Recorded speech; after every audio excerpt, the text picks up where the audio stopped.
Yep, yep, yep, yep, yep, yep, yep, yep. Cool. Cool, cool, cool, cool, cool. Let's do this.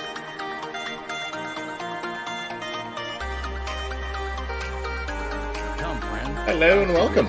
Welcome in.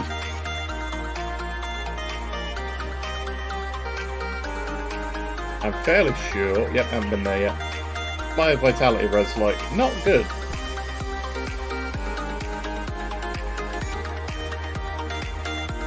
It is my chaos or my aether res. Let's fix that. Why not?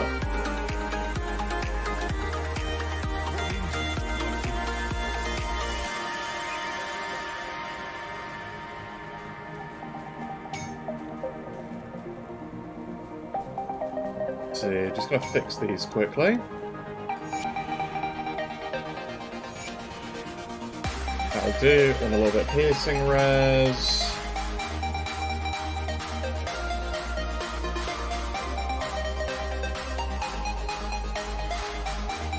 A little bit more bleeding anyway, so I may as well make a silk swatch. Maybe two of them. One in there, one in there.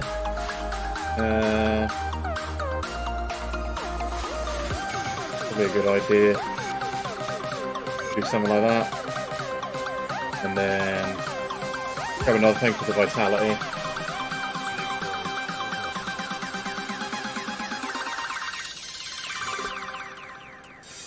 Yeah, I'll do for now. Alright. Alright, so we're leveling as a bleed ritualist.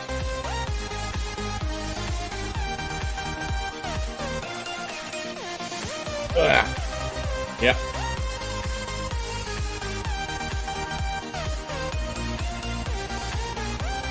Great. I know that it comes with. I came upon the.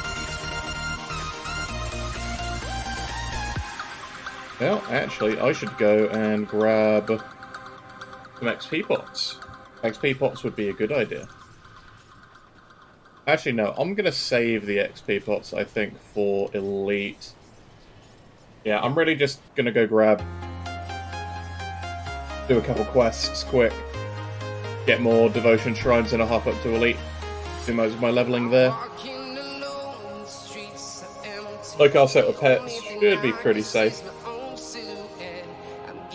Don't really need nothing from many places. And sun. The sun decided to come out and it just blinded me.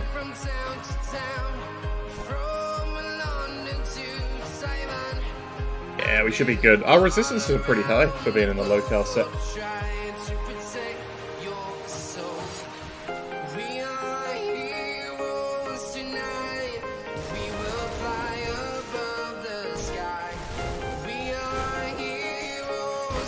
Easy. Now, where's Dahlia's body? There it is. Nice. Nice, nice, nice. It does help that I have a 24 out of 16 most things. Oh, yeah, welcome in. Come on in, come on in. I'm playing Bleed Pets for now. And we're going to be making a switch into...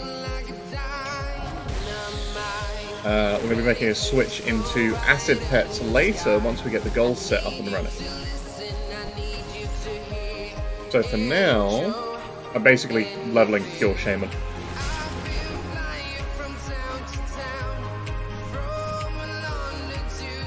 Let's see, I'm pretty sure that... Yeah, because I've already got the Shaded Basin ones. And the Infested Farm there. So I'm just going to go over here, skip part of them quests.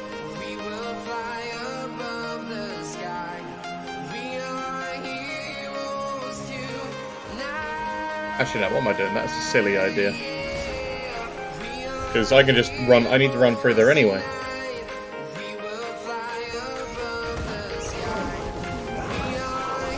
Get him.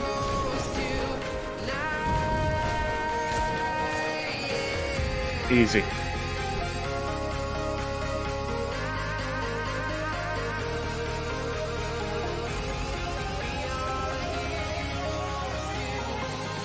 Honestly, the Primal Stalker is ridiculously good. It's 18 out of 12. So how doomed. So how about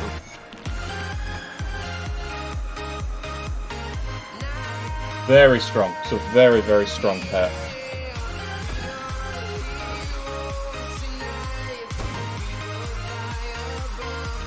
Unfortunately, I didn't find one of the things I was hoping for, but not really too fussed.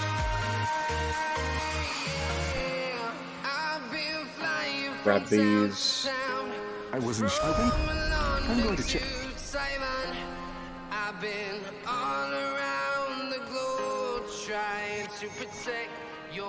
I'll skip the Grab Legion. these. Got level 40. I'm putting more into Emboldening Presence because it's all damage, it's res. It's literally free res. So why not?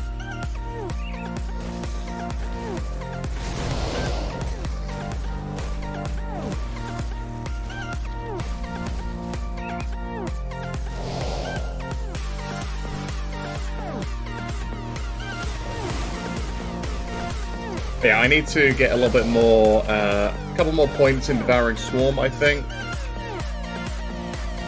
So I'm probably going to finish this off, then dump the rest into Devouring Swarm by the time we're like 50. I'm not too fussed about leveling into the rest of Necro for a bit. I may turn this into a hybrid bleed acid build, because I realize all of the bleeding stuff just also works with the acid stuff. So it's like heavy on the bleed and the poisons, I think.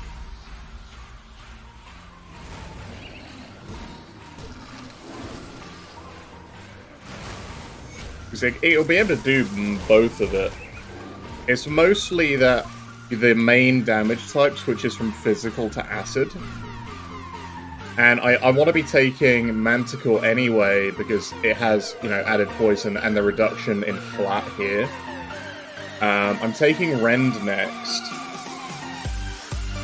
I'm hoping to get, like, Typhos, Manticore, Mog. The thing is, there's not really much in the way of, like, acid for pets on here, because it's all global, right? Night Talon is actually really nice early, because that's a 4-pointer that gives a ton of bleeding. So I'm probably I'm gonna finish off, I'm just basically gonna go up into Rend itself. I'm not fussed. I mean, I can probably grab more bleed damage there. I'll probably finish off the Huntress. And I might go Hawk. Like, take the green point back out here and out of the purple. Go into Hawk. That will get me the last 3 green I need.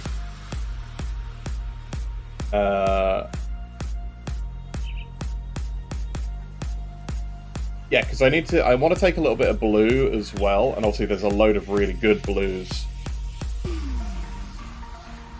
And I need 3 gold anyway, so I'm thinking maybe Hound? I'm not too sure. I might go Stag, but the thing is, Stag is fizz damage and total speed. Could be a bit of a waste. Lion is the easiest 3 gold, because that's all damage. And maybe just go Panther, because then that's 3 blue. So I could just do Panther, Lion.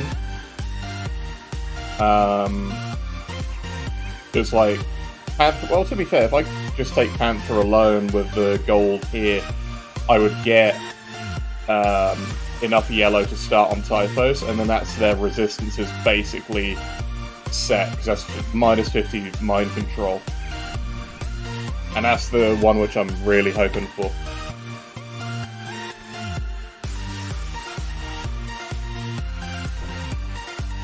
Yeah, we're gonna groove today. I'm just gonna vibe my way through the game.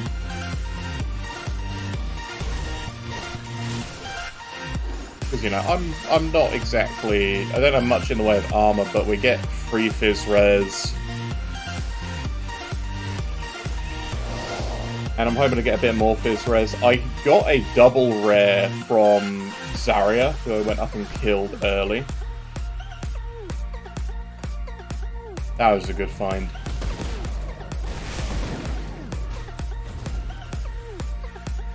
But yeah, sadly, not doing bleed, not doing Aether Pets. I'll save that for another time.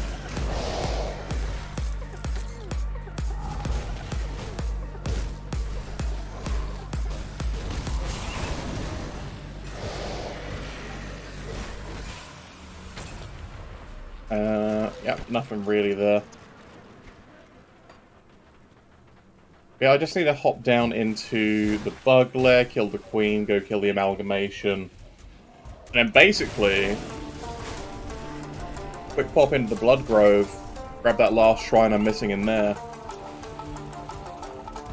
And I'm going to pay a visit to the other two shrines, because the thing is, I find I'm just really devotion hungry on pet builds. Because devotions add so much for pets.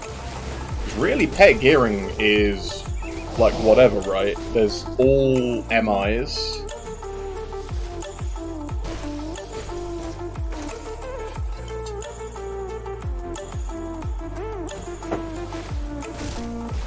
So yeah, it's gonna be... I'm mainly looking to grab all of the shrines that I can. Yeah, we're just gonna groove. I'm gonna turn the music down a touch. It's a little bit loud.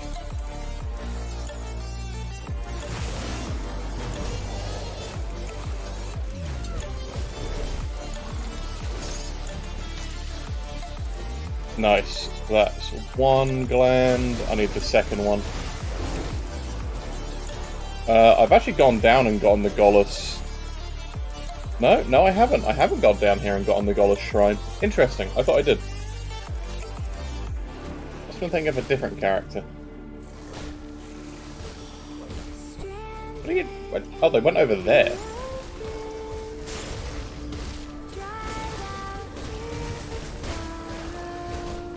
Yeah, Briarthorn. Between the Briarthorn and the Briarthorn will handle pretty much everything. The crab is mostly there for support. It does have some good damage, actually, which is interesting. I always thought the crab fell off real hard, but I'm going to be making a switch because I want swarmlings on this build, like rhythmatic swarmling thing.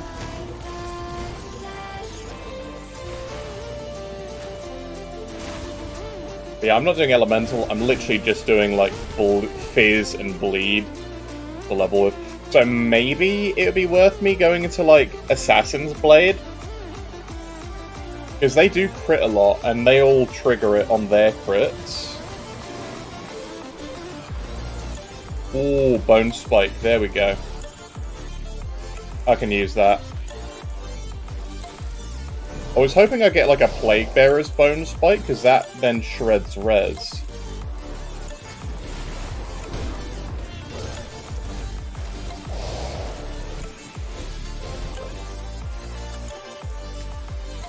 Devastating of Alacrity, fun.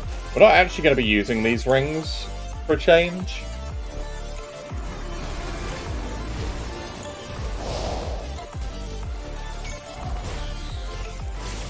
Which is interesting, right?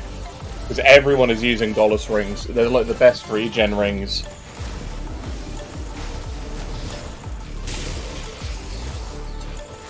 But it's also like, why would I need them? I'm doing like a pet build. I care more about like the pets. I feel like I have to resummon the crab a lot now, so I guess it's just crab survivability is the issue. Right. But now I am one away. I'm one away from Rend and another 20% bleed shred.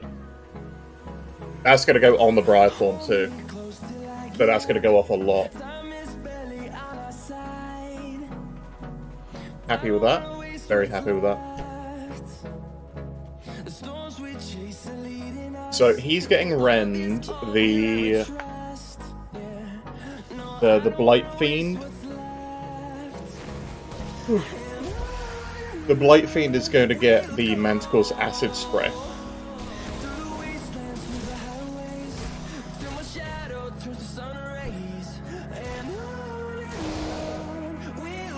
Oh, there's the other Vizier. Perfect. Don't have to hunt him down.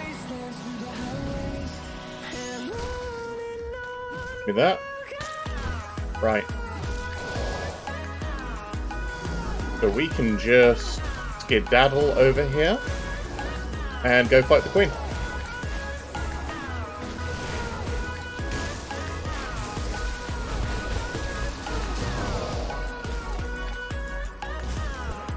Yeah, we should be pretty good and pretty set up for, well, pretty much going through the whole game at the minute. Because the main thing you want to look for when you're leveling pet builds are percent damage modifiers, because they get pretty much all of their damage from their skill points. So getting them overcapped is the most important part. Hey, KP. Raid alert. Raid alert, everybody. Apparently I'm being told not to advertise in my own chat. That's so weird. Because I moved browsers. Anyway, behold the fully powered damage of the cat. The weird cat thing. And Mr. Krabs. Get him.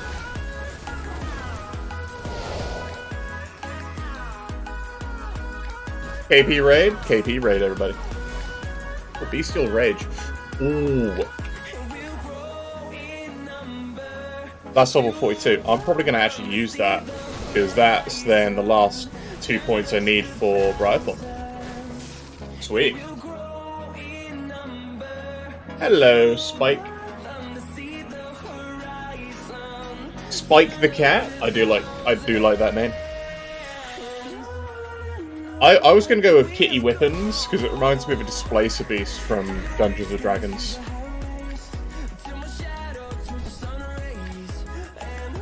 And obviously he's got that big spiky tail.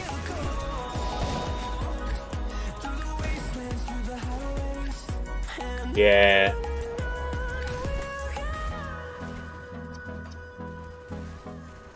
Spike the cat. That's a good name. That's a good name. What do you call the Briarthorn, then? Because I'm tempted to just call him Brambles.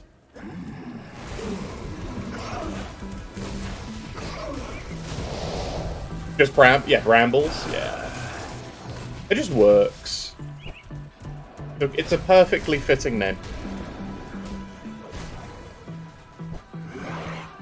Yeah, I'm doing, I'm basically leveling as pure Shaman with, like, Bleed. So, I am actually going to max this out next. Because, hey, it's free Fizz Res. Why would you not?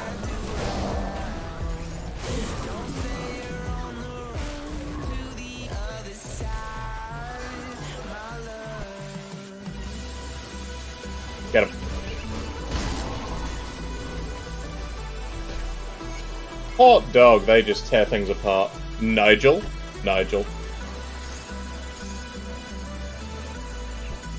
Hellhound is called Dog Dog? That's too much like Dig Dug, I think. Brian the Briarthorn? I mean, that's a good name. Ugh. These potions are awesome. I'm gonna go buy some more.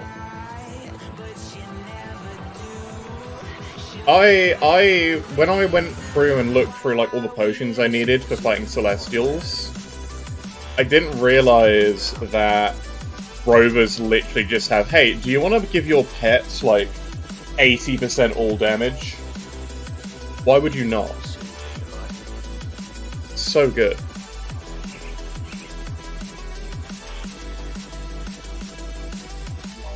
I think I'll make that switch, because I'm actually missing the Pierce Res. Then I'll switch to Swatch. Then I'll be good there.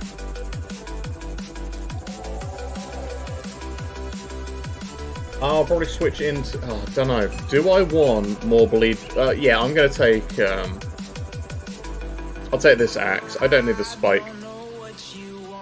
What I do want is the Wendigo barb, which shreds some more bleeding. But I need to get one of them first.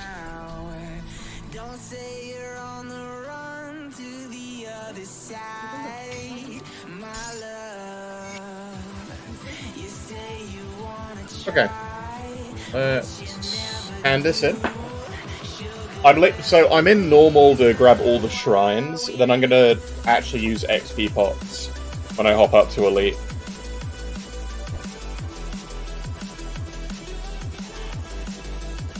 There was much. My scouts have reported. Brambles the Briarthorn. Brambles the Brian Thorn.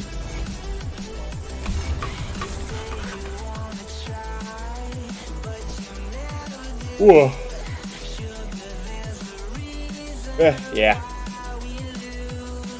Oh yeah, Holgrim. Now the downside is I've already taken Necro, so I can't join Kaimon, so I can't get the amulet which I was hoping to use. But whatever. The one you... Don't care. I mean, also, you know, you're a Necro. Stick together. Necro buddies. I mean, I do have a ghost crab.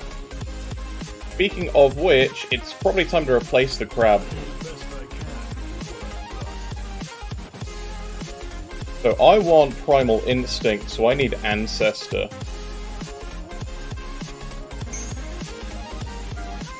So I need a Marker Mogdrogon. So I need Ward Stones.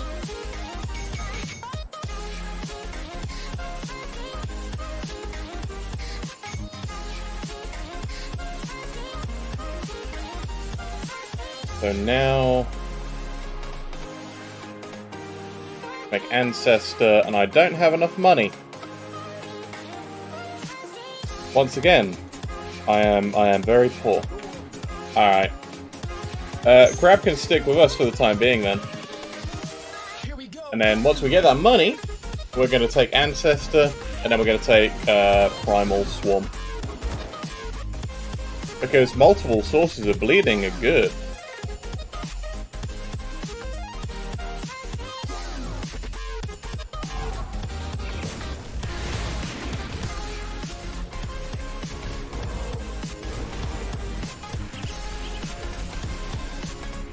Yeah, I will, my plan is basically... Oh hey, those are some nice boots. My plan is literally level primarily with the Shaman stuff, because it's great. I'm actually gonna, like, fully max out the Briarthorns, everything, including, like, Ground Slam, because it does a massive amount of bleeding in an area.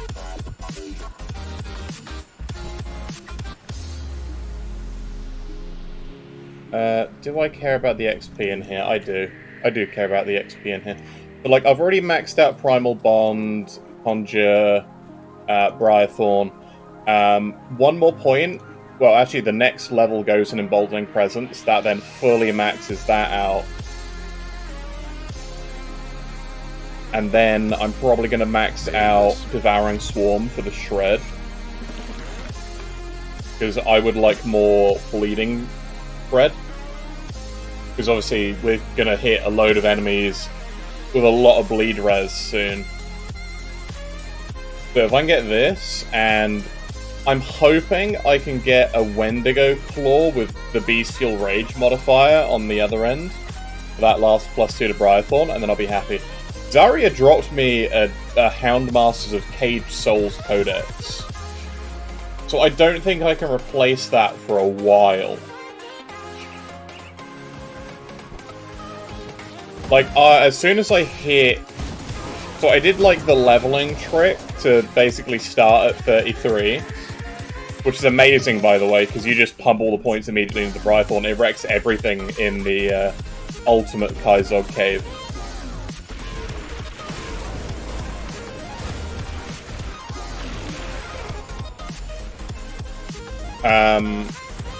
Yeah, hopped up to that. I literally just went around. I grabbed amulets, rings, codex, and a Hallion's crest. Easiest grab of my life. Like, I was considering doing this with, like, skeletons and everything, but I thought, you know what? I know for a fact that Briarthorn is, like, busted. What's the main damage types of this thing? So I know it's physical-based, and I always run Elemental, and end up converting it, or, like, buffing it with a Hellhound. So I always play Conjurer. And I thought of doing, like, Acid from the beginning, but then I realized I have no innate Acid Shred, so I need the gold set before I can even do any acid damage. Morning, Johnny. How you doing, bud? Hope you're doing alright. So, because my Avenger died, this is why I'm doing a Ritualist instead of continuing the Rutnix build. Also, that is Rend. That is Rend. So, the Briarthorn now has even more bleed attached to it, and shreds bleed res. Sweet. I'm gonna finish off the Huntress, because the other two nodes are okay. One is, like, more bleed damage. Oh yeah! Oh yeah, pets! Pets is good, man. I love doing pets. Pets are great. Being stuck on rocks is not great. So, I was planning on doing, like, Aether pets, but I realized the only shred I'd have available, at least until, like, late when I can add it through, like, really strong items, is Arcane Bomb, which I'm starting to hate, by the way. Arcane Bomb really sucks. Like, it's good for this shred, but otherwise, I hate how it's used. And I would have to be getting hit for Spectral Wrath, which, obviously, you're a pet build. You want to try not to get hit. So it's like a lose-lose situation.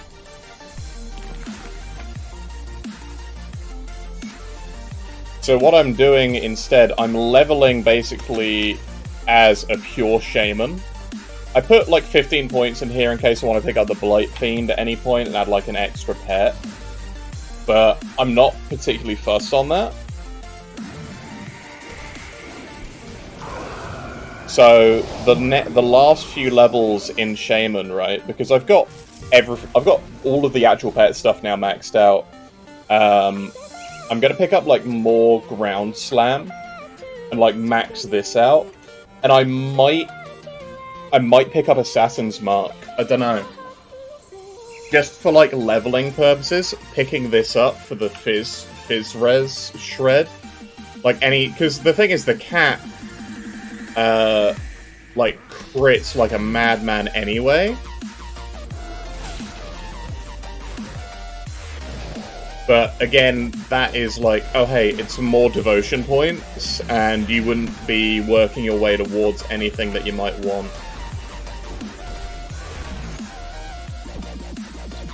Plus, you know, they do a ton of damage anyway, and I'm going to be shredding all the bleed.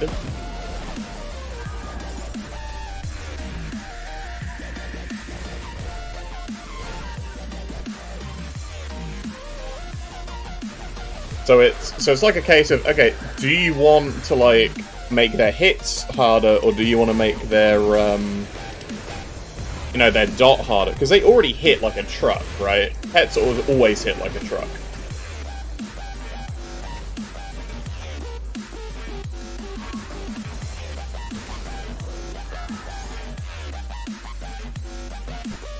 So I'm going with like the dot bleed route.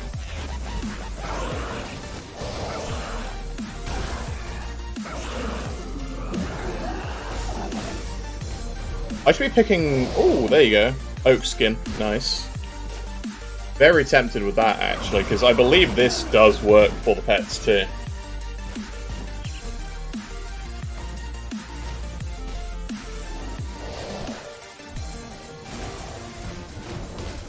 Yeah. That's free res right there. It's what I think Shaman is.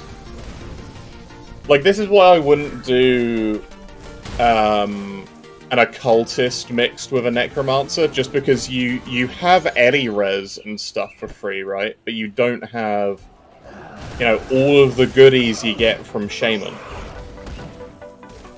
Shaman is just insanely good for pets. Shaman is just like one of the best masteries, honestly. It's so versatile. Like, you got fizz damage, LE damage, bleed, lightning, vitality.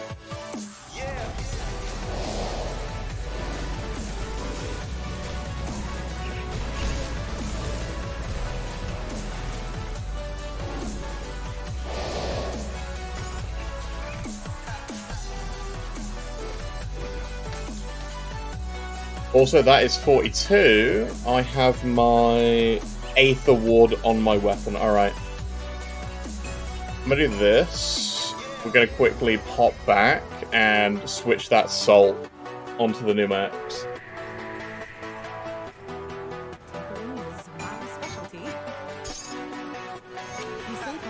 Nice. I'm literally just coming here for the devotion point too.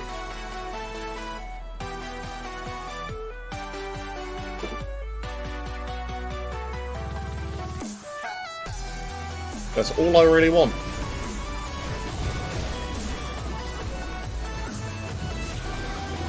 I was considering, actually, using, instead of this, the shield that these guys drop with, like, the Mog Pack bonuses on. Because I realized that would add, like, a ton of flat damage to the pets. Not that they really need added damage. I mean, look at that. Cat's gonna go, though, so...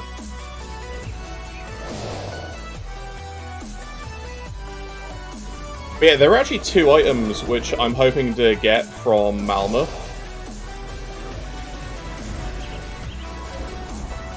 Oh, from Forgotten Gods, not specifically from Malmuth.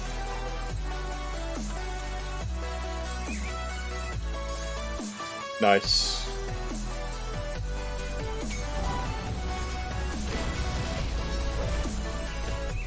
Delicious, delicious devotion points.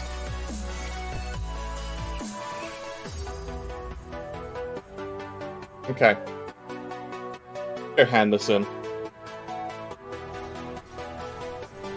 And I'll go hand in the Malkadar's remains too.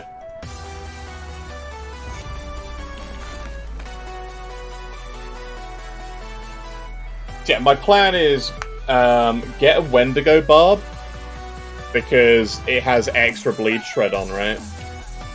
And it's worked specifically for Devouring Swarm.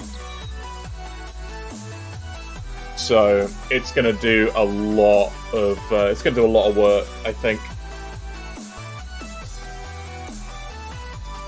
Like a Barb of Bestial Rage would be potentially best in slot for a very long time. I'm not giving you any seals. You can bugger off. They're mine. They're my seals. Right. Now that's done. So tempted. So tempted to give him more Mog Pack, but I want that Bleed Shred. That's going to be very important. So I'm gonna get the 2 shrines near here.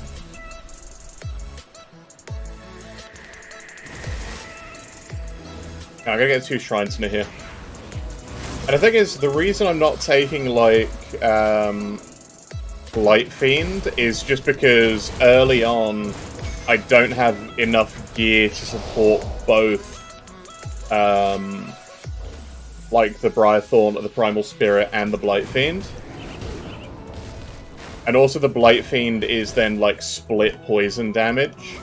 So it's actually not as effective as, like, focusing fully on the Briarthorn, its bleed and its fizz damage.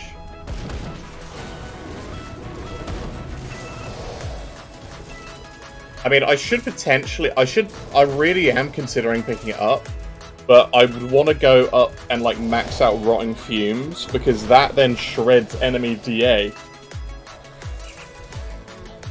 Which is absolutely brilliant. It's like a poison aura.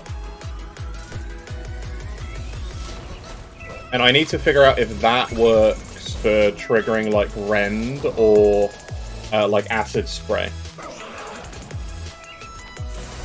Because I'm planning on Acid Spray anyway, because this is going to be a Goals Ritualist, just because I have the blueprints, and I have the,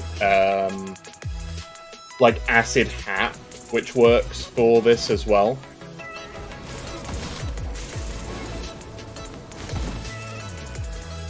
Oh, that also reminds me, I need to go... I have a place I want to go.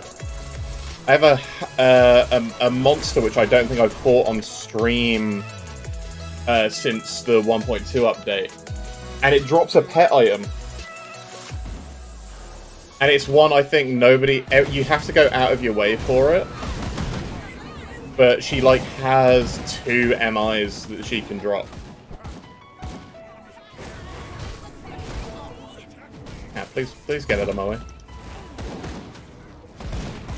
My only problem is that I think I'll need to take at least 1 point in Grafting Vines to then trigger, like, Shepherd's Crook early.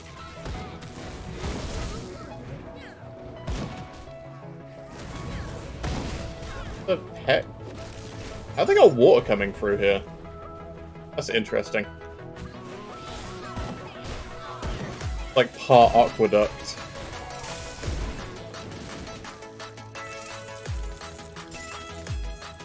But yeah, I'm gonna start looting so I can make that switch soon to the non-crab.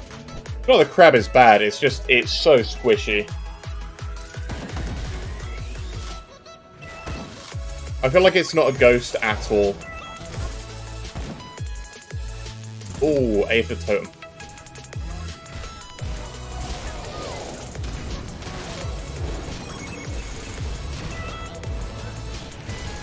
Get that one.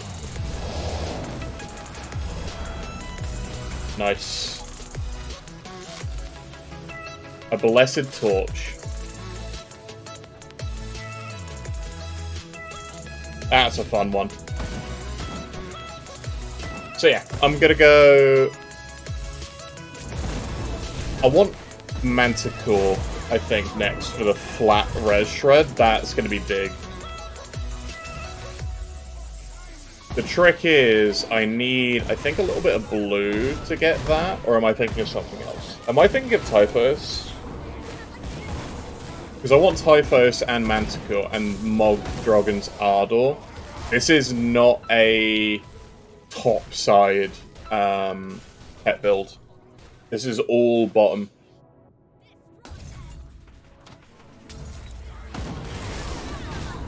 Because where I'm actually like focusing and using the bleed, gonna be interesting. Because the other thing is the goal set doesn't use an amulet slot, right? It doesn't use amulet, it doesn't use rings. It uses a medal, chest, gloves, and I think hat. But I need to check. Let me just check the goal set quick. Can you pick up these, please?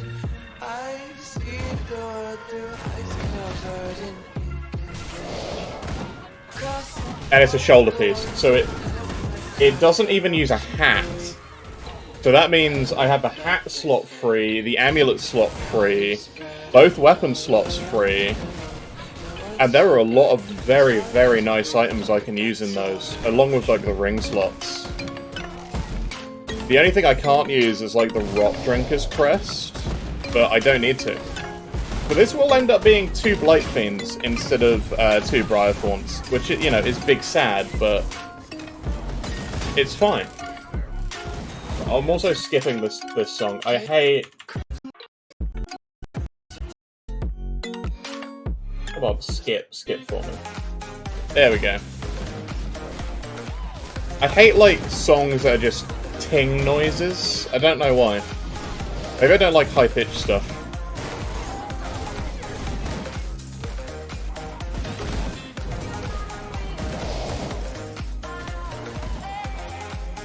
Why not? Oh, I've not turned off common and magic yet.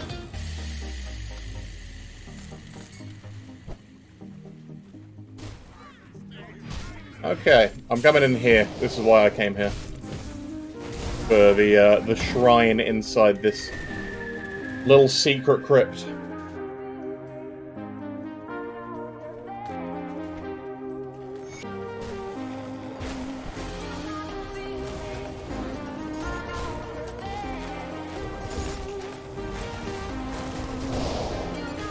It's interesting as well, right? Because they're going to have a load of retaliation damage being, like the Brythorn itself, when he gets hit, it does a ton of damage to anything that actually hits it. Oh, Crab died again.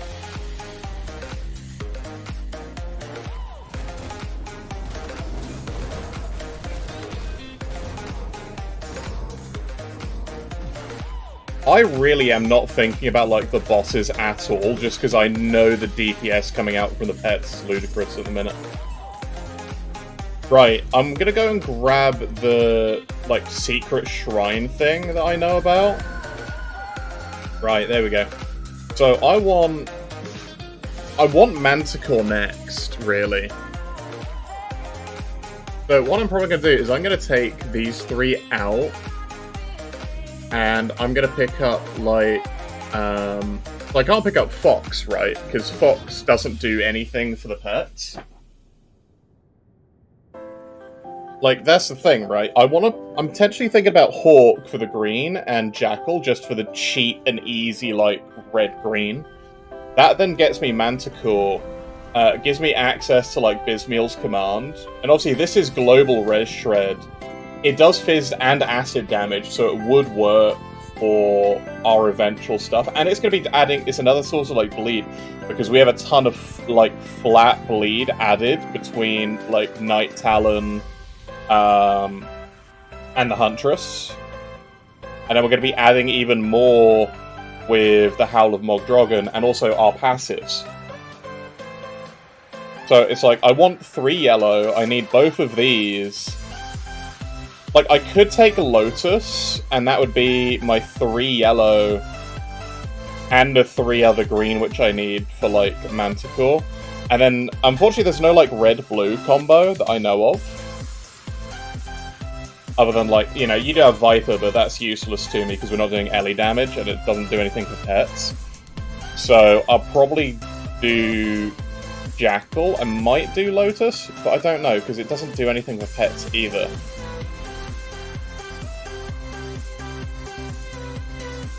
I think I'll do Hawk and Jackal as my original thing. I would copy a game build to Grim Tools. So you need to find your save folder, right? So are you playing on Steam? Are you playing the Steam version? I'm assuming you're playing the Steam version. Go Manticore now, or do I go Typhus? I feel like they might need Aether Res and Chaos Res soon, so Drone wouldn't be a bad shout either. Steam. So if you right-click the game in Steam, go into Properties. You should go into, like, your files through there, and you'll be able to find a folder called Save. You want to do, or Main. You want to do Main and Saves, and then you want to pick your characters from there. And when you press the import button on Grim Tools, it'll tell you which one of those things that you need to find. Just copy the line at the top when you find it in the folder, and copy that into, like, the Grim Tools selection bit, and it'll put it in there.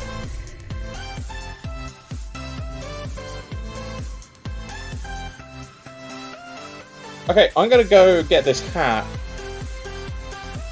I don't think this is the hat which I'm after.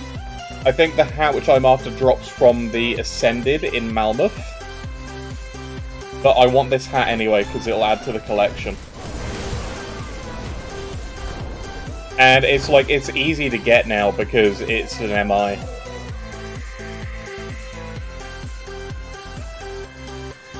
Is it here? I think it's still here. It's all the way over here, right?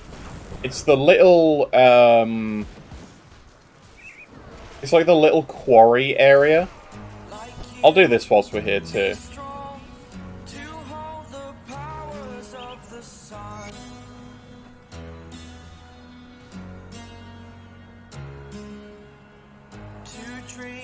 I'll stop him, don't you worry.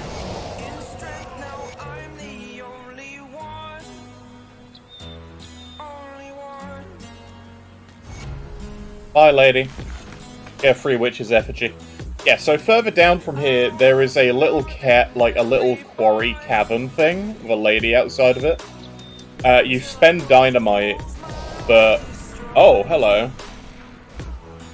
Mage Storm of the Cabal. Fun. That's a nice find. Is it here? I feel like it's... Yeah, it's here. Morton's Claim. Yeah, so it's loads of spiders, just broken down everything.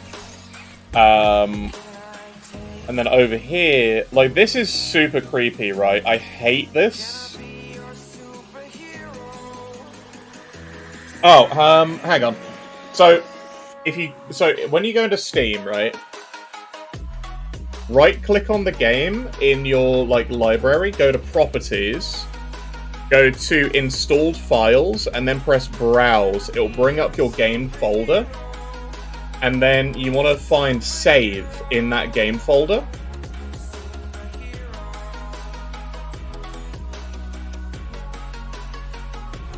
And then your save game should be in there. So then you just need to copy that address and put it in the Grimtools link. So yeah, these guys are like, do you need help? Is this enough dynamite? Here you go. And then we go in.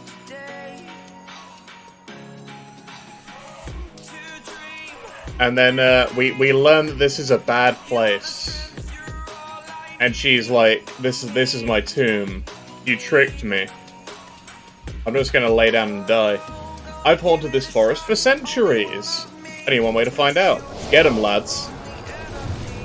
And then you murder the Wraith of Sorrows, and she drops this, the crown of the spectral crown, which is amazing, right?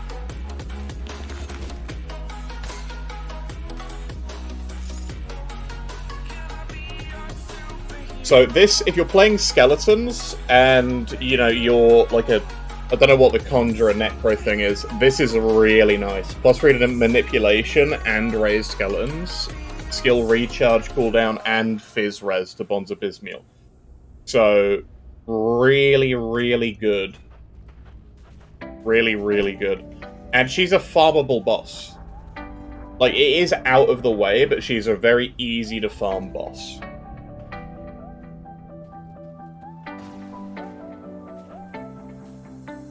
It's weird that she has one, and the demon in, like, the Croplands doesn't.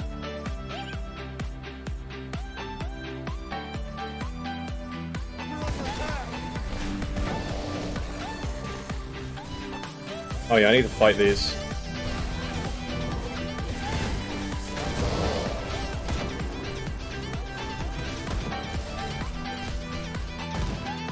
Oh yeah. I'm not, like, ultra rushing today to, speed level. I want to take it a little bit more chilled than I have been, but I don't want to, like, take ages. Good. It's for the site. So I need to kill Log. You can get the location in the save folder while it's running, yeah. It doesn't need to be running. But it can be.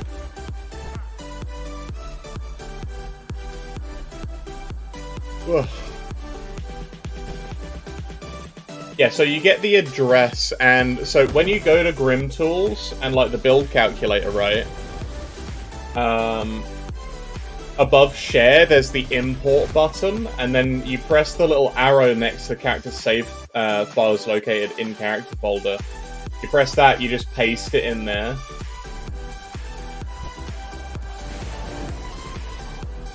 and you pick the characters. That folder's empty. Oh, okay, so it might not be in there then. So I found mine under my, like, documents, in, like, the Grim Dawn in the documents folder. And it was saved in there, so I don't know why it has two. But yeah, you just need to find where your saves are and link the directory to there. And as KP says, you do it once, and it's just saves. Saves at that point. This is the shield I was talking about, by the way, because this shield is kind of amazing. You can get, like, really nice rolls here. And I was tempted to use this for the pets, because obviously it adds flat fizz. And that works for all pets. But then again, it's competing against Bloodsword Codex. So I don't know if it's necessarily worth it. It's probably not. Like, if I need to be ultra defensive, then sure.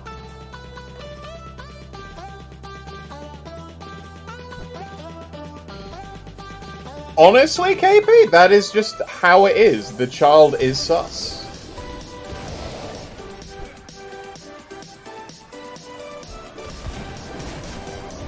Also, it needs an MI, right?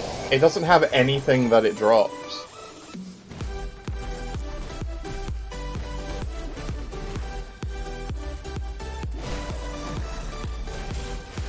Doesn't killing that also give you, like, Rover rep? I feel like killing it gives you Rover rep. What the hell is going on here? Wait, what is... Okay. Okay, I'm getting weirded out. Every time I come into the armory, it feels like the layout is messed up. Get him, Cat. Also, is it me, or did the Deathstalker not used to be, like, blue and be bigger? I feel like the Deathstalker's gotten smaller. Sorry, the Primal Spirit.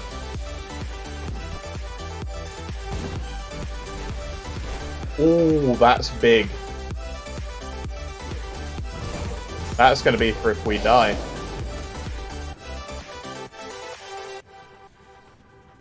Because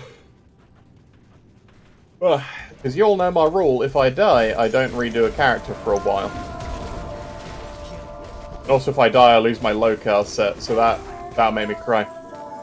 Because I've also lost my Lokar Farmer. Am I getting confused with Manticore from Relics? Maybe?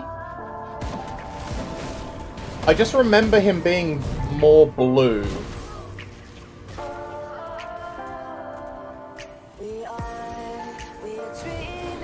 Did you save cloud enabled? Save probably in the Steam apps folder. Ah. I see. That could be why that one's empty then. It could be? I mean, then again, like, he is a bit green looking, isn't he? I swear he did a different type of damage, like the tail never used to have poison on. I don't know, maybe I'm just misremembering, like, launch Manticore. Anyway, get him.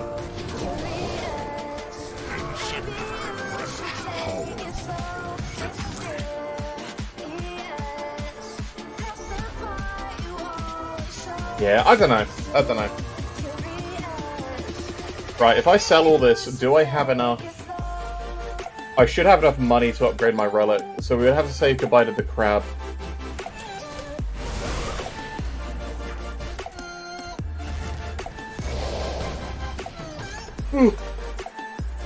But yeah, I love using Primal Stalker. It is such a huge amount of damage every time it comes out. And it's actually, like, it lives for 26 seconds now, right? So it has, like, a 10-second cooldown. But when I get the Ascended Hat...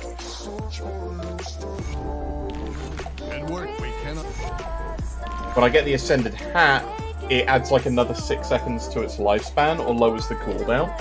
So then it's, like, a permanent uptime, practically speaking.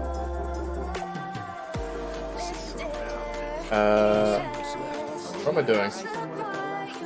Oh yeah, it's selling.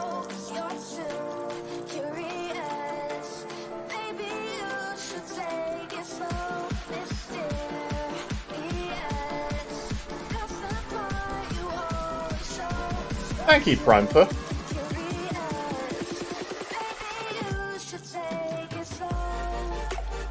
Oh, wait a second. I want that gun. That gun going in the stash. So I find these are really rare.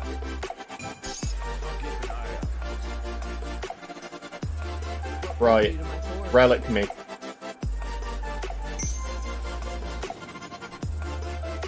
So for Primal Instinct, and the reason I'm going for that is because they're gonna have, like, they resummon quite a lot, quite quickly, and they're all gonna do bleeding, because we just add a ton of flat bleed to everything. Like, it was either gonna be that, or, like, the Skeleton Servant, but I feel like the Skeleton Servant isn't as... like, yeah, it's Fizz. I mean, it does do reduced target damage, but it's also, like, level 60 requirement. And then needs Vendetta. I don't think I've used that skeleton before, either. Big but slow, yeah. I mean, that's the thing, like, Mogdrogon's Ardor is just overall great, right? I'm not a huge fan of Bismuel's Domination. Just because it's like, it's a temporary 8-second buff. It's a really good buff. But, like, why, you know? I wish some of these would go up from Savage. Because, like, it's only Bismuel's Domination. And I wouldn't mind the Stormhound. I wouldn't mind Sparkles.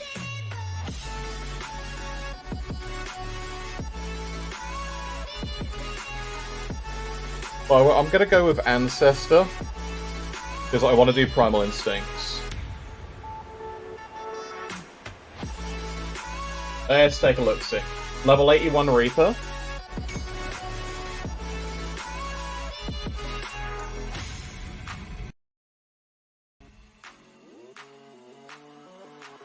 Let's take a look at the Reaper then. Right, yeah, there you are.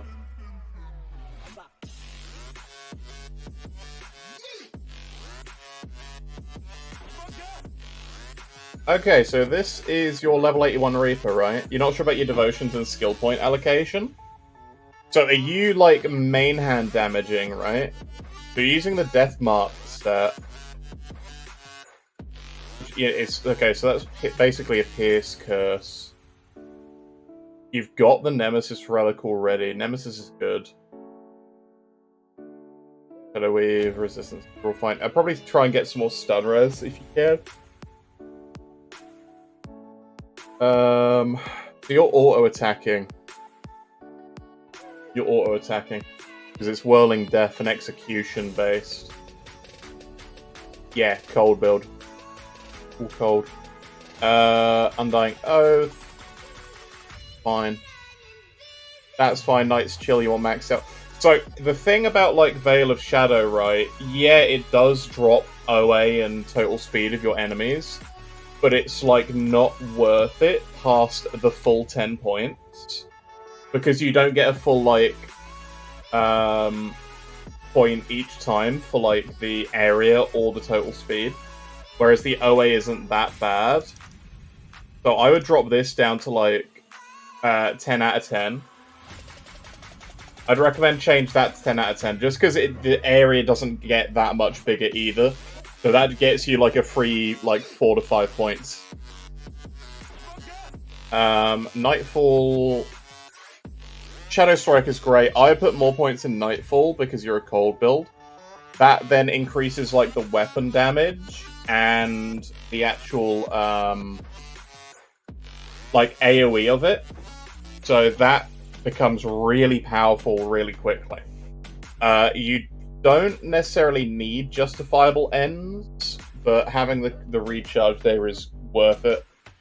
I'm assuming you've got Circle of Slaughter just for the fumble, and you're using Lethal Assault for the buff. Yeah, because you're mainly auto-attacking with Execution, right? let's see, that's 24,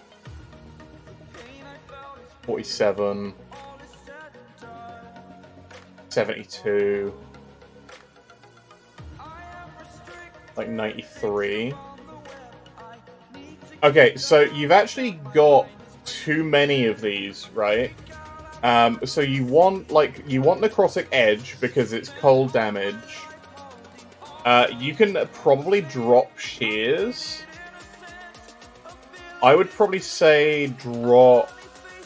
I don't know if you want to drop Shears, because Shears is a temp stun. Whirling Death is a big, like, amount of enemies. I'd probably drop Quick Cut, I think. Use only SS, or should you only use ABB? So, the thing is, like, ABB is a generic buff, right? So if you use ABB, you use the ABB to buff your, like, main attacks. Going all in on... going all in on Shadow Strike is the other way of doing this. So if you do, like, all in on Shadow Strike, you don't auto-attack. You use, like, you Shadow Strike in, you use ABB, you jump away, you Shadow Strike back in, you use ABB, you jump away. And you basically hit and run with really high cold damage there. 1 point passives, all that's fine.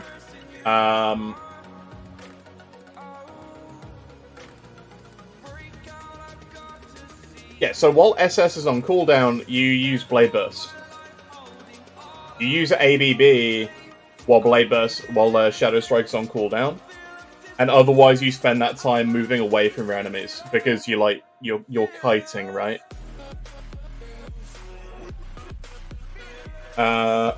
It's so weird, right? I'm not a huge fan of Reaper because I feel like most of the tree here goes to waste.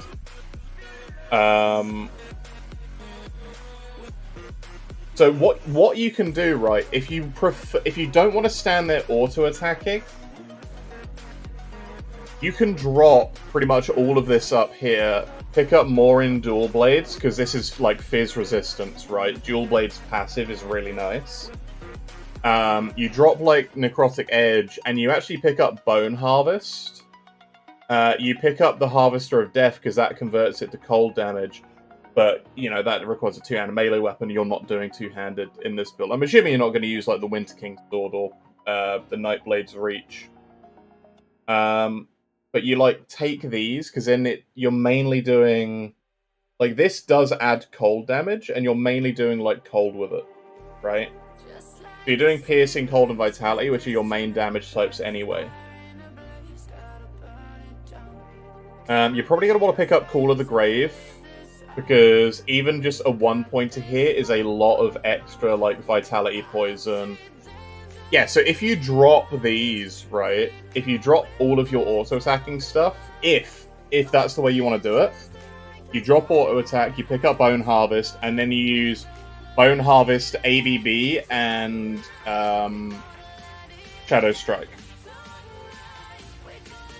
And then you're basically golden, right, because this is a big hit. This is a big hit, and this is a really big hit. Oh, what? The Deathmark set. So the Deathmark set, I find, is good. It's an auto-attacking set, right? Because it has the Whirling Death. It has execution. It has attack speed. So if I was going to recommend you make a change to it, because the thing is, this also comes with, like, Fizz Res, right? Your Fizz Res is, like, what, 30? You basically want more points in Dual Blades, so you probably drop points in Shadow Strike, and a few other places for, like, maxing this out and take... Like, the other thing is, if you are doing this as an auto-attack build, right, you have too many points. You want to drop one of these, because you're actually over 100%, which means these are fighting each other to be triggered.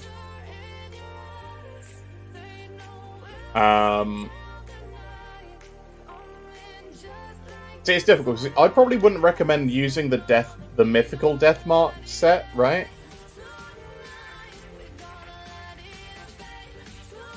Because like the Mythical Death March set doesn't really do much over the standard one. But like, yeah, you get basically the exact same modifiers. It converts acid into cold, increases the fizz res, and just converts piercing into cold, right? Like, it's not a bad set, but it's very generic. I feel like this is... Was this the base set? No, it was Ashes of Melmoth. Okay. But yeah, eventually, like, it depends. If you're gonna go with auto-attacking... sorry for the flashbang, everybody.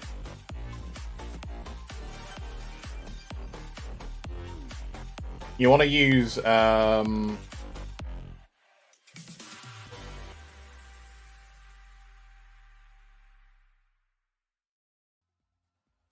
not Blood Reapers. Blood Reapers sucks.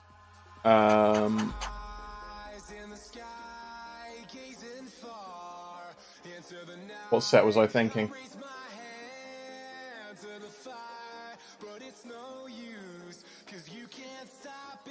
What was it? Because there's two, like, really high-end Nightblade sets, which are very good. So, like, Death March is obviously, if you're doing, like, Cold Reaper, Death March, you want to pretty much be auto-attacking. You use... Yeah, because you're mainly going to be using Lifesteal to keep alive. Where is it?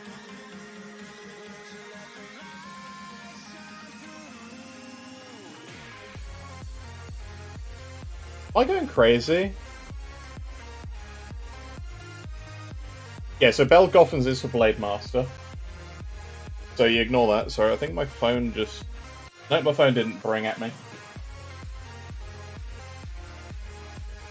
Where are you? What the heck am I thinking of? Am I thinking Chill... I think I might be thinking of the Chill Whisper set. No, Doomfiend is Sentinel. So, Chill Whisper is one. And there you go, Death Guard. Death Guard's the other one.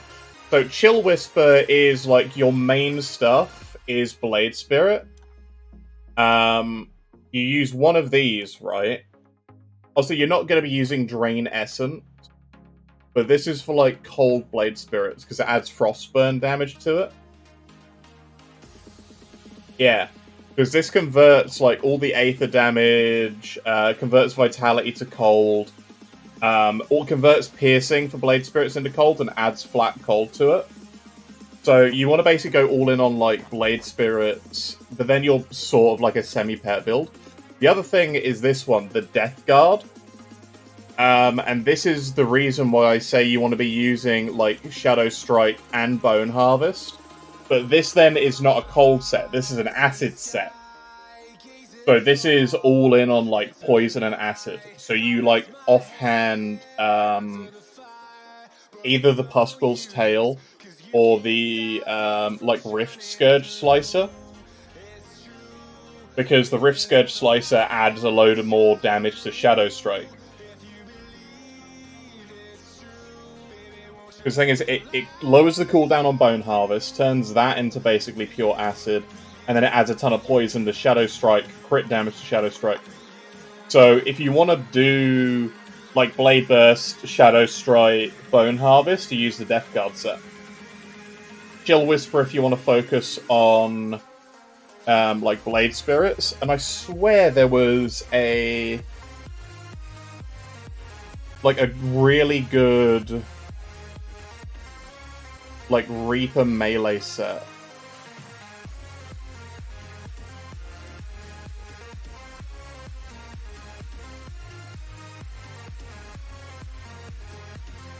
Am I going just completely crazy? Obviously, you have the Morganov set you can farm too, because that is, like, also cold damage and vitality damage. Am I thinking of Blind Assassin? I might be thinking of Blind Assassin.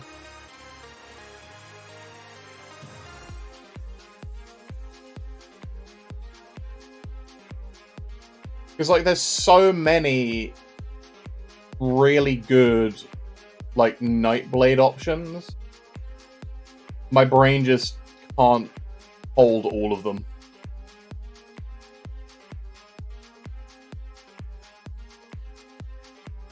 But like those are the two ways I would do Nightblade. Obviously, I'd probably say take a look at Rainan and ask Rainan, because Rainan knows Nightblade like inside and out. Rainan is like the god of Nightblade building.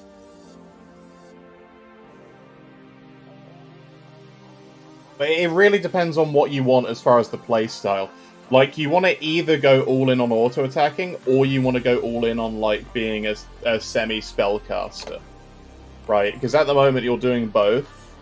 Which, don't get me wrong, works, but that's the thing. The set you're using is so generic, it works best for, like, everything. And you don't get much out of the Necro side. So, like, I would say if you want to specialize, auto-attacking is more your... Okay, so if you're going, like, auto-attacking, keep using the same set, get the mythical version of the Deathmark. Because I feel like for Reaper, the Deathmark set is the auto-attacking set for it. Because I don't think the Blind Assassin set... I don't think the Blind Assassin set does much. If you've already got the mythical version of the Deathmark set, then what I'd probably do, other than like dropping the couple points out of Veil of Shadow, pick up 1 point Bone Harvest, pick up Soul Harvest, because this gives you flat damage, flat cold damage,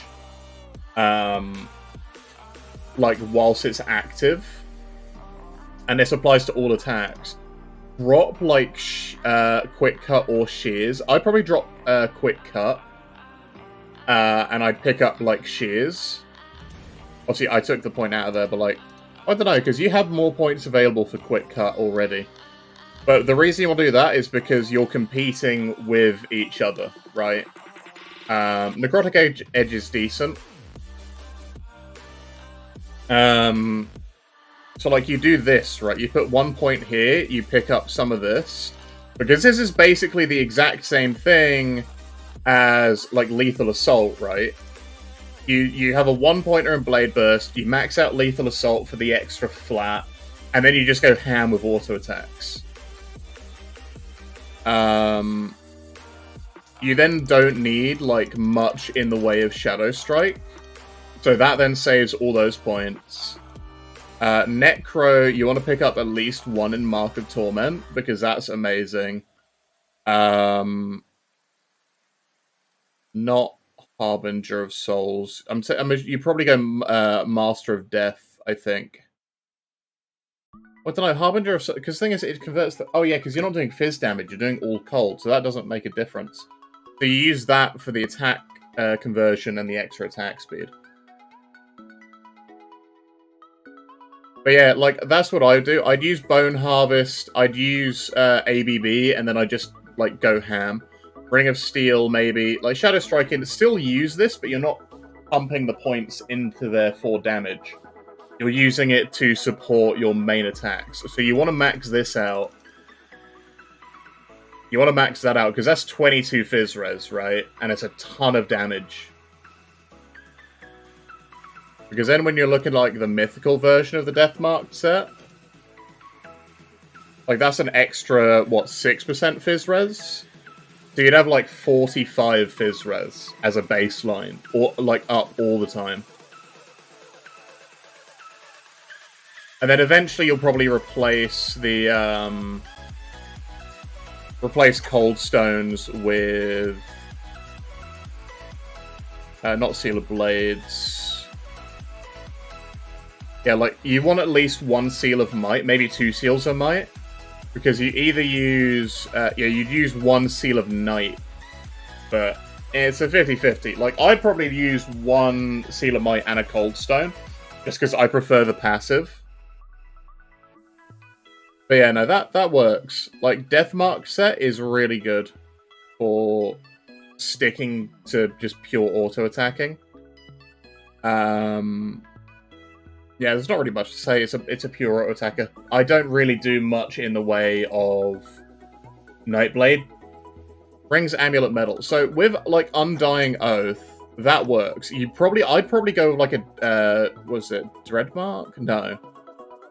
So I normally go with a Mark of Dark Dreams on mine, but that's because I love having Knights chill. And mostly what I do the get in, get out strategy. Where is it? That's the Firebone Harvest one. Where are you? Oh, Ember's calling.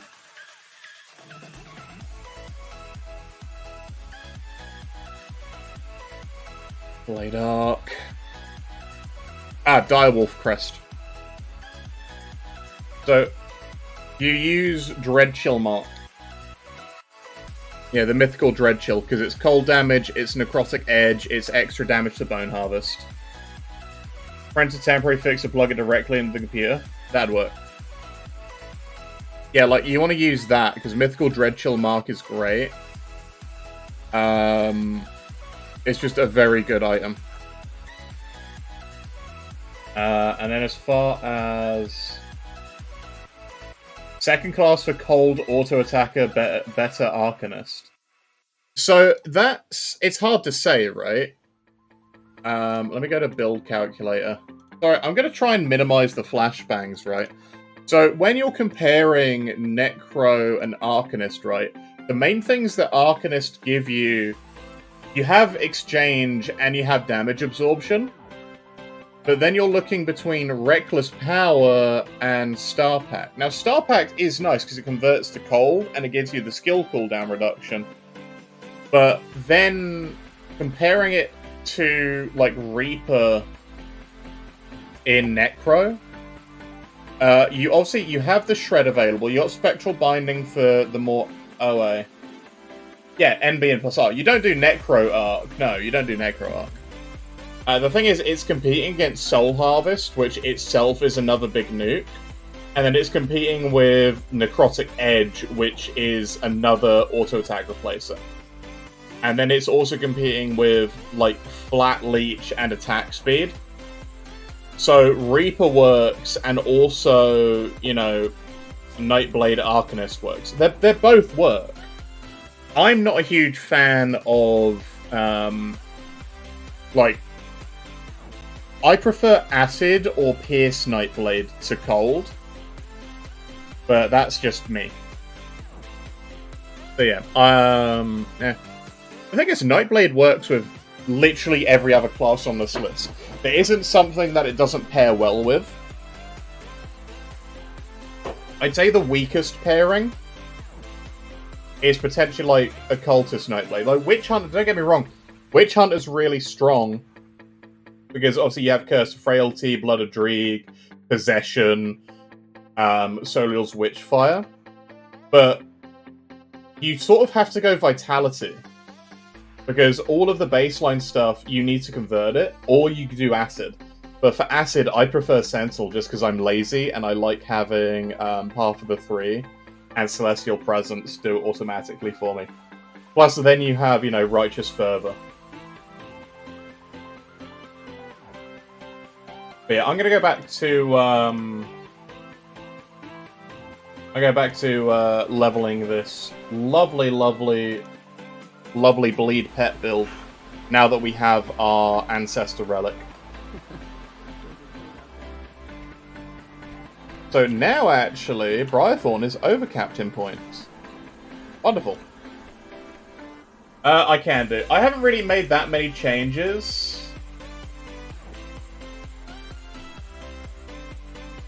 I'll be honest, I've barely made any changes this man. I also didn't look at devotions. Let me have a quick peep at them. Amantok, Ugol.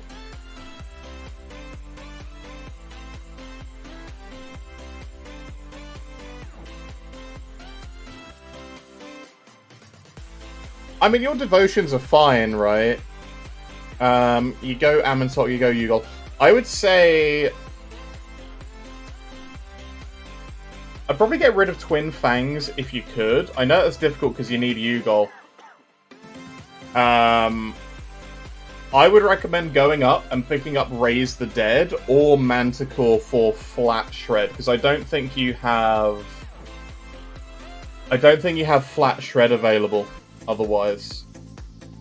So you want either Manticore or Reaper in this build. They both work, but you need some sort of Flat Shred.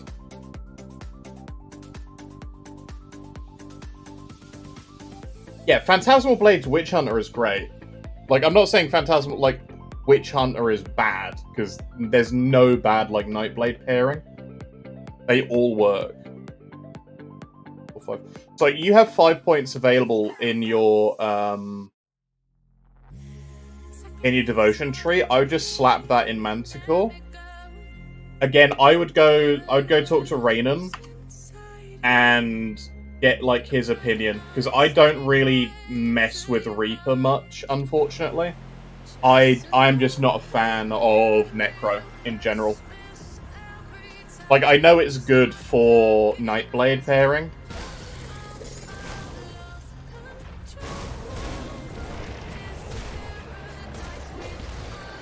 But yeah, it's just because I don't really do Nightblade that much. I'm very much more of, like, I don't know. I guess I'm not really specialized.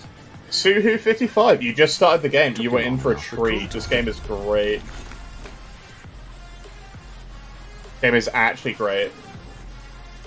I linked my Twitch. Oh, have I? Oh, crud. I don't know what's going on lately. I think I'm getting used to the new browser. There you go. That should be the right link. So yeah, Suhu, welcome to Grim Dawn. I hope you're enjoying it. If you've got any questions, feel free to ask. We got a full... well, it's not the whole community in here today, but it's a lot of people in the community. And everyone is happy to help.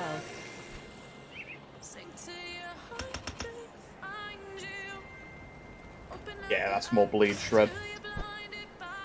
I do feel like Bleed is quite a strong... I feel like Bleed is a strong damage type now. Like, as soon as you get the Shred for it, it's golden. It appears that... Yeah, I'm gonna run this way.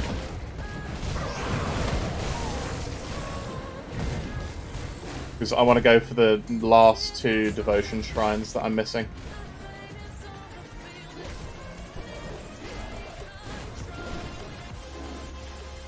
But yeah, Grim Dawn is great. Great game. Glad people are still buying it and still starting it. Welcome to Cairn, traveler.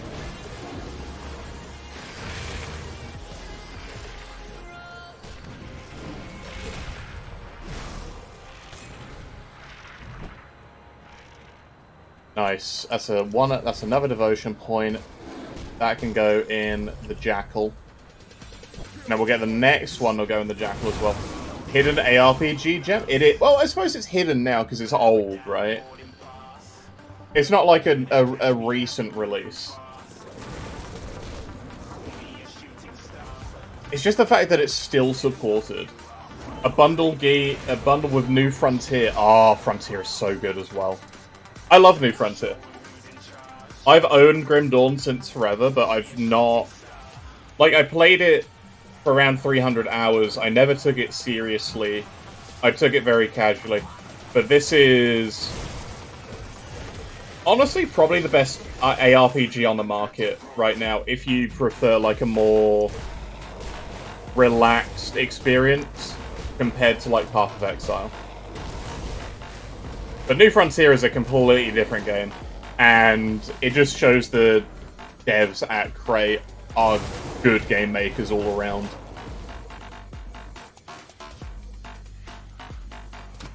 Honestly, yeah, it's surprising, because I feel like... The thing is, I knew about Titan Quest. I didn't know that, for the longest time, that Grim Dawn was the spiritual sequel. made by the original devs.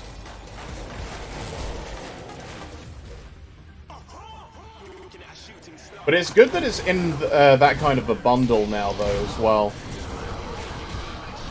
I feel like bundles and game companies are less competitive. Yeah, Farthest Frontier is incredible. I have put a lot of hours into that myself as well.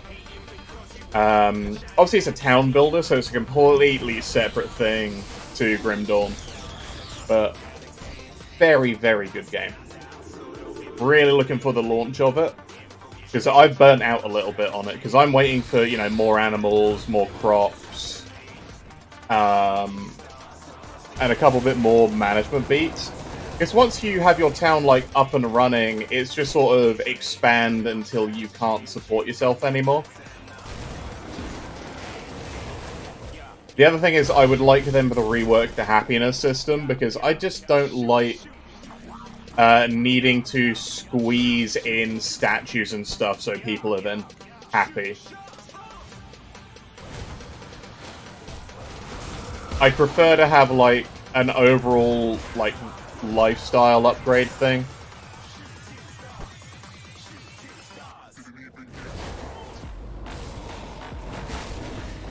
I don't know, maybe I just feel like more things need to be upgradable in Farthest Frontier, but that's... I'm very picky with my, my games.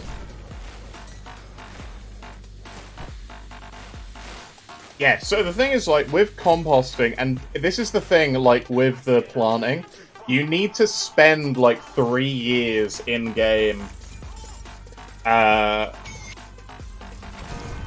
making the field fertile and getting rid of, like, rocks in it before you plant anything in there. Because otherwise you're going to have, you're just going to have a bad time, right? Oh, actually, because this is going to be my last opportunity to switch those out, I'm going to go back here and switch my devotion points out.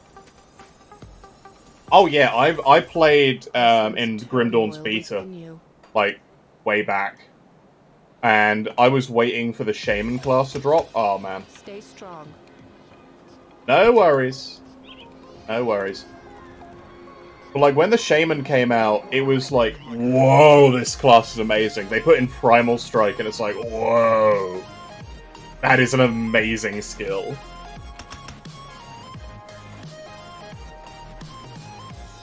Right. Right. So I need 2 green exactly. Okay. Okay, so I'm gonna go into Manticore next and pick up Acid Spray. Then I'm gonna go into Crossroads. Do I go Assassin's Blade and have them shred Fizz? Because that's gonna be the waste. No, I'm not going to, because I need 3 gold for Typhos. And then Typhos is basically my 15, he's my 15 purple. So then it's like 5 green. You're 1 green, so actually I just need 4 green. So I suppose I can waste that in Scholars.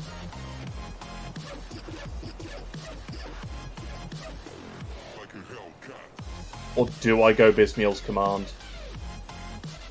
Oh, the choices. The choices.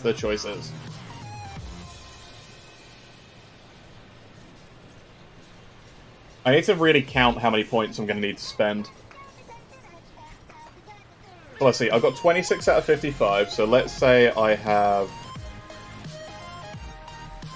29 points left, right? Give or take a few. So I need 3 gold for Typhos. That's 1. And then I suppose, because I need the 12 green, I could take Lotus. No, I just want straight free gold. I'll take Lion. I'll take Lion, because Lion is just the cheapest 3-point gold, right? I'll take Lion, then the gold is done, I get that point back. I can then take Typhos. Actually, hang on, I can drop Lion as soon as I get that, because Typhos supports itself with gold with just that 1 point in... like the thingy tree, so I can do that. That's 1, 2, 3, 4, 5, 6. So that'll basically just be a 3-pointer when I do that. So it'll be a 4. It'll only have cost 4 points. That's 2, 3, 4, 5, 6, 7. So that's 7. That's 32. And then that's the 15 available there.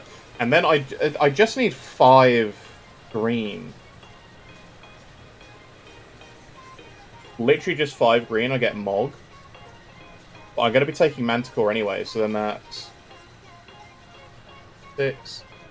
Then that's 38. And then I need 4 green.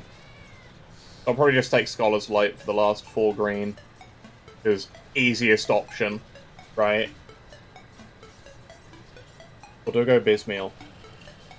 Might do Bismeal. That's 38, 39, 40, 41, 42, 43, 44, 45, 46, 47, 48, 49, 50. So that is exactly 50 to reach Mog. But that gives me another Hellhound, another summon, Acid Spray, Typhos. And then I have 5 points remaining at that bit. With exactly 5 remaining. And I've spent none in blue, right? I've got 0 blue. Do I then just go Wolverine? 2, 3, 4, 5. Because then that's more resistances for them, right? Or... I don't know, because I feel like I have, with 5 left, should I just then, like, go Turtle? I feel like with 5 left, I'd just go Turtle. I mean, if I can pick up Turtle and Crab somehow, that would also work out. But I feel like that's expensive at that point. And I feel like I'm getting greedy. I think that's the plan, right? I think I go... Because Mog is going to be one of the last things I take. Mog's Wolf is one of the last things I take. Because it's like the big expensive one. And if I set everything else up first, I'll have the resistances.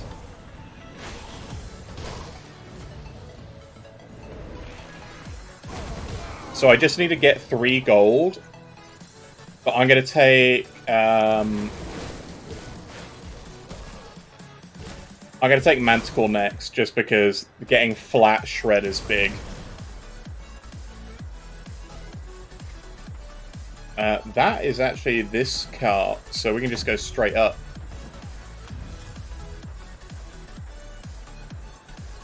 So this is going to be fine. Oh, totem. Let's do the totem.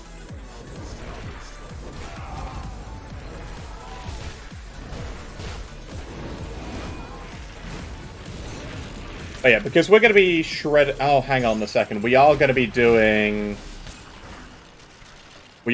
acid damage. I need to rethink this. I need to rethink this completely from what I said. I'm still going to go Manticore. But I need 6 blue because I need Rumor.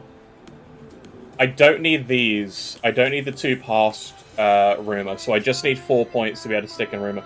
So I need 6 blue. I mean, that's super easy to get right. It's 1 here, and then it's Eel. And then you're done, right? So that's 4 points. So I need to put 8 points to get Rumor. Simple. I'm going to do that. Because we are going to be doing... goals set. But the thing is, I'm going to be trying to do split goals and bleed. Because all of the goals stuff also doesn't, like, get rid or change bleed into anything. It's only changing, like, their primary damage to acid.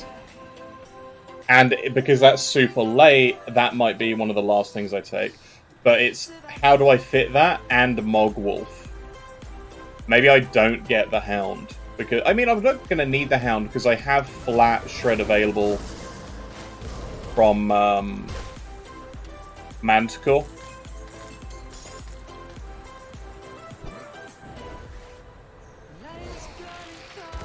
I feel like you go either the Hound or Manticore, right?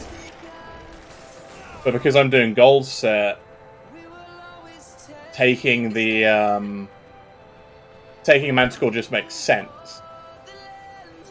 Because then it's an acid devotion, it adds poison damage to pets, gives them percent OA, and increases their poison damage. Like, it's not super good, because there's really not a whole lot of poison or acid support for pets in the devotion tree. Which is one of the reasons I'm not a huge fan of Blight Fiend. Come on, is it in the middle here? It must be down here. Yeah, it is. Down here. But yeah, I'm not the biggest fan of, like, Blight Fiend. He's not as bad as I gave him credit for originally. Like, it's still a pet, and all pets are pretty good in Grim Dawn. But because he just doesn't feel as supported as the Briarthorn, the Hellhound, or the Bird. It just doesn't feel as supported, so that might be why I don't like it as much.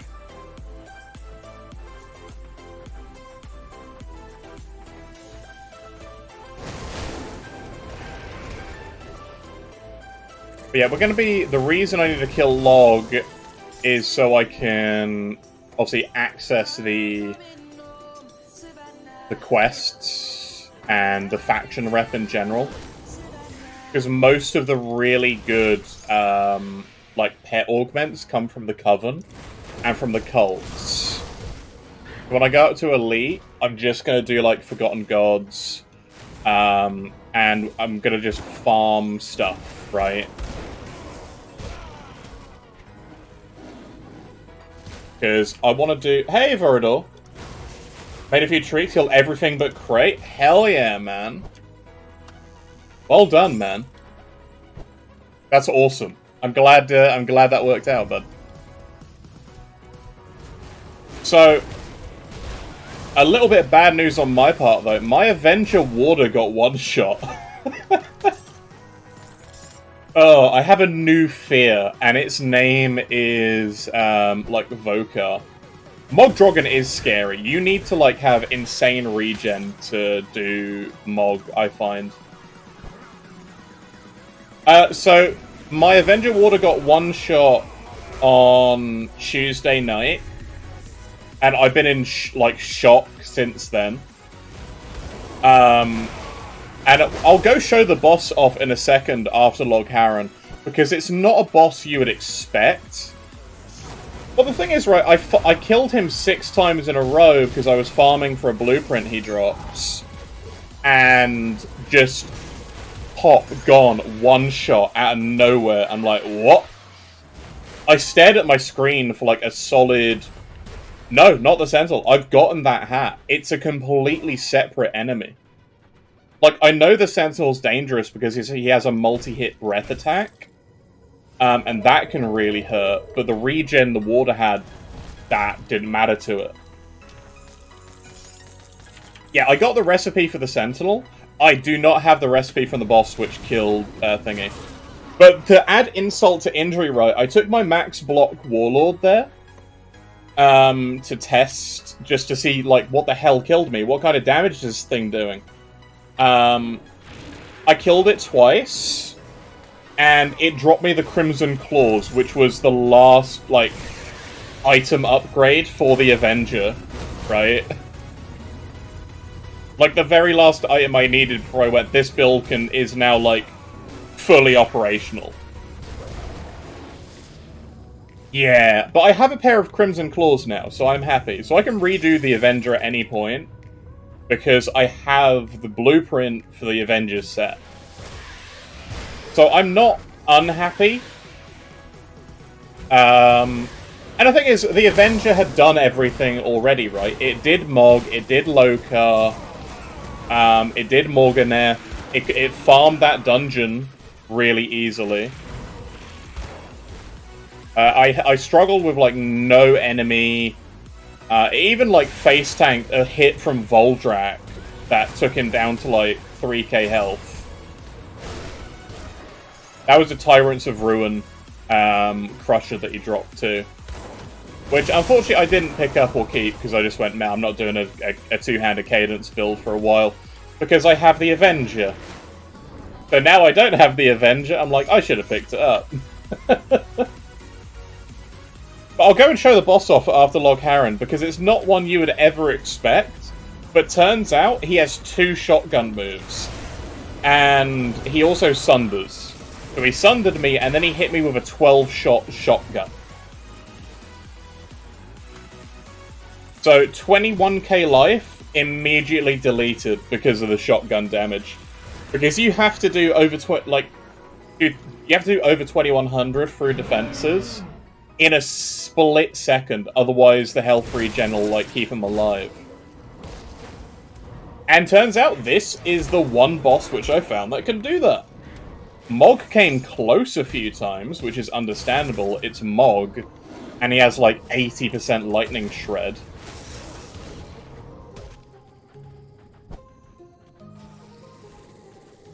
Yeah, but the thing is, it's not a scary boss. It's not a boss that you'd look at and you'd go, oh, I don't really... What the hell is this? Every single direction is blocked off.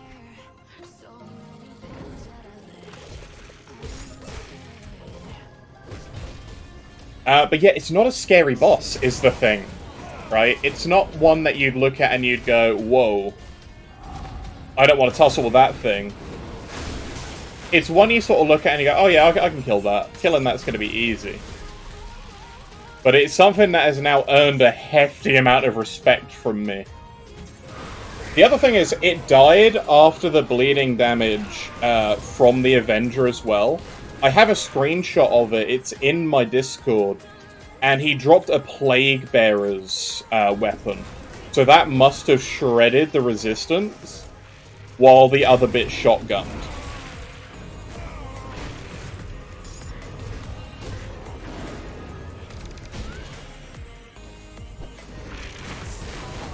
Funnily enough, the best weapon for this is a Plague Bearers of Bestial Rage.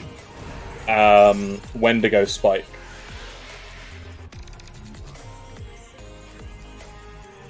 Yeah, this is the... I wish they would, like, get rid of all the blocks in the way. Just open all of the doors, please.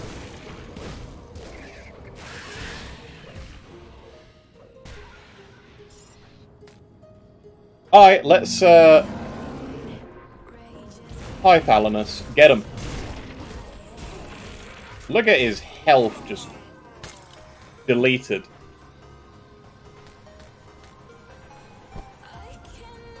Alright, we're gonna do the same thing to Log. Let me read these. I'm gonna wait for my cat to come back.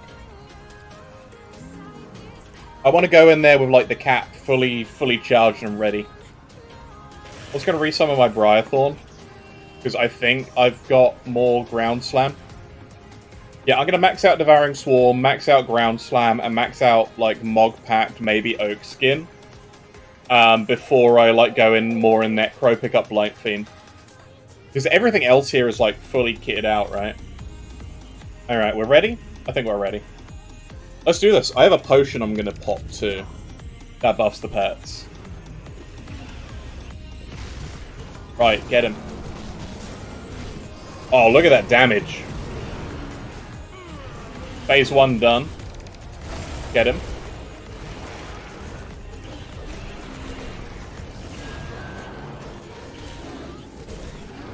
the cat's not even going to despawn.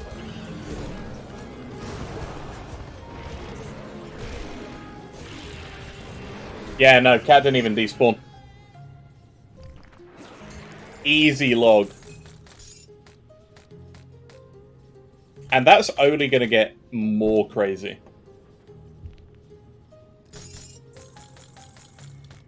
Yeah, like, bullying Log Haran is never easier than on, like, a pet shaman. How did I level him? Oh, how did I level the shaman? So, literally, when you start shaman, the first two things you want to do is come straight up to, like, level 5. So, first 3 points, straight in the tree, ignore everything else. Second level, also really easy to get, just auto-attacking. Pick up Grasping Vines. Like, Grasping Vines up to level 10-ish. Because that will give you, like, 30 points to spend. That puts you around here. What I do is I just go to 20. And I, like, max out Briarthorn. And then Briarthorn will one-shot your way through pretty much everything. He rips everything apart. So as soon as you max this, you put, like, a couple point, like, 1 point in each of these. I put 5 points in Mogpak because it's flat fizz damage. That does buff the Briarthorn. Because it's, like, pet damage. I then brought him up to here. I maxed out Primal Spirit. I put 1 point in Primal Bond. Because this thing does just stupid amounts of damage. Stupid amounts of damage.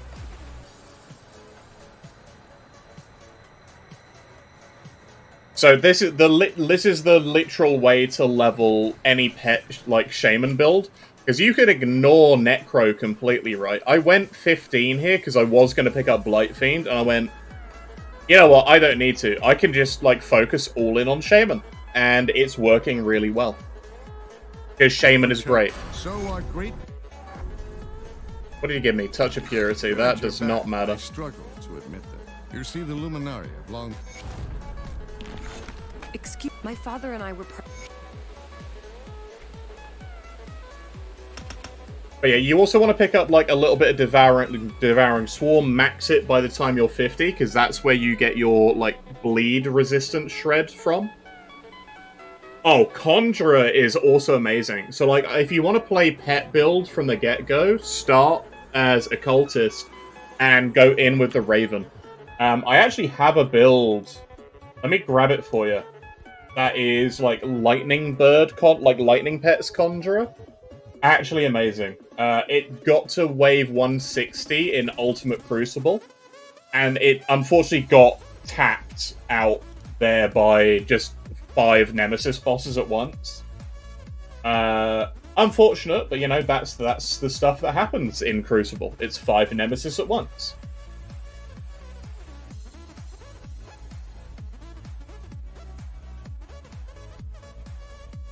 Here you go. And the thing is, you have Briarthorn, and it's there for, like, buffing you and the pets. That one is more like an elemental pet build. Really, really easy to level with, because it's the same uniques. It's like Bloodsworn Signet, Bloodsworn Codex, Hallian Belt, so like Hallian Medal, and Zarya Amulet. And as soon as you get those, you're set, right? You're basically set for leveling. Okay, I'm going to go pay a visit to that boss which wiped out my Avenger. And we're going to go kill him. So, Sunbane Oasis, you know how you come this way and then you suddenly have, you know, you got Sand Vipers, Stalkers and whatnot? And they're not normally a problem, right? Revenge, exactly. I need revenge. Yes, Max Briar and Hellhound is excellent, but you want to start with maxing the bird. And the reason you max the bird is because you max the bird, and then you max the 3rd part and the 4th part of the bird as early as possible. Because the bird has a giant AoE lightning bolt that it calls down at range. This guy. Ganar Vaka. That ability there, shotguns, is a 5-point shotgun. His Poison Nova is 12 shots and also shotguns if you're stood too close to the center of it.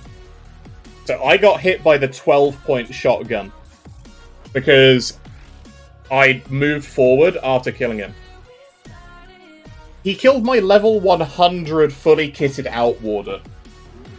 So he, in my opinion, is the biggest danger, because I think this guy has the biggest shotgun in the game. Other than, like, maybe Kaimon. I think it's Kaimon and this guy who are, like, the warder killers. Right?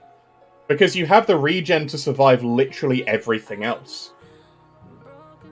Like, maybe Lokar, if you're not moving away and you're just face-tanking him, because Lokar does have a shotgun too. But that, 12 point. And he can spawn with Plague-borne weapons. Yeah, he hit for 21k damage through max res. Well, oh, actually it would have been around 24k because, armor. But yeah, that guy is just brutal, as it turns out. I never expected it, because I killed him 7 times, and then all of a sudden, gone. Instantly. Just dead. And I was very unhappy. I stared at the screen for like a solid 5-10 minutes, and I was like, what in the blazes was that? What in the world just happened? That is a fully kitted out warder. That is full warder set. Like, amazing Goddess rings. Spellcaster warder. Yeah, like, the thing is, right, I was in melee with him, and it was genuinely the, 12-point shotgun, I think, went off after the initial sunder. And it just...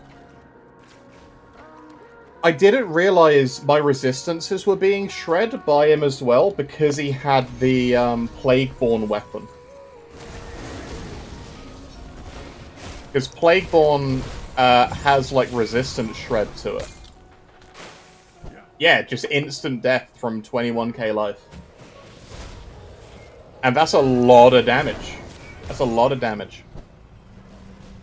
But, you know, these things happen. So now I have a healthy respect for that guy. This character actually needs to farm him for his amulet, because he dropped a unique amulet blueprint. Plague-borne weapons, let me check. So the level 94 Plague-borne modifier...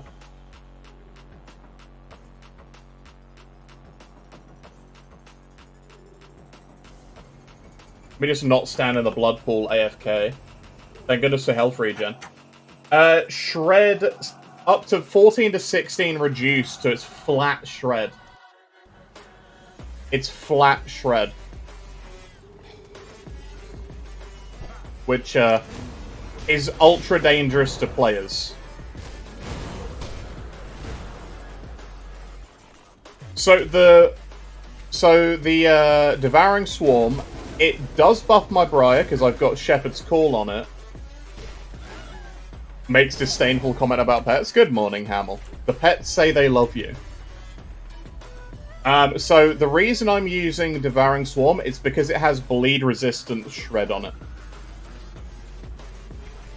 And that, combined with the Briarthorn's innate bleed and all of the bleed bonuses which I'm getting from the Shaman tree, basically mean I have tons and tons of bleed damage.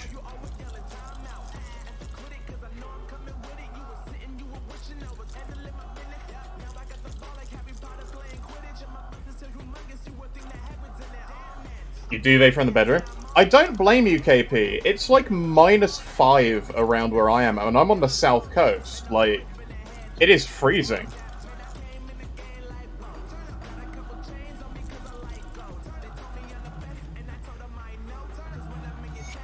I don't know why I'm keeping that Praetorian helmet.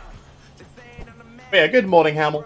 I'm leveling as, like, Bleed Shaman. I've taken 15 points in Necro already, because I was gonna, like, pick up Light Fiend early, and I just haven't.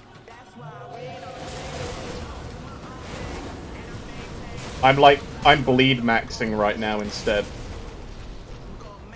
Because Primal Spirit is enough to, like, rip through bosses.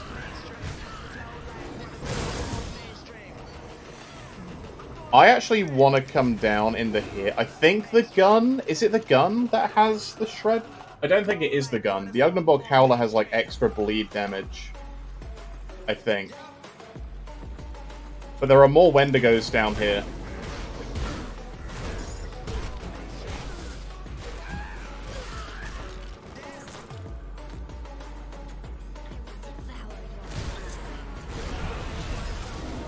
But yeah, what I'm coming down here for is I'm trying to find a Wendigo Barb.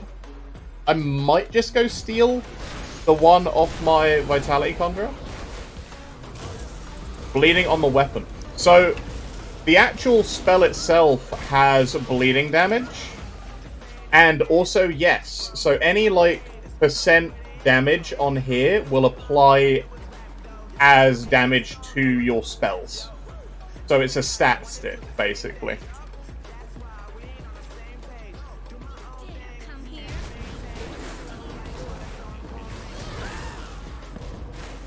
I feel like Amala, whatever her name is, isn't here. Flat damage does not, unless it specifically says it. So hopefully I'll get one of the things in here and I can show you.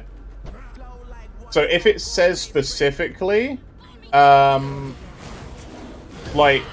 damage 2, then it will apply. If it's generic, like, flat damage, yeah, unless it does percent weapon damage.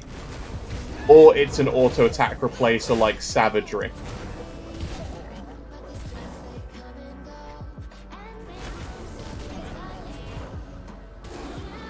There we go. That's actually what I wanted.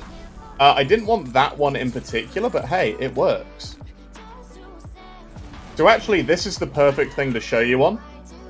So this here says flat physical damage, right? That doesn't apply to Devouring Swarm. The 60 bleed damage doesn't apply to Devouring Swarm. The 96% bleed damage does, because that will increase the percent bleed damage that Devouring Swarm does. At the bottom, though, because this is the modifier for the Wendigo Claw, it's bleeding damage per second to the specific spell. And then it also adds more bleed resistance shred.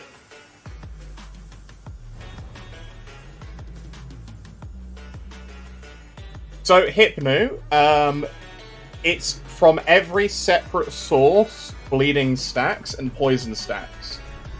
So, dots stack, but only from separate sources. It's the highest per each source, which means Briarthorn works, Blightfiend works. I don't know if Skeletons work, because Skeletons are technically the same thing, but at least one of them will. So anyway, that is my new weapon, because, hey, it's Bleed Shred. And that also means I don't need to go and find, whatever her face is. Miss Torvin, I think. So yeah, that's my new weapon.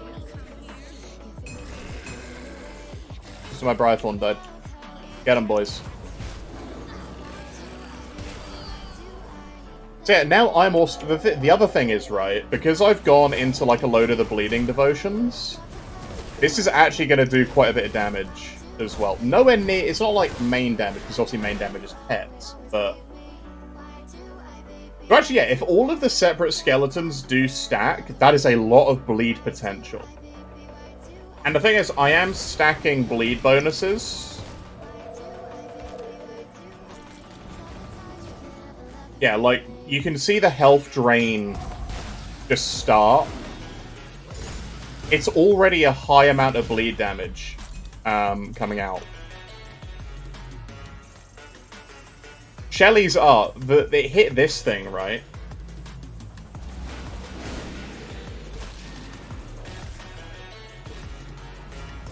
Yeah, so if I let him do that, you can see the health drain.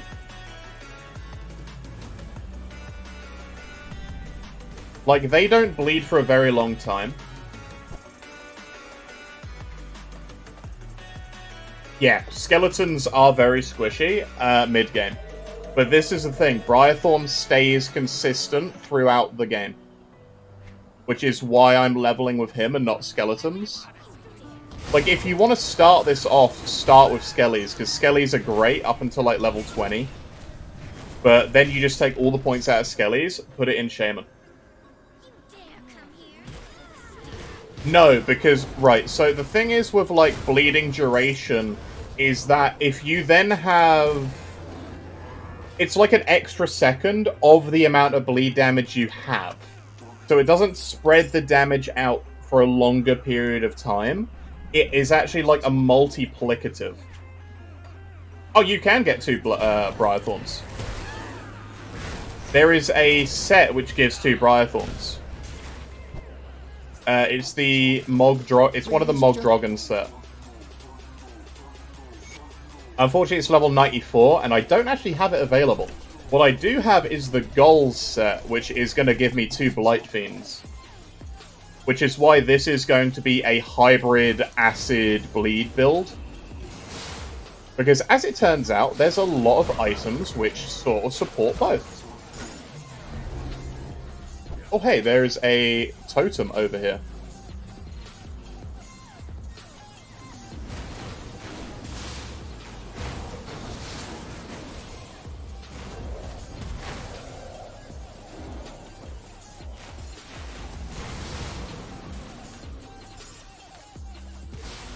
Why is there a thing in the way here?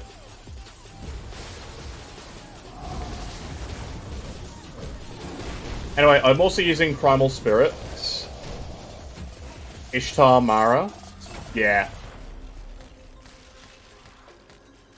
So I don't tend to follow guides, I just do whatever I think is gonna work.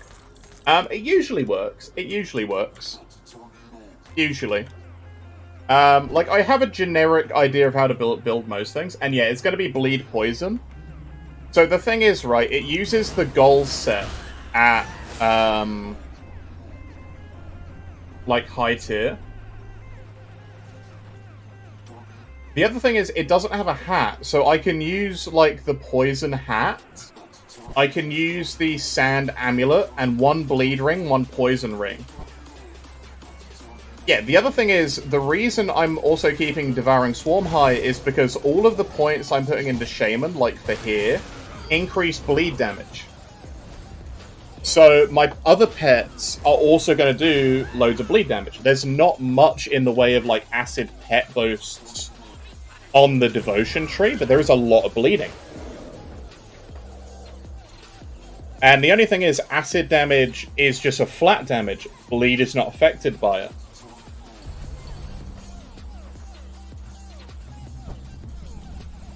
The only downside is I need to switch the weapon out eventually to one of these Scorpion Stings.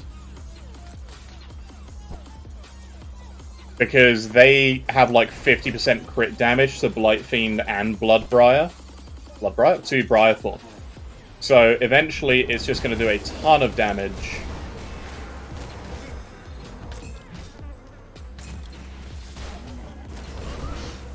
Superior of Blood, and very nice. More bleed damage.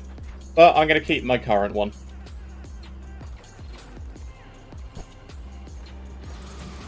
So actually you can completely dual wield these. Bleed Trickster uses, I think, one of these, and like you can dual wield them for the bleed damage. Or what I would do is I'd use one of these and the Beetle Shell Shield for Bleed Blade Spirits. Because Bleed Blade Spirits is basically this, except it's not a proper pet. Oh, the poison pet weapons. You can, but you give up your, like, relic slot. Or your belt slot.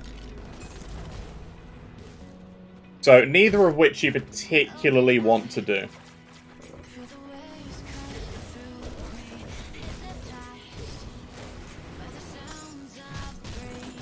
Yeah, when you have to give up too much, it stops being worth it. Also, hello, Fiend Leather. Right, that's Mr. Foul's heart. Let's go to the Coven's Refuge and just hand this in.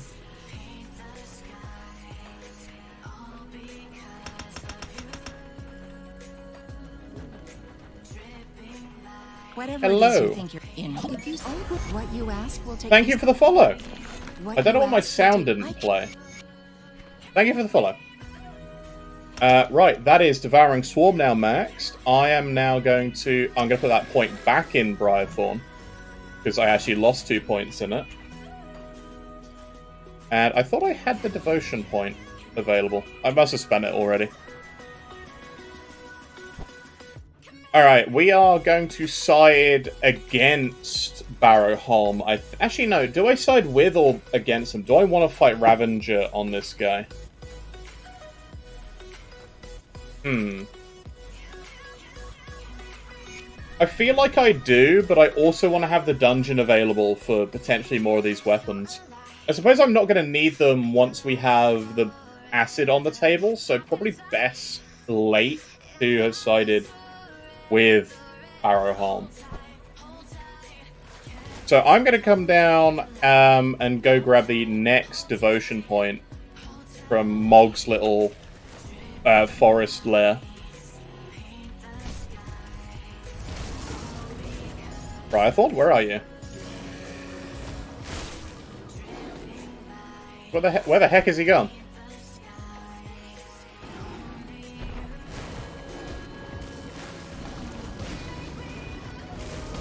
Yeah, honestly, pure bleeding works really, really well for pets.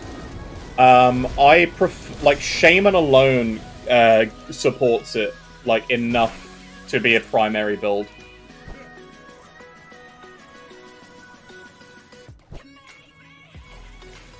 Like, poison pets take a lot more support, but that's why the poison items for pets are, like, really, really strong.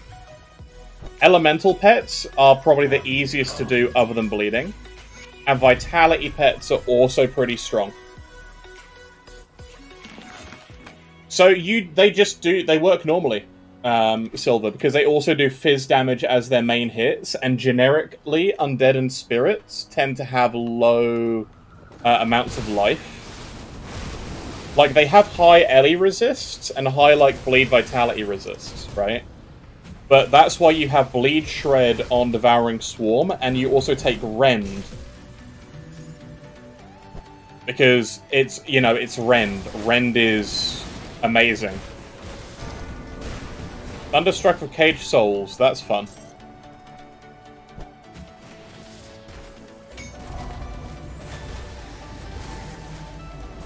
Rend is from the Huntress Devotion. It's incredible. So, Rend down here is extra bleeding damage per second. It has no internal cooldown, so it will apply everywhere, and it applies for 5 seconds. So, because it has no cooldown, means you can apply it as many times as you want. You use this if you're doing it yourself on Grasping Vines, because it'll hit everything and it'll trigger in the area. And then it goes up to how much? What's the end result, right? So it always, I think it's like 35%. It's 32% bleed shred in an AOE with bleed damage, OA drop. It's very good.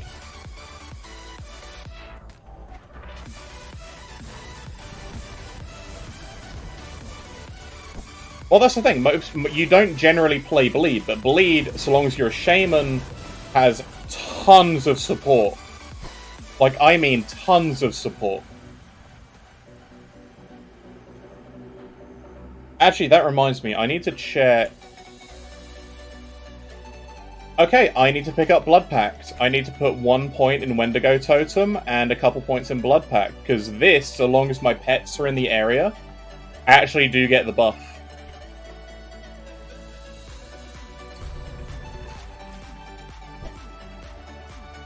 What else has Bleed? Nightblade has Bleed. Oathkeeper has Bleed. Not Soldier. So, like, if you want to play, like, pure bleed, you want to do Trickster, pretty much. But Archon also works quite well for bleeding. Because Archon has an amulet, and you have the Guardians, which can shred bleed as well.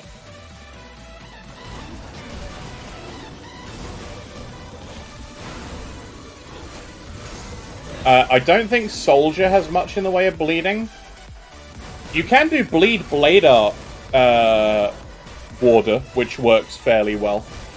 But I feel is worse than the Trickster, because Trickster's Blade Spirits just do so much bleed damage, it's ridiculous. There is an MI for bleed. Yeah. It's actually a really easy to get one too, because it's the Beetles in Forgotten Gods. Yeah, so Soldier has decent bleed, but the thing is, if you're doing a bleed build, you sort of need to be a Shaman, because otherwise you're just giving up Devouring Swarm. Yes, the Beetles. They love bleeding. Like, there's so many bleed MIs. You have the Corvin Hat, you've got the Wendigo Claw, you've got the Beetle Shield, you've got the Ugnabog Howler. And the thing is, because all pet damage isn't, like, on gear, pet damage is generally all damage. It scales dots and their hit, so you're never giving something up.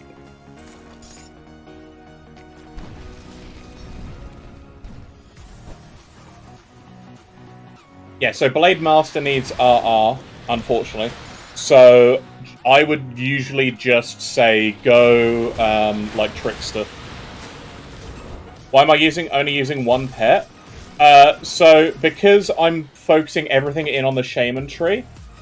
So, like, here's the thing. The Briarthorn alone has enough damage coming out once it's maxed out between, like, Emboldening Presence and Primal Bond that you don't really need much else in here.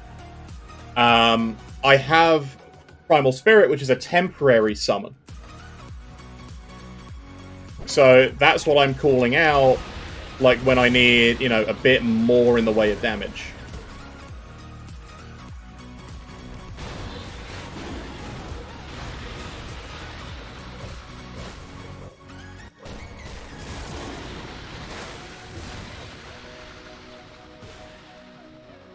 Right, this is going to be a little bit dangerous, but we're going to go for it.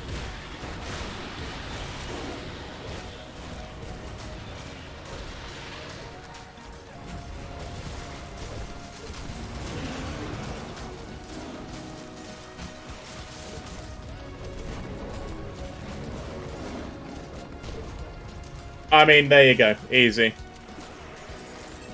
So the thing is, right, you can level, and not exactly what I wanted, but I am probably going to switch into that soon. Hey, the Kraken is dangerous. It's just, you know, we have Spike. We have Kitty Whippins. I mean, he did almost kill the Briarthorn, to be fair. Let's be honest there. Spike is amazing. And we're going to have a permanent uptime on Spike for leveling through most of the 50s content. Because I am actually... The reason I picked that up is because as soon as we get our hat, we're going to be good. Yeah, the thing is you can sort of do hybrid, and having the Briarthorn is also great because he is a buff for yourself as well.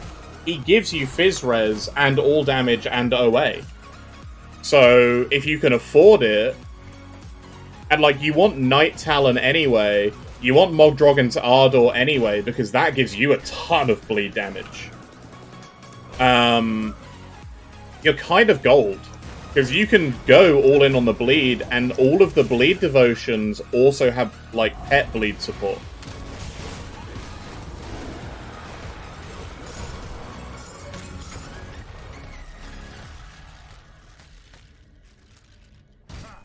So, like, you can do, like, Bleed Blade Spirits. Bleed Archons are a little bit nicer because the Archons shred bleeding.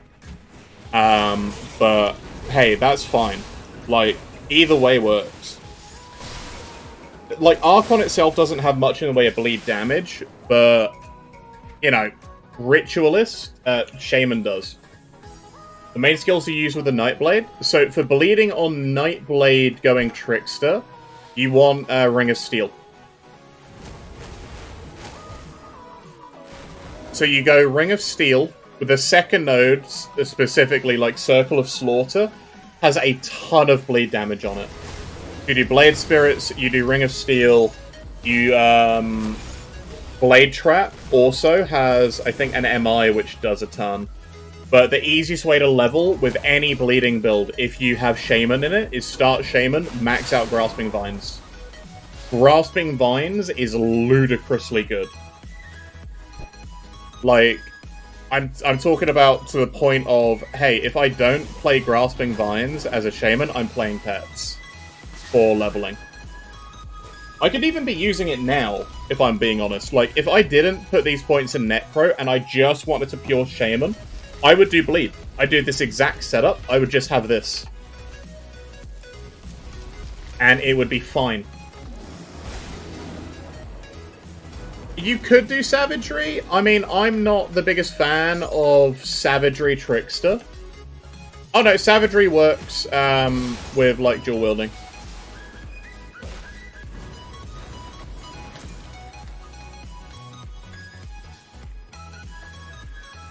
It's just like, I don't know, I just don't think I would do Savagery myself because they're both fairly squishy classes. Like, Shaman is weird because it supports, like, two-handed, pets, casting, but it doesn't have that much in the way of, like, health gain.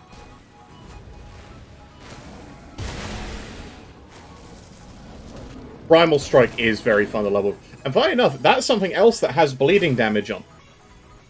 The only thing is, it has, like, bleed support up here, but the main hand bleed damage is actually quite high. So, you can technically two-hand Primal Strike with bleeding. Like, there are so many bleed options in Shaman, it's ridiculous.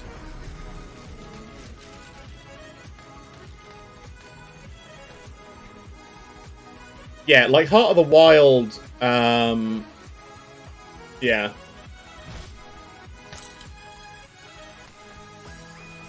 Actually, yeah, Fizz, Bleed, Primal Strike does sound dope, now that... Actually, God, yeah, that would be sick.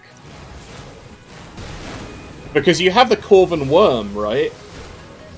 You have the Corvin Worm, which converts it to pure physical.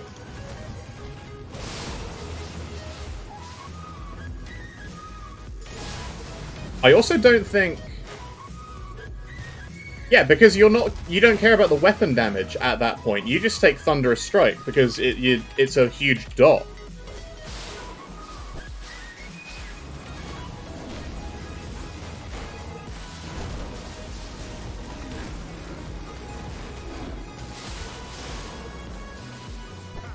But yeah, I'm coming through here because I just want to kill Sylvara.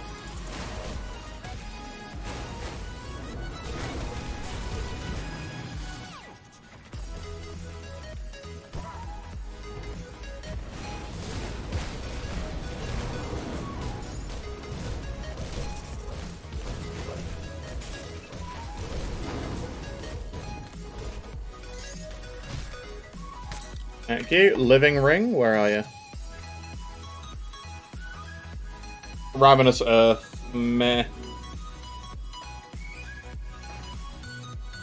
Alright. Hello, 5800. How you doing today, bud? Hope you're doing alright.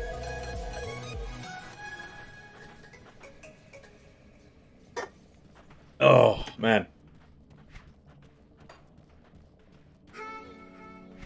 Oh yeah, I'm gonna need to go replace the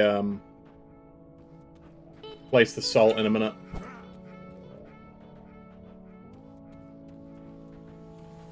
But yeah, like the Corvin Worm item, I think the Corvin Worm is... I know that's the ranged... It's the two-handed, like, crossbow. Yeah, the mythical Corvin Worm converts Primal Strike to physical and adds internal trauma damage to it. Welcome, trap. Oh, cut it. Good. And it also has up to like 306 bleeding damage. So it does support the bleed part of it too. So there you go. Bleed Primal Strike Trickster. That's not a sentence I thought I'd say today. The only downside is you're not using like the Demon Slayer set, so you don't get the extra boost to Blade Spirits there. Can't complain? I'm glad. At the bare minimum, leave the complaining to the British. It's a national pastime here.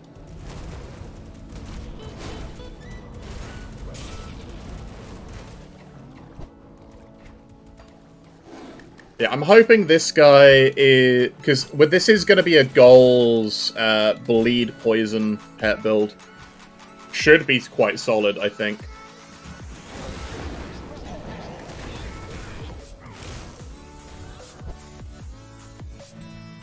It's only going to get around 60% like bleed shred.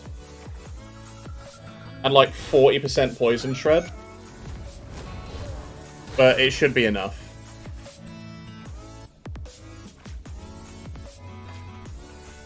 Should be enough. I do still think Conjurer is the best, like, pet build option.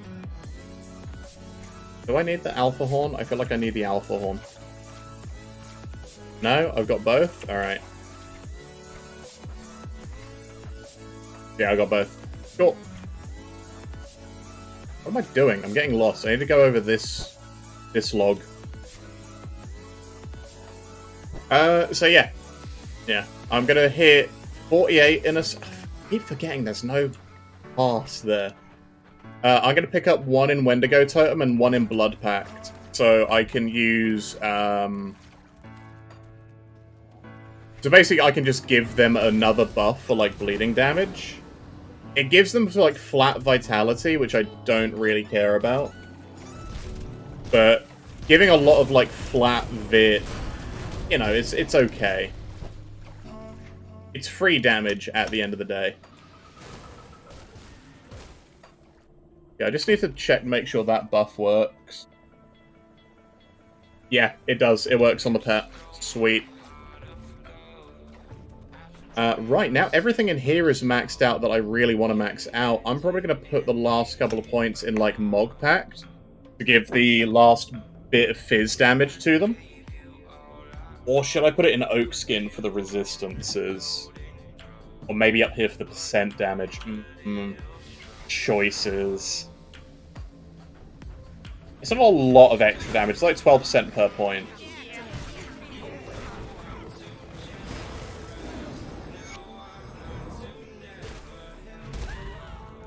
And we're respective of Homestead. Lovely. Okay.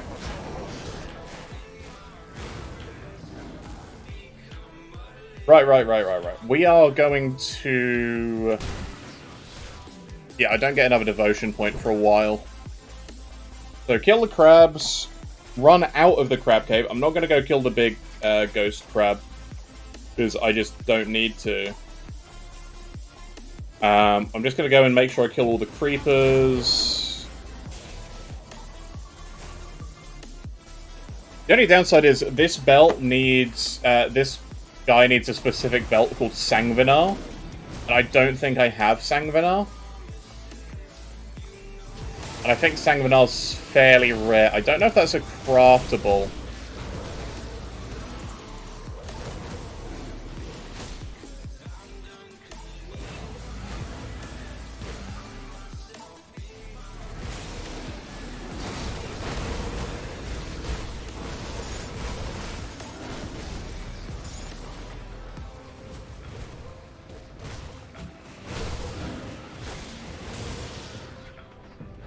Yeah, I wouldn't. I'm just not. Sangvinar? Is it? Am I thinking of the wrong thing? I know the thing which I'm thinking about is a belt.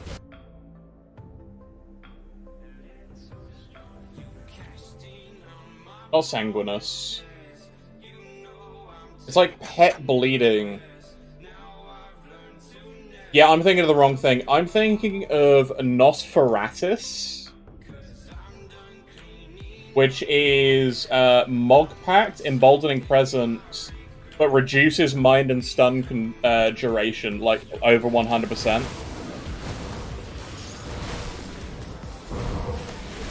Also Fizz Res, Flat Bleed, Bleed Res, everything you could sort of want on, like, a bleed item for pets. Yeah, I'm looking for Nosferatus, which is just a global drop. It doesn't look like it has a blueprint. So, hey, farming. But I have the goals blueprints and like 2 or 3 goals items anyway.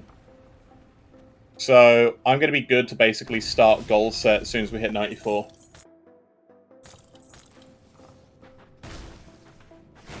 If you want to look at another amazing item, which we're going to do, which is actually target farmable. So that Scorpion guy, Rakar, whatever his face is, he has... Oh no, I have the goal set already, Silver. I have the recipe and the full set. Well, not the full set. I have the recipe, so I need to, like, convert some, but... I shouldn't need to fight these crabs. I need to fight these ones. Why I came here. Right, that should be all of the pit creepers dead. I'm just going to check up here quick. Oh, hey, a totem.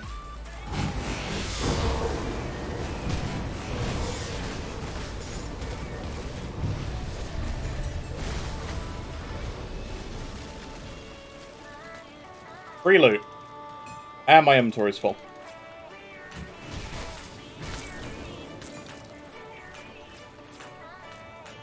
Take that. I'm just gonna do this. I always TP back now. That means I can hit the shop on the way through. Yeah, so there's an amulet, and it's like called Blood on the Sands or something, and it gives a ton of bleeding damage to pets. Like a ridiculous amount of bleed damage to pets. And there are 2 versions of it. So I want the lesser version and the greater version.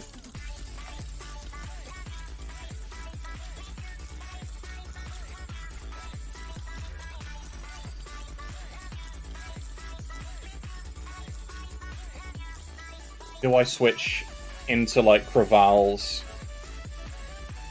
Very tempting. But I would need the rest of my items before I do that.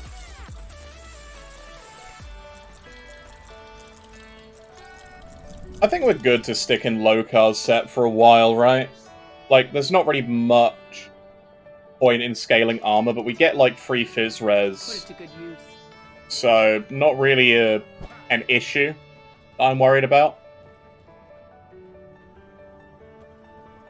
I'm just running normal for the quests to unlock the rep, by the way. I'm not, like, using pots because I want to use the pots once we hit Elite. Because I am being very stingy as my Avenger died and he was my new pot buyer because he actually had all my money. So I'm back to being extremely poor.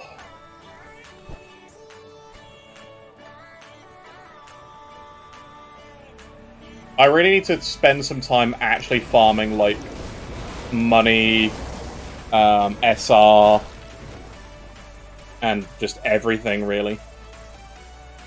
Spend the time, earn the spend the time, earn the coin.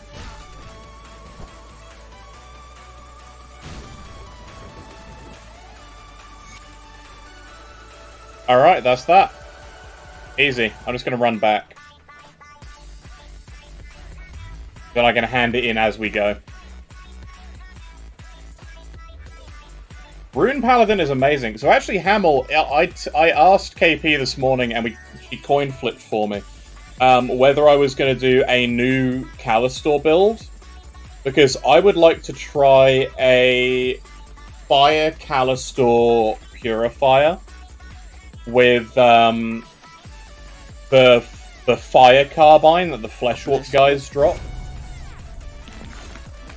Because that thing can roll like 20% up to 960 something. It was a nat 1, so of course I had to play pets. I am so pleased.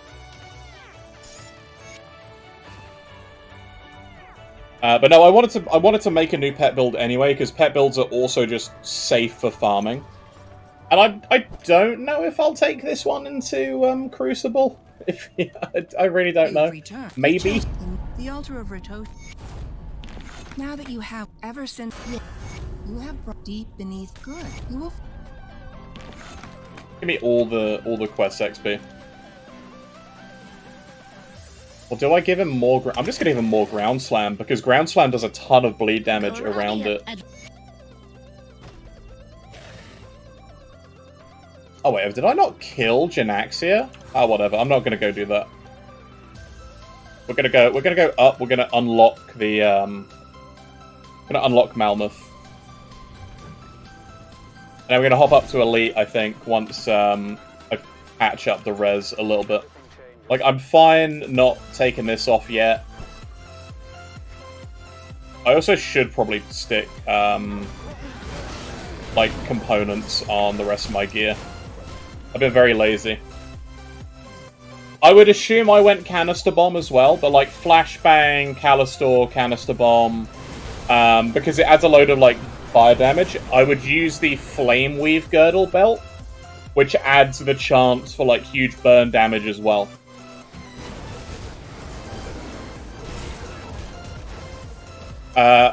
The thing is, right, it's either Canister Bomb or you use Blackwater Cocktail, because obviously you don't have the shield that's giving you flat shred.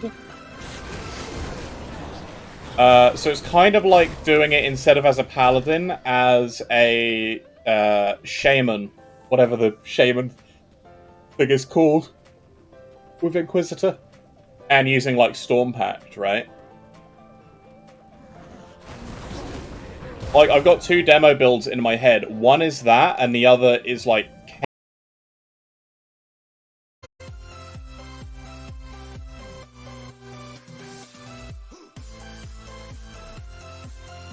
Hello, we back? Everyone back? I think it was just a hiccup. Like, everything else on my end is still going. I think it's Twitch is just flipping out again. Because all through that disconnection, my upload was still, like, between 5 and 6K.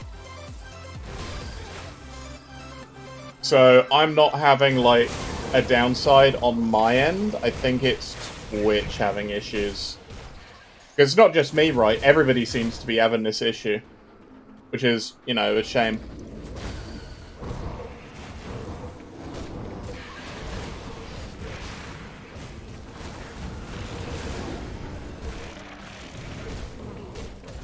So, there is actually a hat which I'm going to be looking for coming up, which is why I've kept the Craval shoulders. The hat which is coming up comes from the Ascended, which unfortunately means it's not a target farmable item. I just need to hope that their hat drops. Now, I don't know if the store is going to sell it. I kind of hope the store sells it after we beat Malmoth.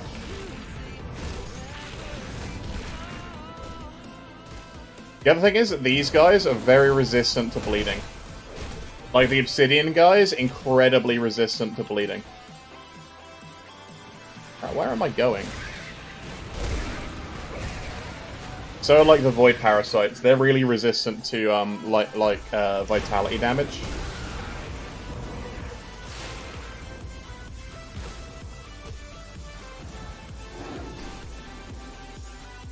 So yeah, we should be good. We should be good. Alright. What's up, demons? I'm back.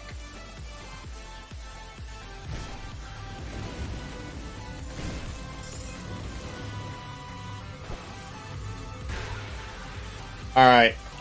So. More fizz.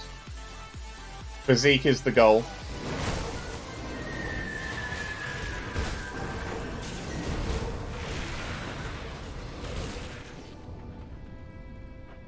Oh, wait a second. The little path down here. I wish this was bigger. I wish that was bigger. Okay.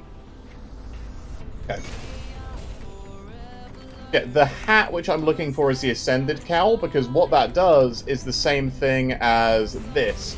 Except instead of instead of this is +6 seconds to, like, conjure Primal Spirit, it's minus, like, 6 seconds to the cooldown.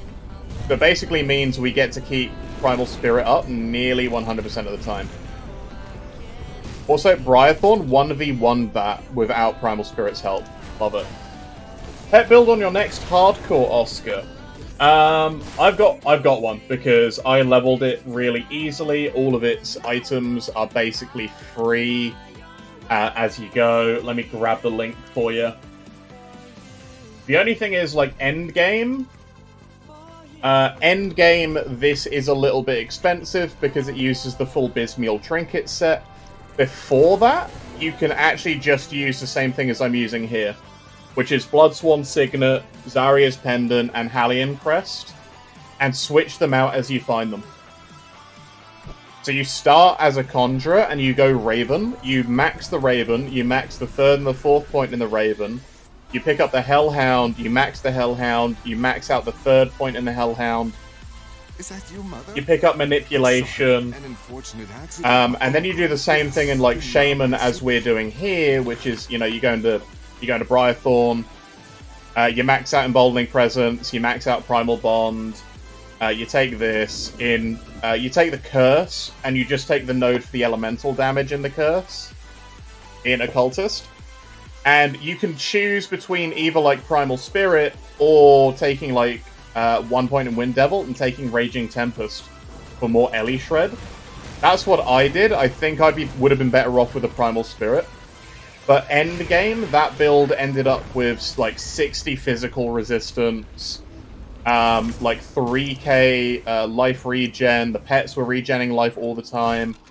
It only died because it got arcaned and then one-shot by, like, the Obsidian Nemesis guy in wave 160 in Ultimate Crucible, which is not standard game content. I was very confident once that build would have been, like, fully set up with the Bismeal set, that it could have done every bit of content in the game, except maybe Mog Drogon. Oh, speaking of which, don't worry about if you don't have the Mog Drogon shoulders. But hey, if you have, like, a maxed out warder, then just go kill Mog for his orange shoulders, right? And you have, like, the best shoulders in the game for it. That build in general is like lightning elemental pets, which work really, really well. Disturbingly well, actually. Because in the end, you have 2 ravens which call down lightning constantly. So it has a big AoE clear. The birds are ranged. Your Hellhound shreds res. And the Briarthorn buffs everything with, like, Fizz res, all damage, OA, DA. It works so well together. It builds itself. It really does. Like, that's the thing, right? I don't like Necro, because Necro doesn't really have synergy with, like, the Shaman and the Occultist, their, like, pets have synergy. They have auras. The Blight Fiend has an offensive aura, which, don't get me wrong, is good, but it doesn't really, you know, do much other than be a tank. The Skeletons do nothing except DPS, and, like, Reap Spirit is weird damage types.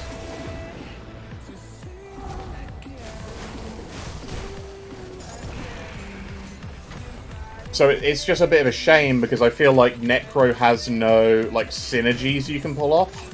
Unlike Conjurer, which has 2 sets of elemental synergies, and not only has it got elemental synergies, it can do physical synergy, it can do bleeding, It's really good.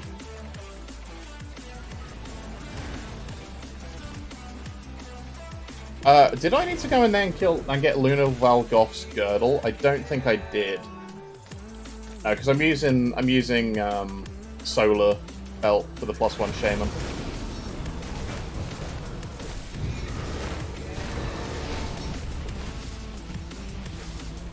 Guys, kill that thing, please. Thank you. But yeah, like, the Ritualist here only really works because you have the goals set, which is why I'm not bothering with acid pets as I level. Not saying that you can't do acid pets as you level. Also, I realize I don't have my Aether res up, so I'm going to go fix that quick before I get tapped out. Because I was using this. There we go, 57 Aether res. That'll do for now.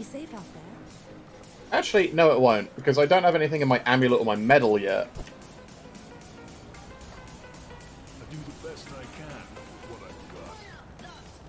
So I'm going to grab a... I think a runestone in the hat.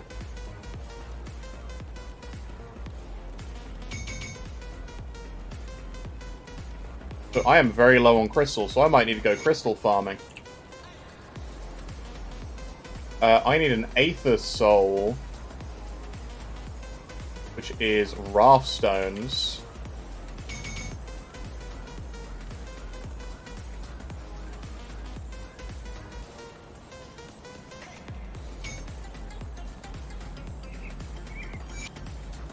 And then I need a Black Tallow, which is Riftstone.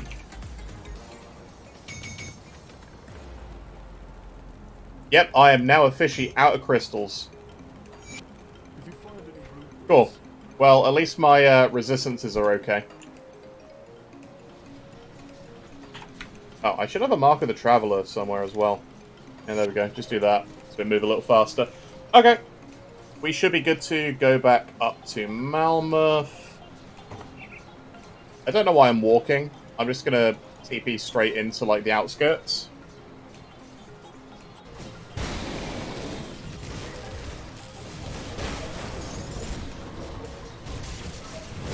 And then, yeah, I am gonna need to farm some crystals.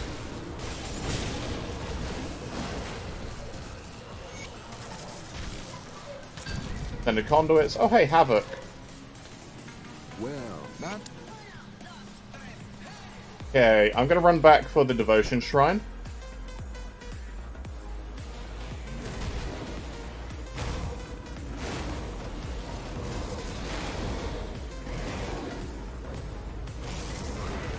Outskirts is pretty good for crystal farming. I prefer, not Port Valbury. Actually, I do actually like the Port Valbury run, because Homestead, you run through the thing, there's multiple, like, double crystals.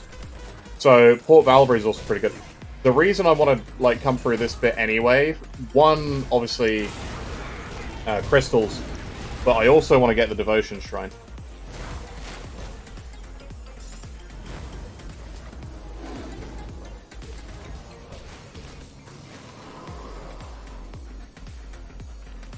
Yeah, so the lab is great once you hit, like, Elite, right? You can just go there on Elite and farm it through, because Elite scales up to 100 for you there. You can't do it on Normal anymore. Because it's just for speed, right? I mean, I have a Blade Master. I also have my, like, Ultra Vias Cold build, which is just ultra speedy. So I can take that there if I really want.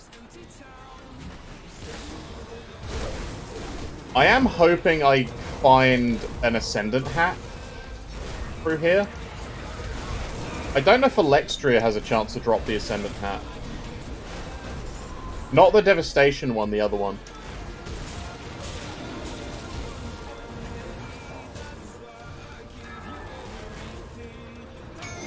Interesting. There are a lot, so I suppose you just go to... The only thing is the outskirts is still messy to navigate. But if you don't mind the navigation, it's good. Oh, thank you, Solver. I am going to go down and kill Terranox, because he can drop a book.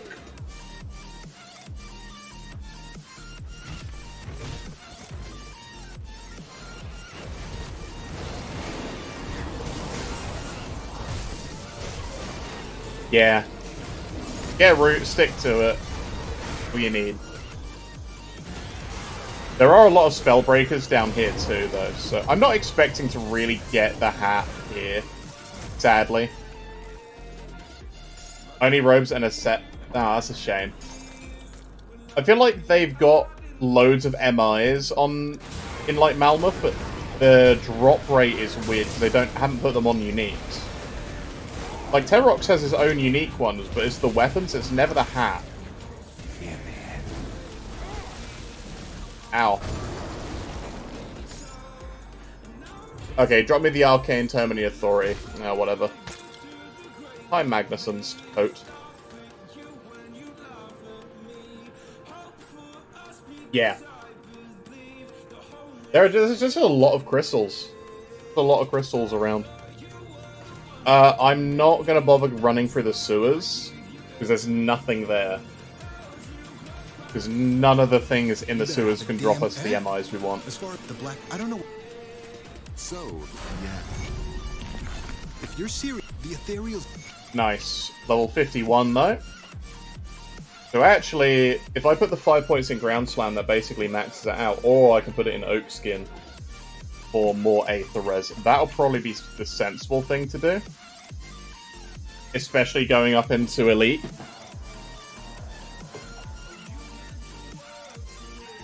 Plus then that gives Aether Res to the Briarthorn as well, so we'll do that.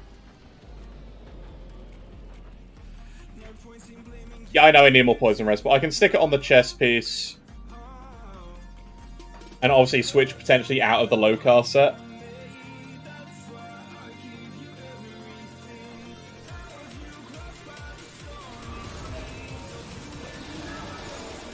The other thing is, I should really go and get a Bismeal set of pants before going up as well.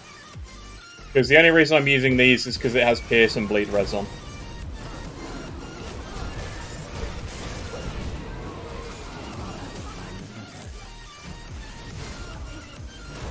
Let me just quickly check for that hat, which I'm after.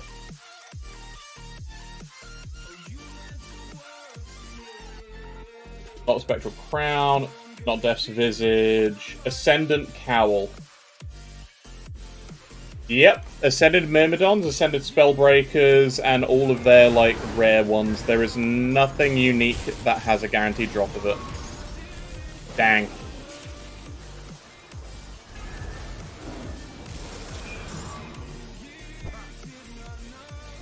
Dang it.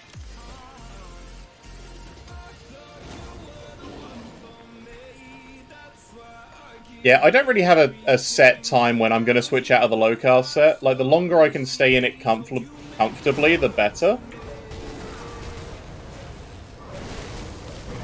But again, I know, like, I'm playing a pet build. Eventually, I'm going to need, you know, actual pet gear. Not that there's actually much in the way of, like, gloves, chest piece, and whatnot until later. Like, I could be wearing, like, the Mogdrogan set, or whatever.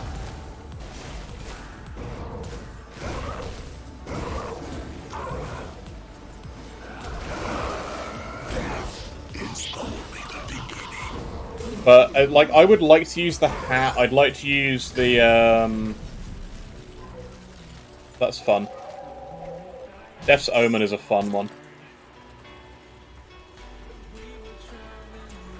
So, the Ascended hat, which we're after, has a... Oh, hang on, it's minus 4 seconds to Briarthorn? Wait, what am I thinking of, then? Am I wrong? Is that not the one which I need? Well... Hang on. Hang on a second. What's the other Primal Spirit beat? Is it Necrolord's Gaze? Oh, it's Bound Wraith. Oh, I can go get Bound Wraith easily. What am I doing? I should go get the Bound Wraith. I also forgot the Bound Wraith Devotion point. So yeah, we need to go back to Ugnambog in a second. We'll do the wagons, and then we'll go back to Ugnambog.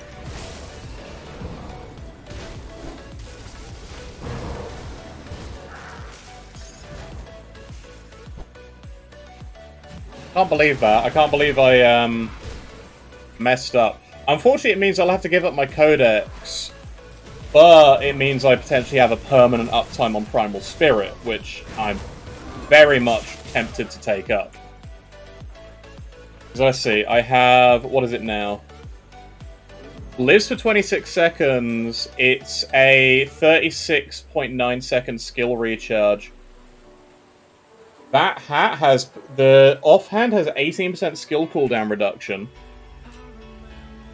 which is the same as this, but it has a flat -8 skill recharge to conjure Primal Spirit. So yeah, I think I'll take that. Did that wagon not break during that fighting? Get that wagon for me. Thank you. Also Crystal. Okay, so that should be the eastern one, so we'll go towards this one up here. Cool, not here.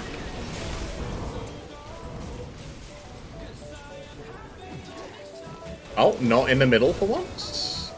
No, it is in the middle for once, that's fine.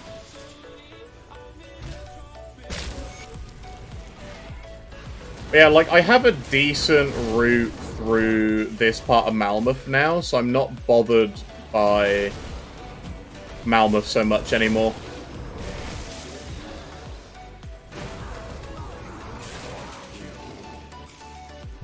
I actually wonder if I can get more skill cooldown, can I actually just have Primal Spirit up at all times? Like, just as a permanent pet. Because if I can, that's amazing, because it's really, really strong.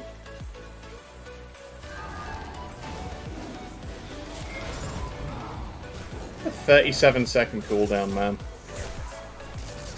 Lowering that would be great.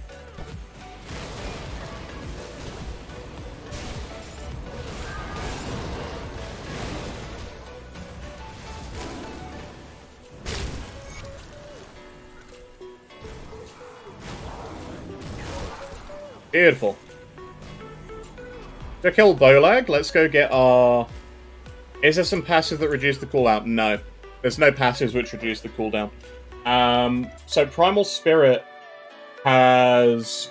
There is a hat which we could use. But it's a level 94 hat. So I'll have to pick between that and the Serpent hat. The thing is, the Necrolord's Gaze, I think I have that blueprint, actually. But that's another -5 second skill cooldown reduction. The Bound Wraith is -8 seconds. The Will of Bismiel Amulet is -6 seconds. And the Hallion's Crest lives for an extra 6 seconds. So there are a bunch of items that help scale it.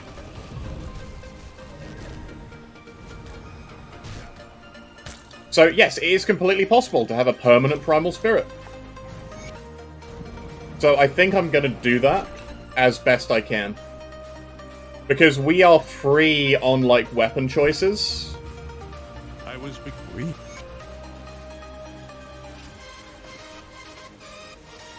Right, I'm going to go get an Ancestral... I'm going to get a Wraith. So actually, Barrowhelm is going to be the best thing, because there's a Devotion point in there as well, which I missed. But we need to beat up Mr. Spooky Ghost Man.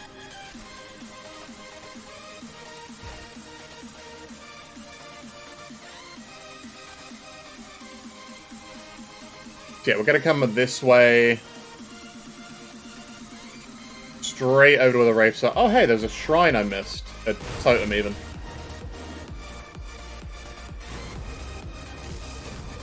So, sadly, it means I am going to be giving up my Hound Masters of Caged Souls book. so the Brythorn's not going to have as much damage. But hey, permanent Primal Spirit. Near enough.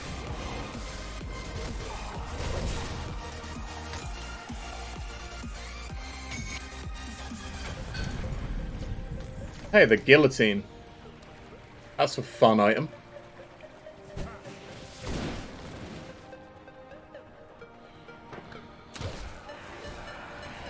Also, we can farm this as a guaranteed.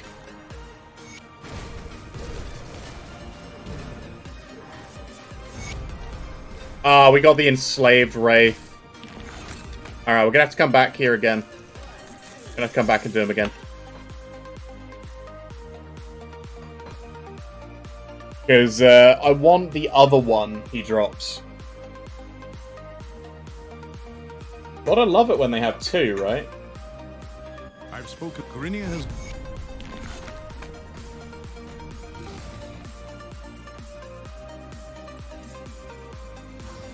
At least it's not like a slow walk. Also, we got 2 points to spend. I'm going to stick that on Primal Spirit. Because that'll be just fine.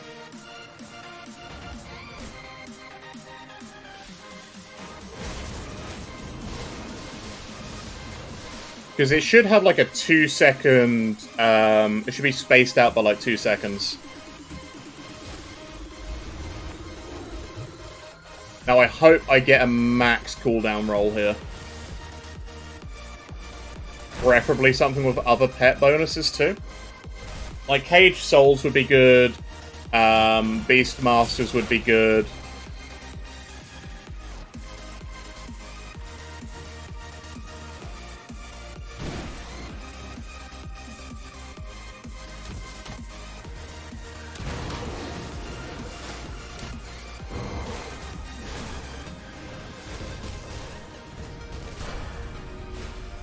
Houndmasters, Bound Wraith. There we go, Houndmasters. 70 all damage, 5 attack speed, 5% OA.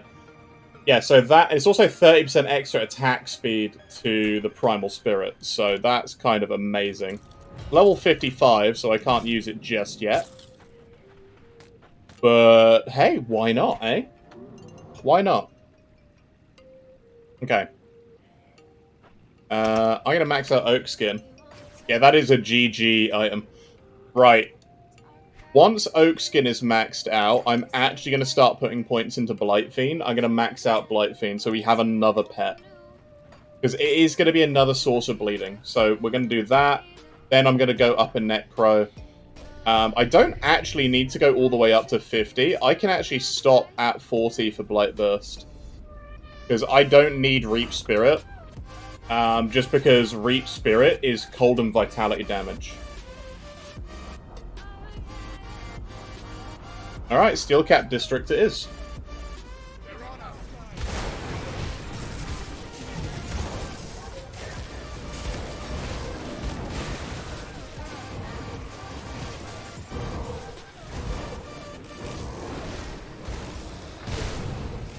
Yeah, what was that cooldown roll? 13%. I mean, I'll still take it because the flat 8 seconds is huge. Well, good. The outpost resistance had. There you are. Well, just Corinia's. Right, this is going to be the easy bit. Also, Malmoth, absolutely amazing for pet items.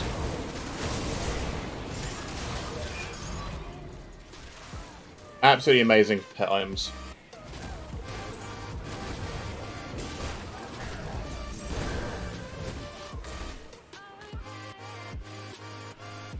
Oh, do I really have to run all the way down?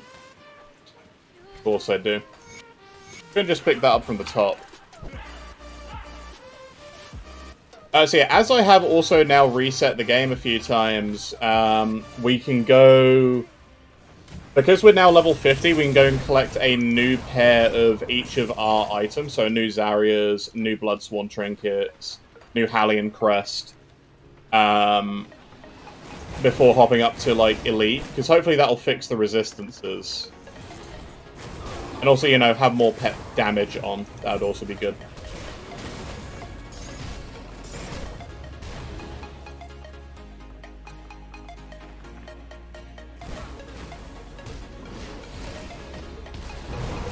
Get him.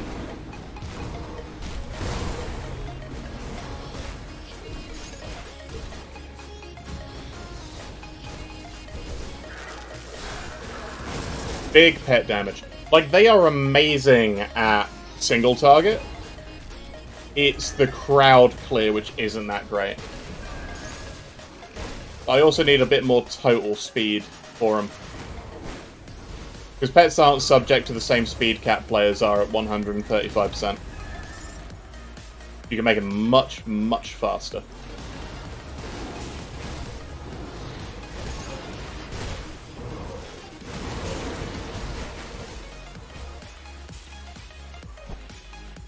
Much as I know I'm probably going to regret it, I'm not going to do Forgotten Gods. Unless I go and just try and get the hat. But again, it's the hat which is the problem to try and find. Because there's a Devouring Swarm hat. And the Devouring Swarm hat also reduces bleed resistance. So, if you can get it, great. But good luck, because, again, the Corvin armor hats have like a 2% drop rate. Which is really frustrating, actually. I wish they had upped that. Or added unique Corvin armors that you can farm.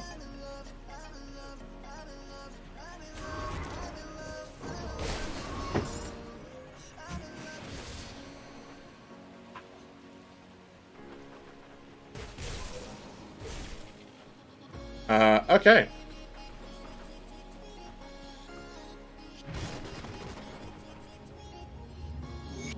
Goodbye. Alrighty.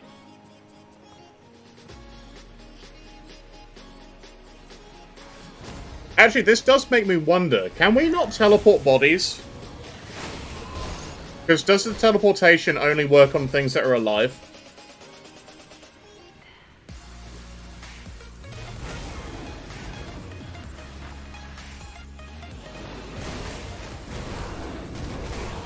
Yeah.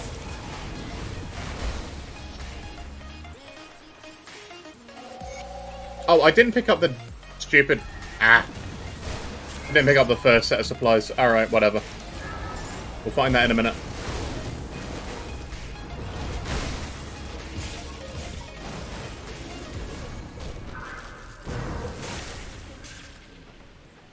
Okay.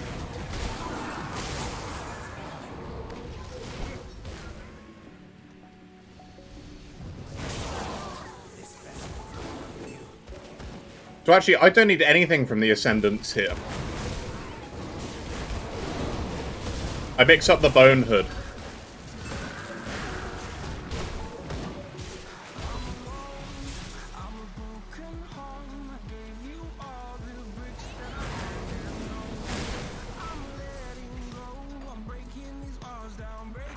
I don't have free dynamite?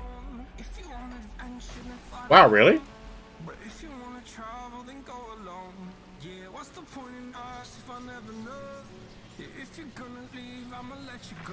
That's weird. I would have thought I'd have dynamite. I guess I need to make some.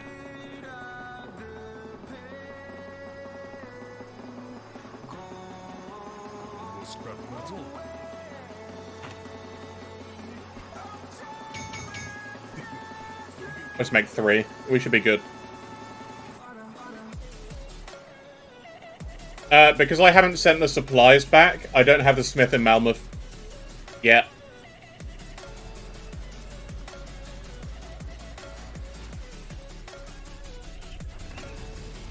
Yeah. And that's actually the reason I'm running back down here, so I can grab the supplies and be lazy about it.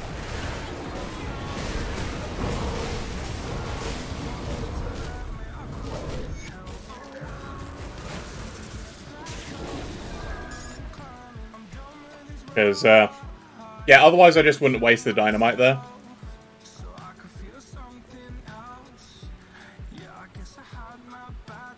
I mean, it is a nice shortcut anyway, but...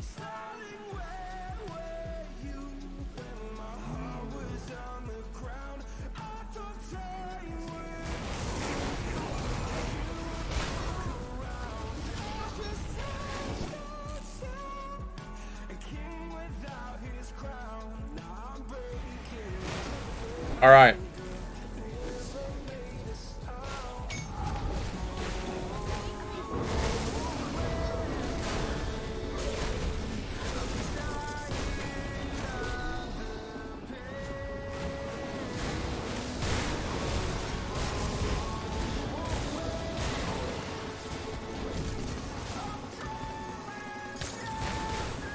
Easy. Subjugate is Flesh Warped Archive too. So if you're a Hellhound build, use this. Might be sandwich time? Yeah. That is the only downside. Having to leave the confines of warmth in this weather, not a good idea.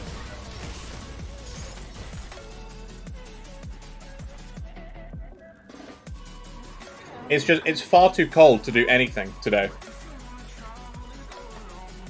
Except, you know, stream.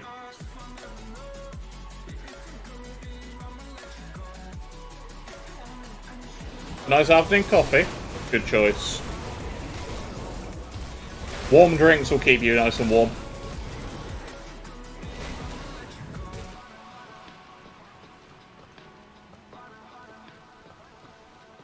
Well, if it's sandwich time, KP, if you have to get out of the blanket anyway...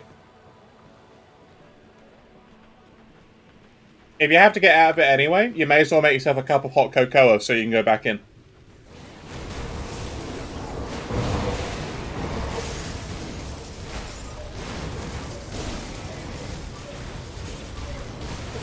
Them's the rules. If it's too cold, you switch from tea to hot chocolate. Exactly.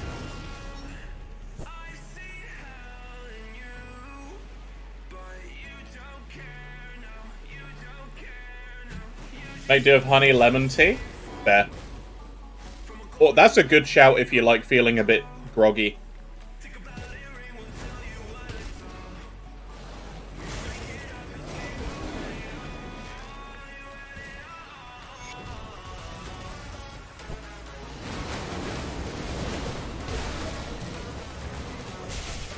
You know what? The, Reap Spirit has a set which gives you 3 of them. So this is what the Why does Ethereals Primal do. Spirit not have one? That's a little unfair.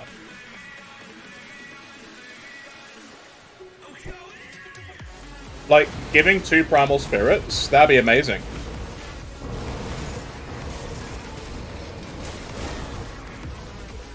Like, keep the cooldown, it just summons 2.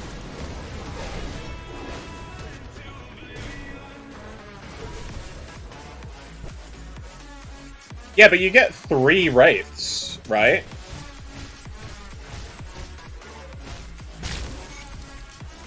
Like, the set for this gives you 3 Wraiths, and these last, like, 18 seconds each.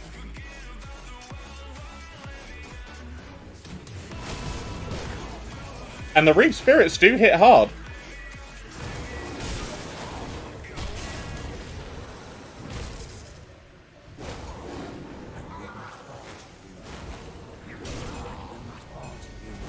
I don't think it'd be too strong.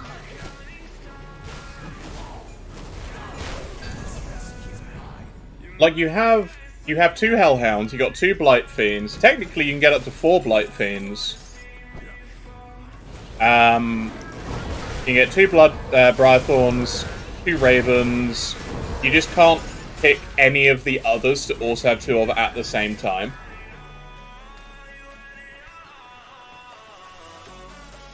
So you could just pick up, like... You could do the same thing, right? Just make it use the same slots as all of those other sets. Transparent Tim. I'd call him Danny.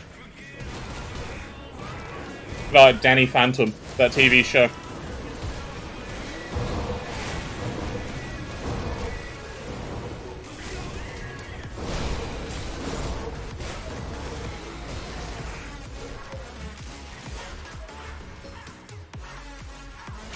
the shrine.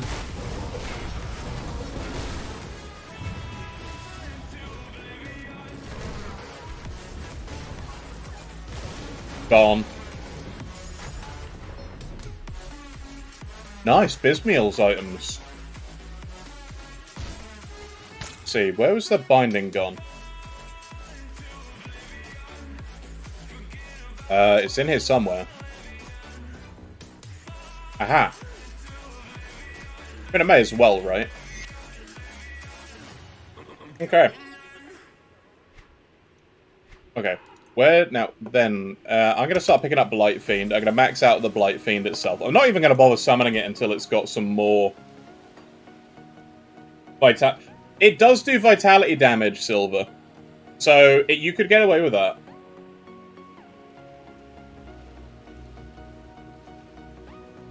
Okay, so 3 gold and 5 green.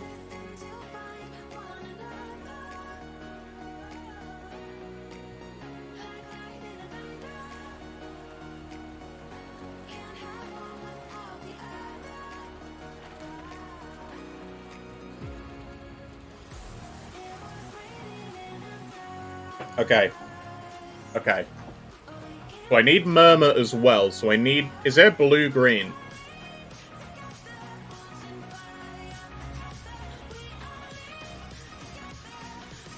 I don't think there's anything like deep blue-green.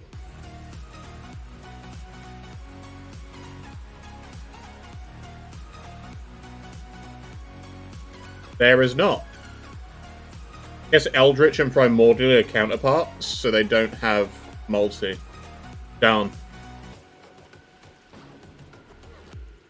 Right, gold first, so I can pick up Typhos.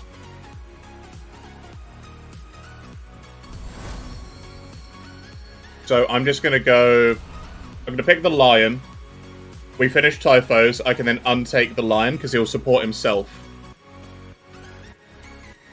Then I need 6 blue, which is just the eel. That lets me take Murmur. And then I'll have 9 green.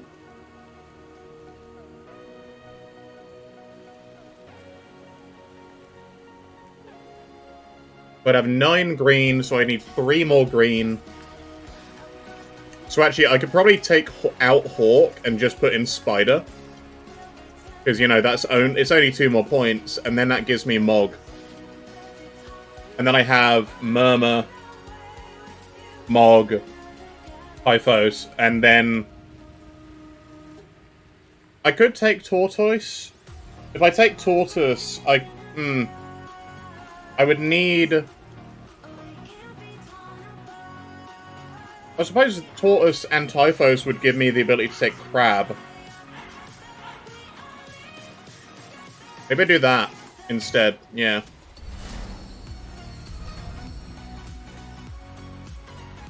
I'll go Tortoise, because then that's 3 blue. And then I need 3 blue from literally anywhere.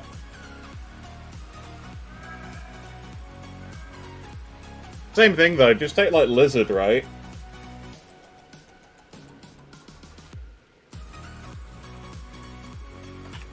Yeah, I'll just take, like, Lizard or something.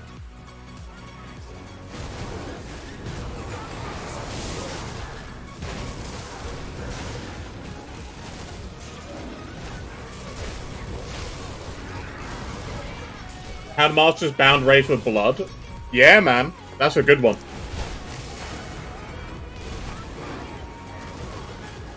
Oh wait, I got this one. I haven't done the left side one. Crud. I need to go do the left side. I was too focused on the Ascendant on the Shrine.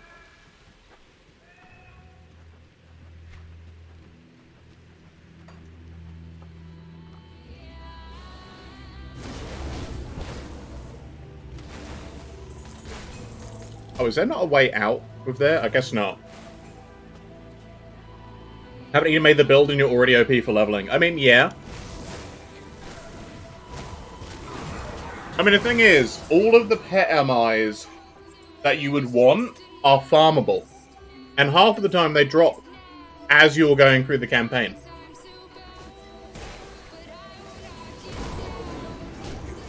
So there's nothing that's specifically out of your way.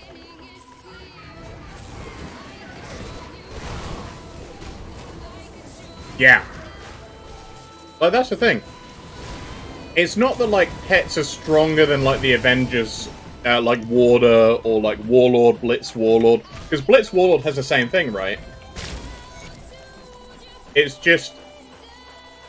everything you do as a pet build, it consistently scales upwards. So, like, there's not really much in Act 1, except for, like, Thalamus' sword, the sword from the Blood Guy.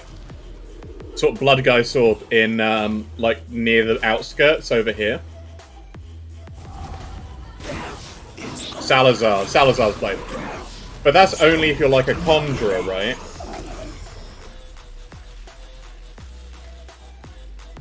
Like, if you're a conjurer, Salazar's blade, you pick up... so, like, Act 2 is where all of the pet items really kick in. Because Act 2, you can immediately get, like, Hallion's Crest, which is great. That's basically all you need in Act 2. Because, hey, it's +6 to conjure Primal Spirit, +2 to Briarthorn if you get Of the Wild, and it's also Hellhound. So either way, so long as you have one of those, you have a really good item to level with, literally from that. Like, you can also get...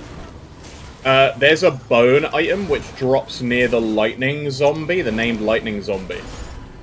If you run through that bit, click on one of those corpses near him, you get the Conjuring Bone, which gives you another pet early.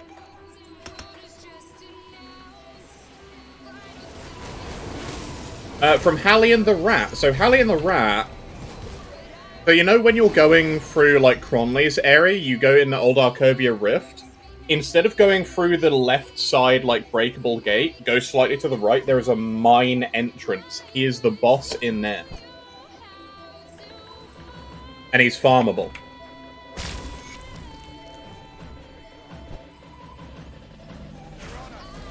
Yeah, it's really nice. And then you don't really get anything until, like, Bloodgrove. But as soon as you go there, you can start getting Bloodsworn Codexes. So you get one of these, then your Briarthorn is boosted up. You get Zarya's Pendant for killing her. She's the one outside the Darkvale Gate entrance. She's guaranteed to drop one of these and the Bloodsworn Codex. Basically a guarantee that you'll have this by the time you kill her. And then you get 2 Bloodsworn Signets when you kill Carol's the Sigil inside of Darkvale's Gate. And then you have, like, your 4 trinkets set done. And all you need to do is keep them topped up, like, every 20 levels. Because the items that are really important on there for you, other than, like, stat, like, resistances, are on part of the item. It's pet increases. And then, obviously, Wendigo Claw, if you're doing bleeding like I am now for leveling, you can go and farm, like, a Scorpion Pummeler if you want to do Acid. You can even, like, if you want to do Aether pets, you can convert all of the fizz damage these guys do to Aether with Krieg's Mallet. So you can do... I was going to do Aether pets with this. But I figured, you know what, I have bleeding, like, already. These guys do so much bleeding, why would I not do bleeding? So I'm doing bleeding into the Goals set, because Goals Ritualist is really strong. I can bring out the Blight Fiend now, why not? He's got a lot of health, so... because he's a tanky boy.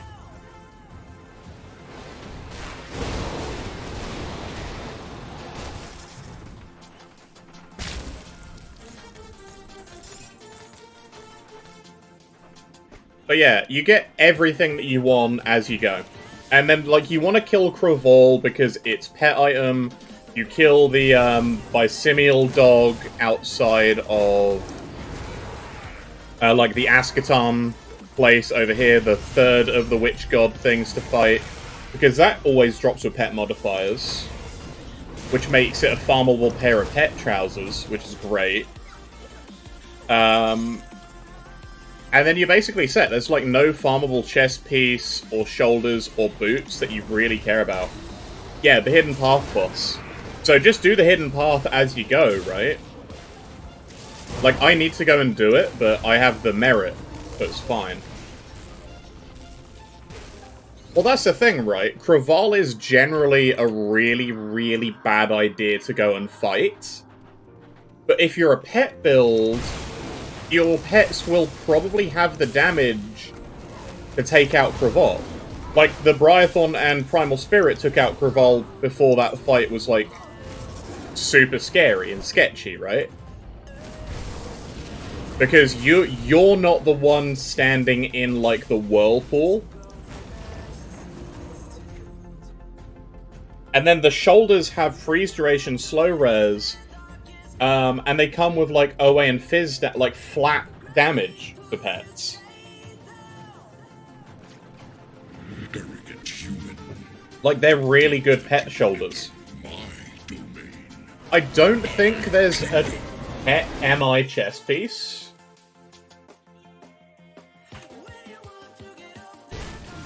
But you can buy, like, the Rovers have a purchasable faction chest.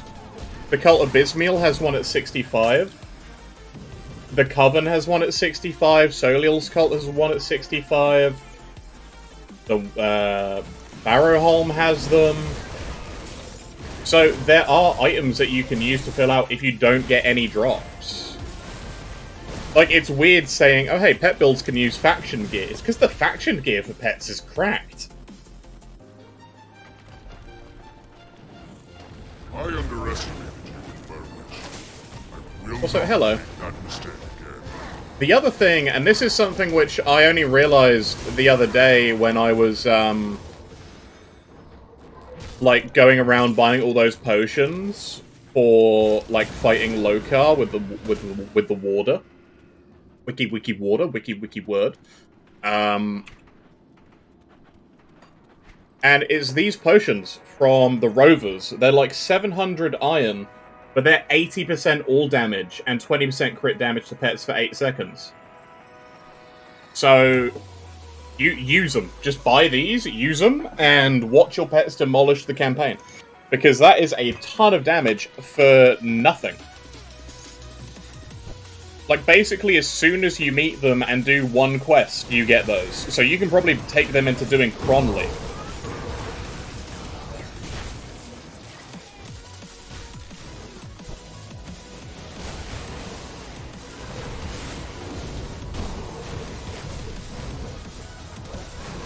And the thing is, because they're so cheap, and it's a buyable potion, it's not, it's not like you need to be there going, I have to make it. No, it's buyable. Get 'em, boys. Like, this is without the Primal Spirit. I'm going to save the Primal Spirit for Part 2, because he has the longest duration in Part 1.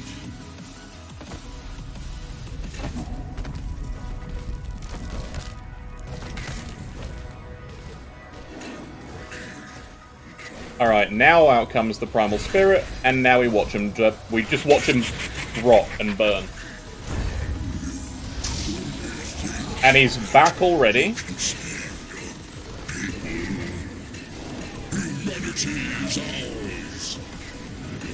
And he's gone.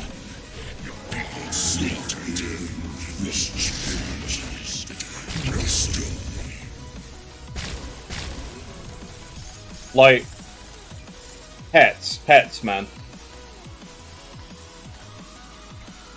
Yeah, like, the thing is, we are fully decked out in every like, with the MI changes, pet builds are great. Like, pets without the MIs are nowhere near as good.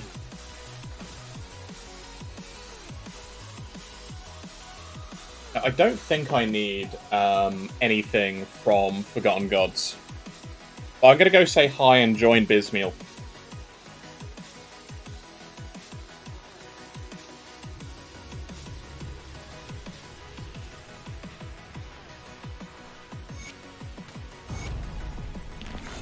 Good workout. You can good on you. I believe.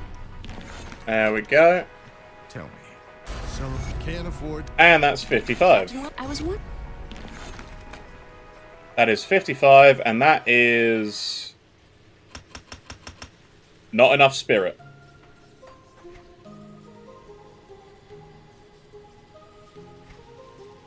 I do not have enough spirit to use this Bound Wraith. I am sad. I am big sad. I don't need cunning. I don't need cunning. Where's my potion? That's devotion points. Hey, where's my potion to reset my attributes? Have you gypped me out of my potion for attribute changes? I think they gypped me, guys. I'll give you a good price on what I've got left. These guys don't. So Malmuth actually not that important for us. You want to like get Malmuth's rep, obviously for the XP pots. But where is it? Stormbringer of Malmuth offhand for lightning pets. Because that's disgusting. And you can also get the Overseer medal, which is also fantastic for a Conjurer. So these two are like really good to have for pet builds. So am I... I'm not respected by the Rovers. They're not going to give me a shirt. Okay. I'm talking about. Alright, I'm going to go to the docks. We'll do the docks quest, because, hey, it's more XP and more reputation. And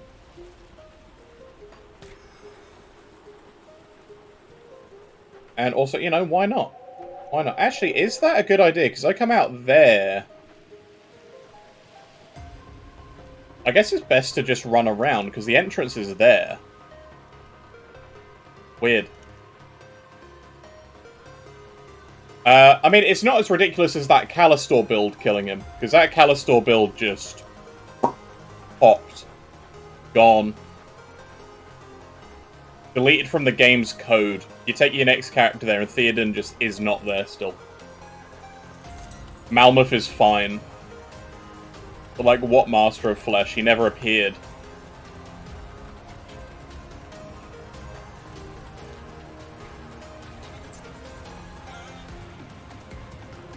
Also, it's kind of funny that Richter survived and, like, all of that until then.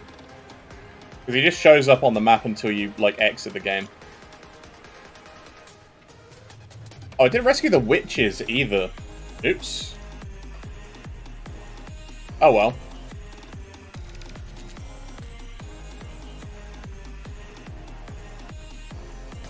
Docks.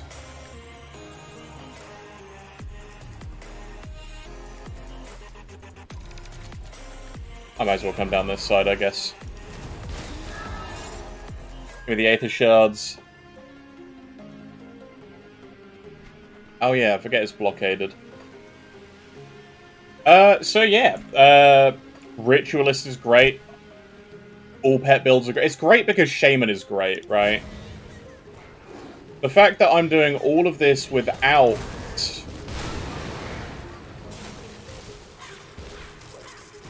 Yeah, Prevala is a damage sustain test.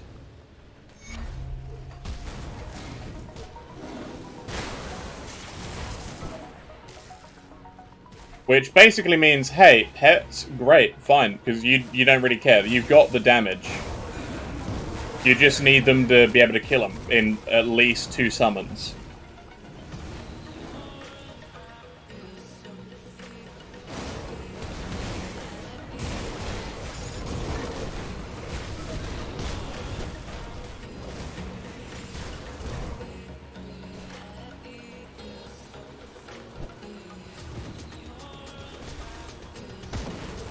Anyway, let's wipe out the docks.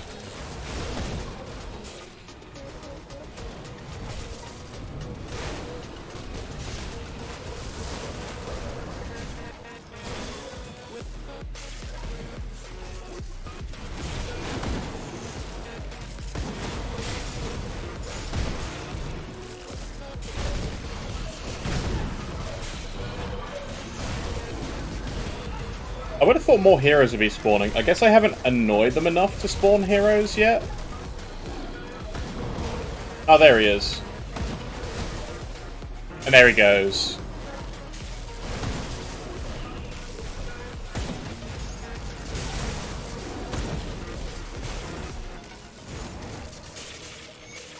Nice. Oh, I haven't completed the Manticore. Oh, I started the turtle without completing the Manticore. I guess I don't need to complete the Manticore.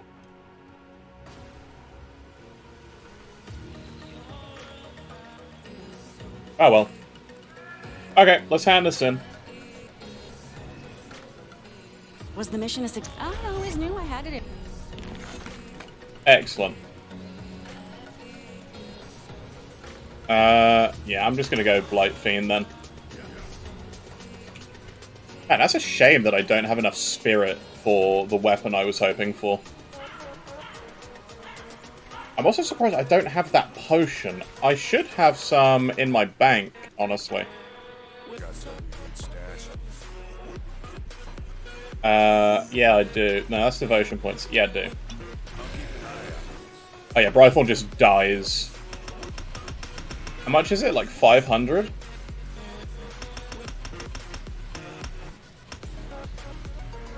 I don't need any cunning, so it's all just going back in physique.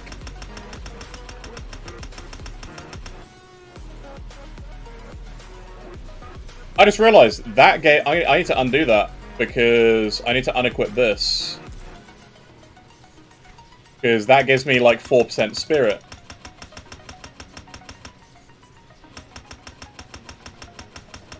Don't make that mistake, which I always do.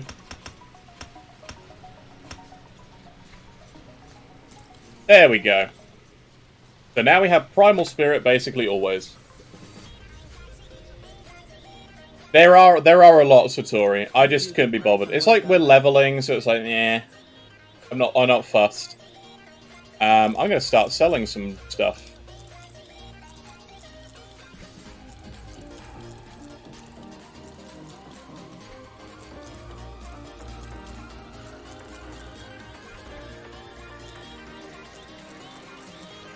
So yeah, now that we've actually hit 55, I think it's time I do actually go and farm some new, like, pet items. Like, I'm happy with... I'm not happy with, Craval shoulder pads, but I'm not really fussed about, you know, needing to upgrade those. Our belt is upgradable from here, because it's solar. The solar waist guard, so I'm going to make one of these. What do I need? Vicious spikes.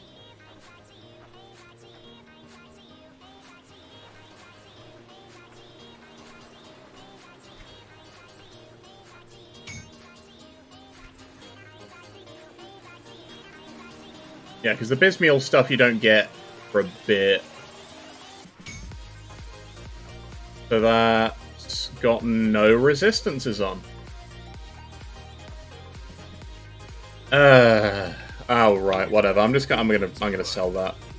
Waste of time making it. I'm just gonna keep the belt. Sod it. I'm keeping the belt. Because it's there for the +1 shaman. Gloves or whatever. I should really be looking at some upgrades to that as well. Craval shoulders eventually for the shoulder. Let's go get our Bismeal pants.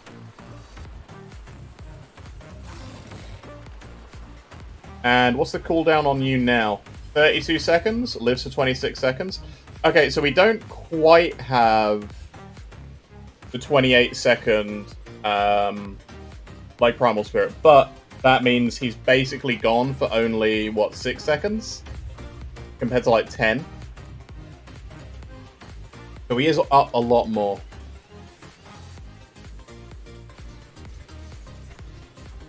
Okay, my acid res is not that high. So I should really... Yeah, we need to hope the Bismeal pants have acid res on.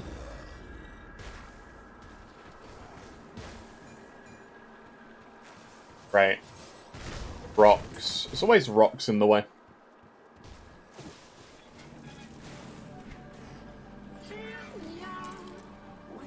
I'll also need to switch out the... I'm going to keep the salt in there because it's a level 35 book. That's going to be great for any conjurer, anything that uses like the Shaman Briarthorn.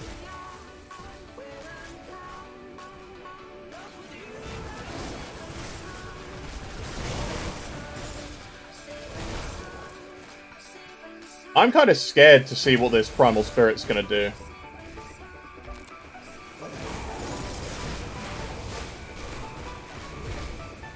Because the thing is, there are better versions of this, because it hasn't really rolled anything specifically for... But it has a Houndmasters, so that's fine. But, like, Of the Wild would have been a nicer roll for it.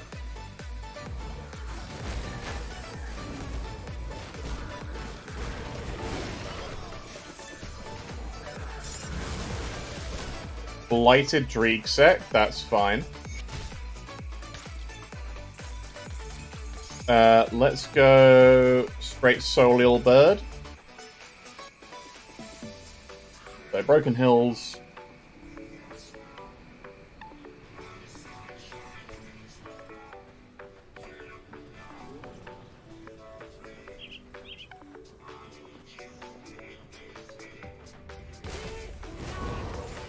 The other thing is, your pets will just throw hands with everything and anything that you find on the way.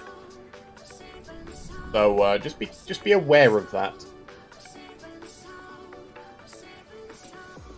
They can and will fight you. What level are these things? 45. Interesting. So they do actually stop. Okay. I don't think I've been here in normal for ages. Cool.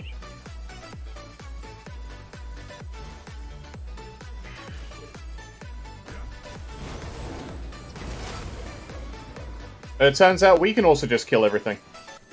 Because bees. Bees are great.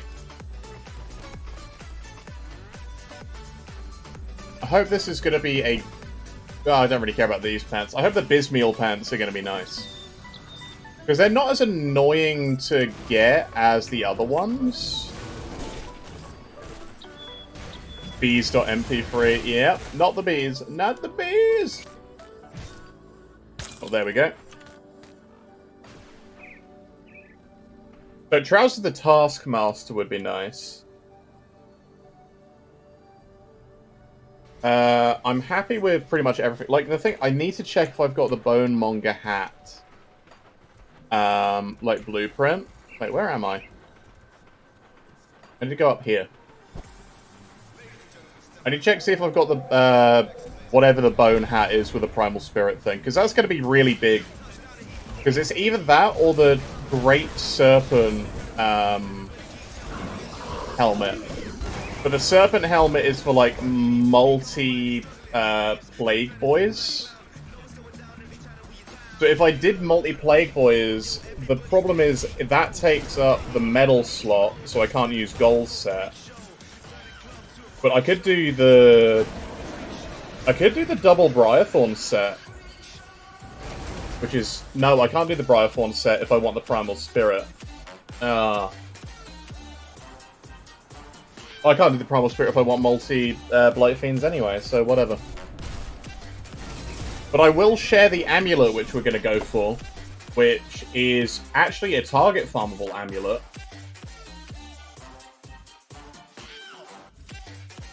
Give me 1 second. Wait a second. I almost did the thing again.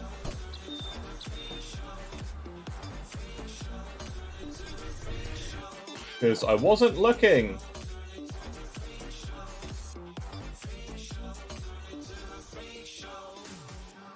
Hey, where are you? Good lord, there's a lot of,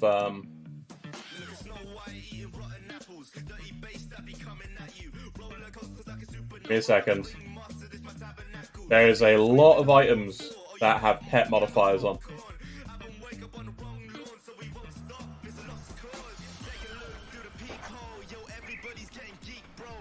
Heart of the Sand King. there are two versions of it. There's a level 75 version, which we are going to go and try and farm for, because it's dropped directly from Ganar Vakar, that Scorpion boy. And the other one is the Mythical Heart, which is also just straight drop from him. It's not a blueprint, it just straight up drops. And it is this thing. Because that is ludicrous for bleeding builds.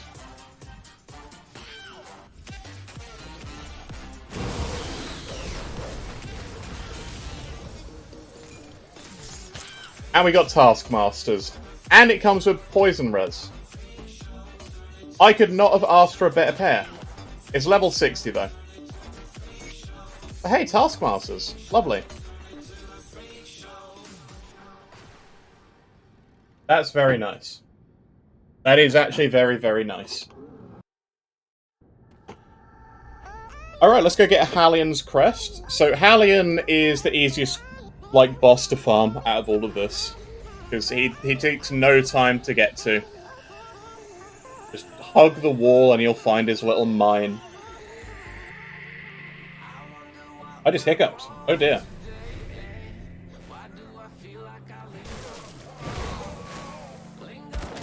The nice thing is, he does scale. He scales to your level. Where are you? You can tell where he is because all his allies will have a little green aura around.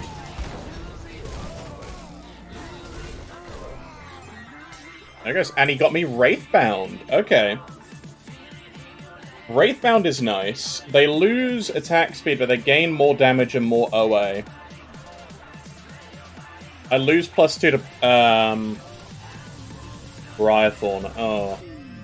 I lose some Ellie res for Pierce res. Not worth it. Not worth it. The downside is you will have to farm him a few times. The good news is he's easy to farm. One of the annoying things is you can't leave Darkvale Gate, so you do have to run up there for a new amulet each time. But there's usually totems along the way here, so it's not that bad. Because you can mix it in with, like, totem farming. Because there's usually totem... there's, like, usually one here or here. So I'm just going to pop over here quick. Because who knows? I might get a pet level 50 item. You never know.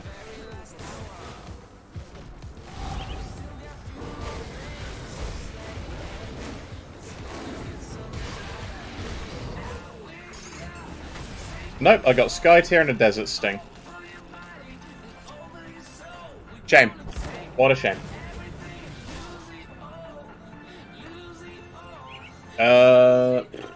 Let's see. Yeah, so those trousers will be fine, because we can switch into them whenever. So level 60, we can switch into the Bismeal pants. Need to pick up a better pair of gloves with more resistances on. There's Acid, Ellie, and Chaos Res, because I also don't have the Chaos Res on my new Wraith yet. And I really should.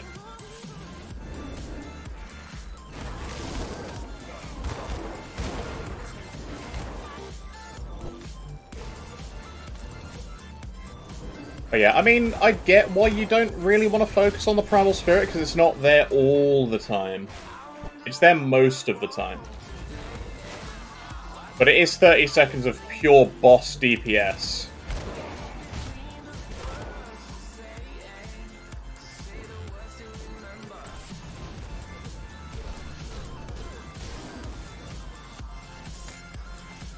Heretics, okay.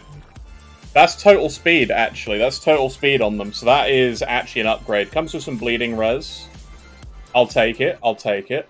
I would have preferred another one. I mean, +3 Aspect of the Guardian is great. That's an amazing Conjurer amulet.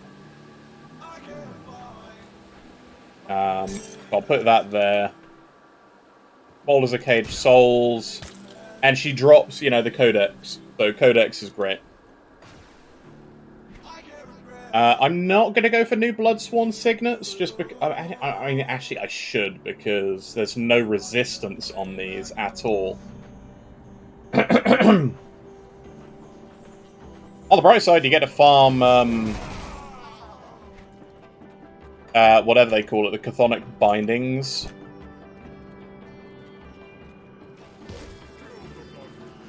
You know, there are plenty of things to farm. Easy to get. Yeah, Teal's a Chthonic Binding. Is this way now blocked off? Yeah, it's a bridge broken.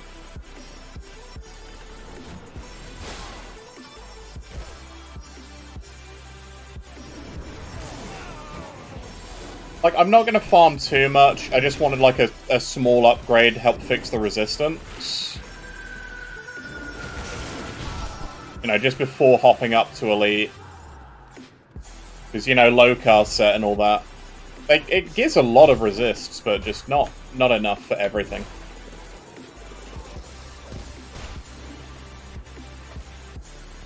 Yeah, these rings, though, you can get basically anything, so long as it's, like, you want something with more pet bonuses, because innately they come with pet bonuses, right? They come with, Emboldening Presence, Manipulation, and the other one, I think Ixandra's Bindings? So you can do, like, an elemental pet warlock. That works quite well, too, by the way. Because, Ixandra's, exchange applies to pets. And it applies to pets regardless if you have, like, the extra pet node. The extra pet node helps convert their damage into elemental.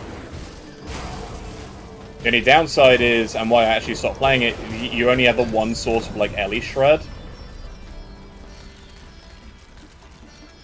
Which is the curse.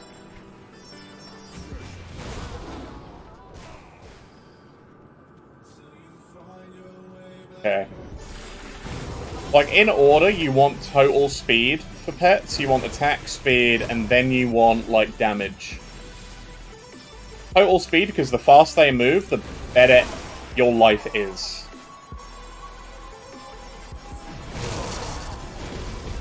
Hey, 56. Very nice.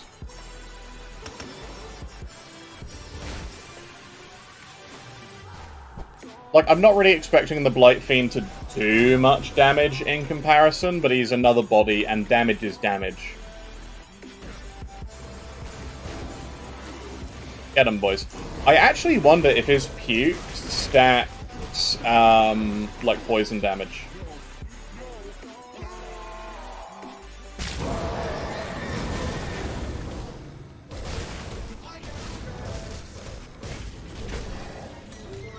There you go, Wraithbound. Very nice. Wraithbound is great. That is 70 all damage, 5% more OA. It has some Pierce Res on it. Like, I don't need all Celerity. I would have preferred something that's a bit more protective, but that is still an upgrade over... Nope. Yep. Because this has Spirit on it.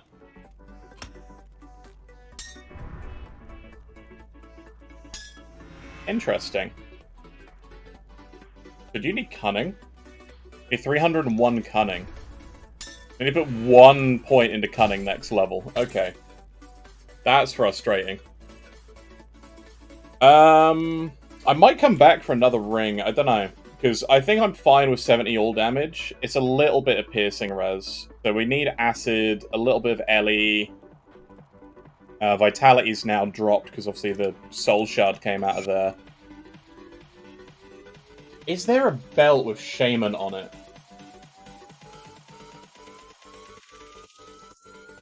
Trollheart, Watcher Brandis. We would have to go...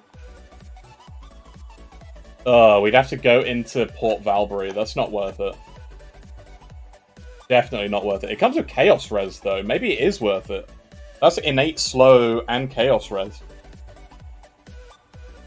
Versus the Solar Belt, which has just damage.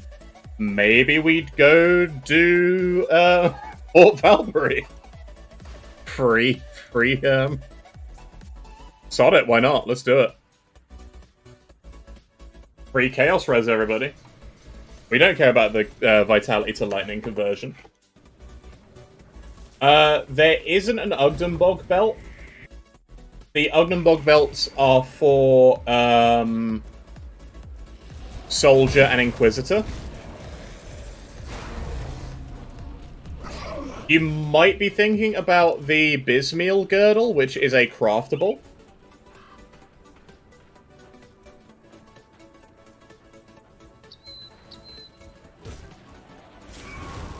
The other thing is, oh hey, where did my Briarthorn go? Oh, because Emboldening Presence lost a few points.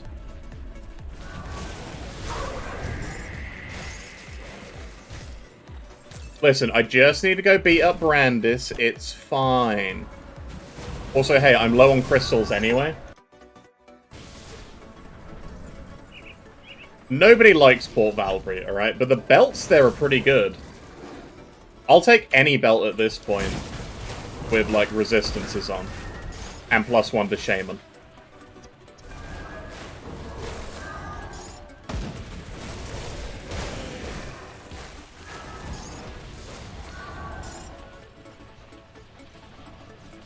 So hey, free crystals. We get the we get some Chaos Res for free. Hopefully it's going to roll with some Acid Res on. That'd be nice.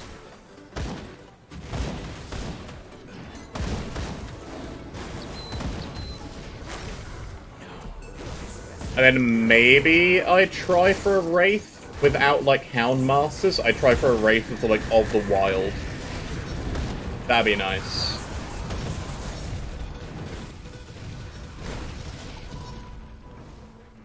Oh yeah, there's a devotion shrine here too, isn't there?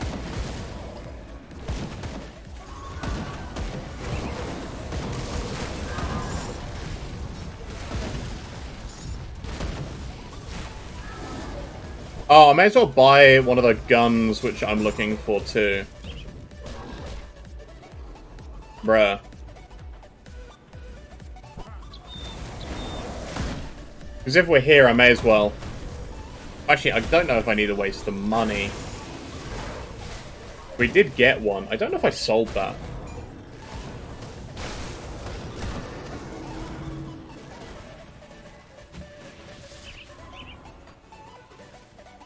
Oh well.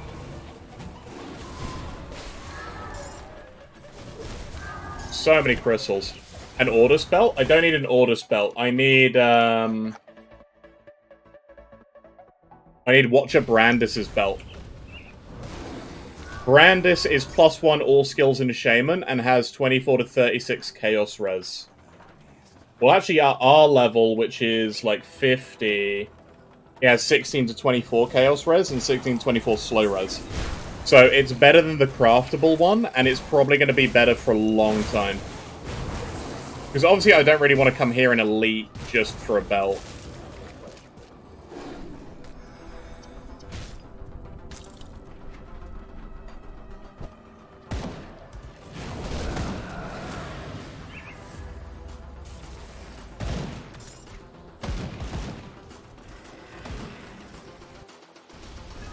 Yeah, I'm hoping it'll roll with resistance or anything with poison. Like, preferably pet stuff and one of those, but I'm not too fussed. So long as it helps with the resist. I mean, it's helping with a Chaos Res anyway, which is nice. Resistant to Cage Souls would be perfect, yeah.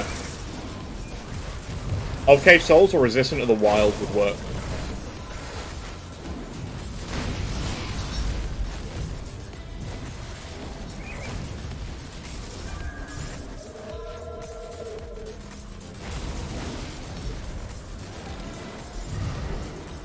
Yeah, we're not that picky. Like, you don't need to be picky on a summoner, because so long as you have the plus levels, which are innate to most of these summoner items, you're good, right? You also don't need to worry too much about Fizz resistance, because obviously you're not attacking, so you're not doing it like internal trauma. You get, like, a bunch of free Fizz res anyway, because you have the Briarthorn. That's why these rings are important, because those +3 to Emboldening Presence is 1 Fizz Res each. Like, per point. I accidentally a damage potion. Didn't mean to drink that. Where am I going? Where am I going? Ah, whatever. Let's get the chests in here then.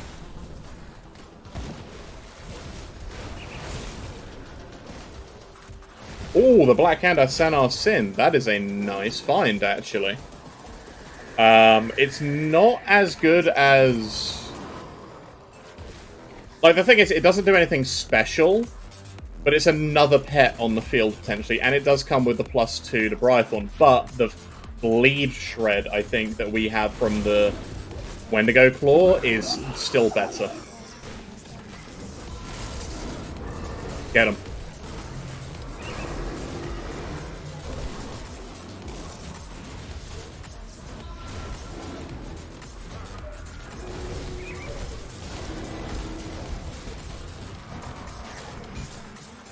Easy. Oh, Mark of the False Gods. That's fun. Right, we need to find Brandis. So, I can't remember which part Brandis is in. So, Watcher Brandis, which bit are you in, bud? He's in Hightown, obviously. Man, Grimtall's taking a little while to load. Okay, he's not that far. He's not too hard to get to. Dude, what are these guys? Cruel, swift, and unstoppable. Oh, that's fine. And we're accelerated. Oh, that means we get faster. We have 29-second Primal Spirit. Get in.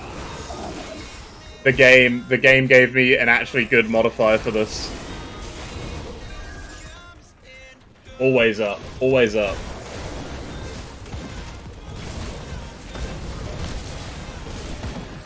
I love it. The fast cat, Kitty Whippins, is on a rampage. He's on like a 3-second break. He's just back-to-back world championshipping.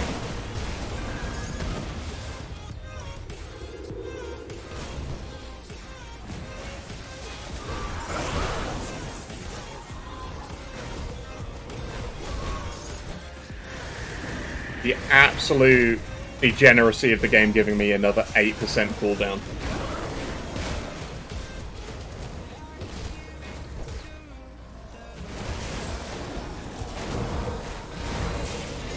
So yeah, when we make the switch out of Lokar's gear, which is, you know, it's whenever, right? Because it's +1 to all skills, it's actually solid for a pet build to stay in Lokar's pretty much to 94. So long as you can afford the resistance from elsewhere. But, you know, hey, you get, yeah, so Brandis is in Hightown. So we get Ordus next.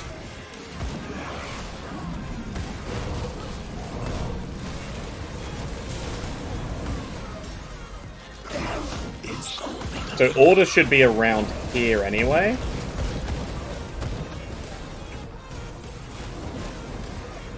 Searing Incinerator, the Arcane Blaze. Nice. That's basically free. I would actually take one of these Fleshwarp Plate Mails if they were like a good resistance roll over the Lokar chest piece. Obviously if you don't use the Lokar set, a midway set instead. There are 2 midway sets. You have like a level 50 blue set for Conjurers, which has like +2 to Raven, +2 to Hellhound. And there's one which is just like +2 to like Briarthorn. But it's like a 3-piece set. The Corruption set, and I think it's like Bestial Rage, I guess? I don't know. Not sure what the other one is. The only thing is, right, we don't have our... We have our Aether Aura, but we don't have the other one.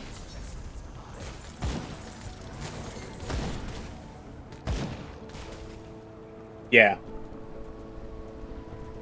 The other thing is, I don't need to go through and complete Port Valbury, so I don't need to go and fight the bosses. I mean, we could, but we don't need to.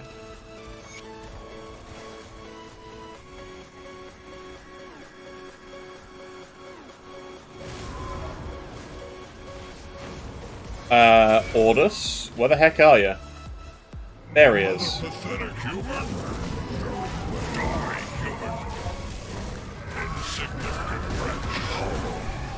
Mage Storm?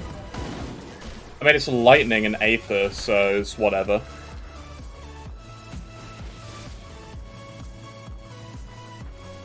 Yeah, so there are like 2 midway sets for pet builds. You don't need them, though, because greens are really, really good. And the reason I don't like the Mogdrogan one is I think it's a 2-handed axe, which means you don't get any good one-hand MIs or off-hand MIs. And pets have so many good off-hand MIs, it's ludicrous. Yeah. Which isn't worth it when you compare the fact, like, hey, the Bloodsworn Codex has +3 to Briarthorn. Like, innately +3 to Briarthorn. If you get Of the Wild, it's +5 to Briarthorn. So, it's kind of like, eh. Yeah, so the Shaman one, I don't like in comparison. I'm gonna say, gotta go through there, do I?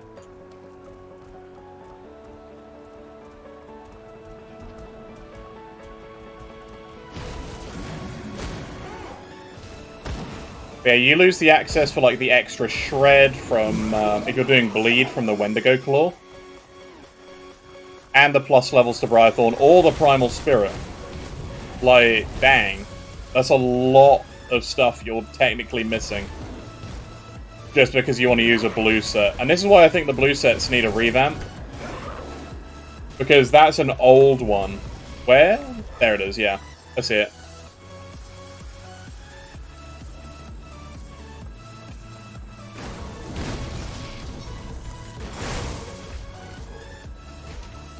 Delicious. Free money. Okay, so Brandis should be over here somewhere. Oh, no, wait, we're not near Brandis yet. We are, we're at the Corrupted Reliquary. And the Ancient Aether Totem.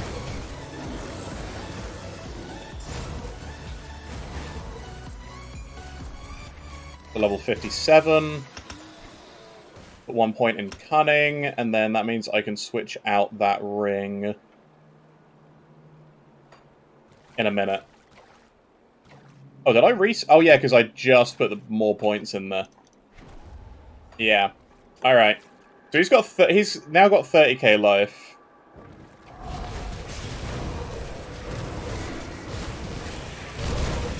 The Primal Spirit just does so much damage.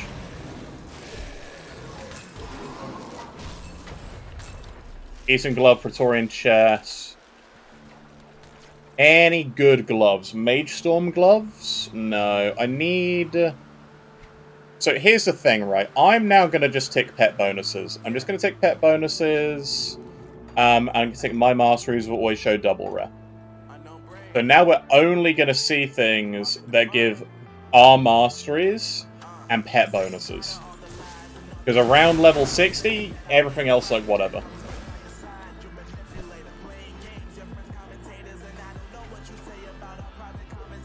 Is that actually a door I can go through? Huh. Okay.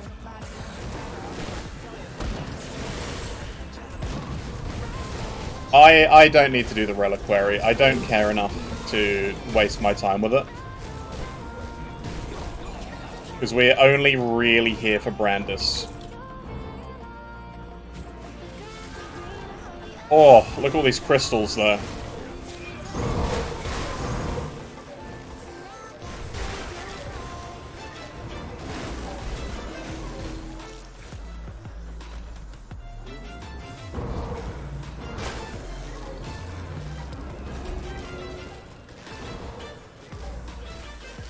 Tasty.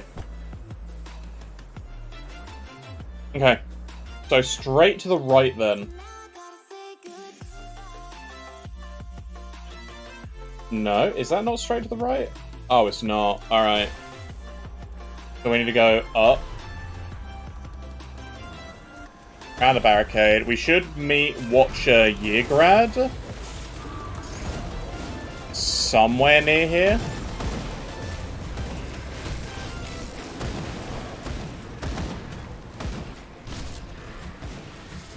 Yeargrad should be... yeah, there he is.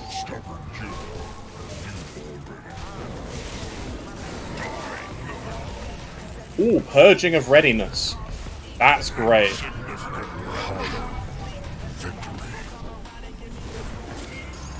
That's actually really good.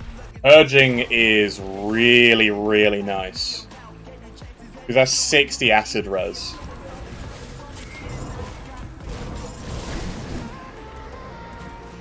Searing of Scorched Runes. Ooh. Oh, that's too good not to pass. That's too good to, like, leave there. Sorry. Okay, so these guys do sell most of the stuff, but it's not everything we'd want. Ow. Apparently you can't even shop in peace these days.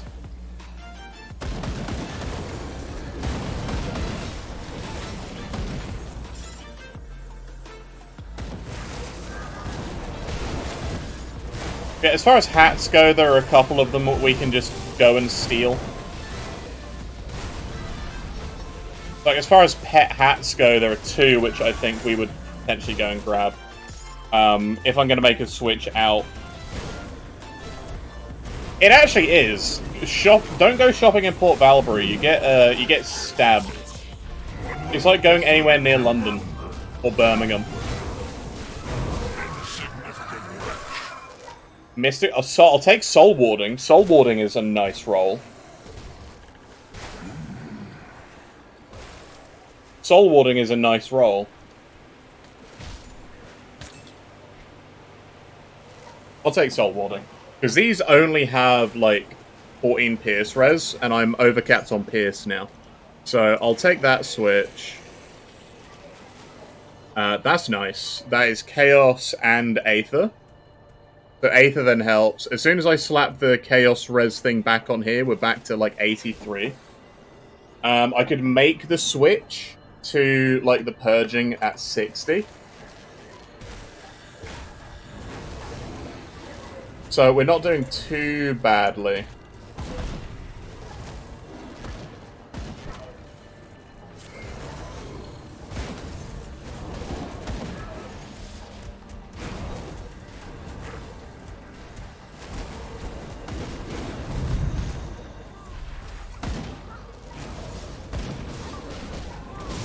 Right, as far as hats go then, because I'm fine using the chest piece that we just got, right?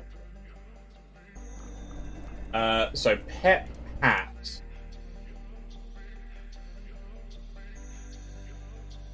Chosen Visage, that's for Hellhound. Spectral Crown, can't use that. And I can't get a Death's Visage. So we are stuck with that Ascendant Crown which we found and I've sold. Bruh, I wonder if that's sold, actually, because they do sell some stuff once you've, like, beaten, Malmuth.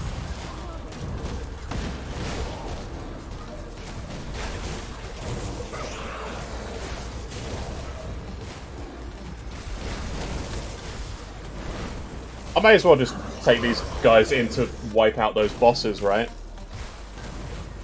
I don't think any of them do acid damage. Can't remember. But we should be fine.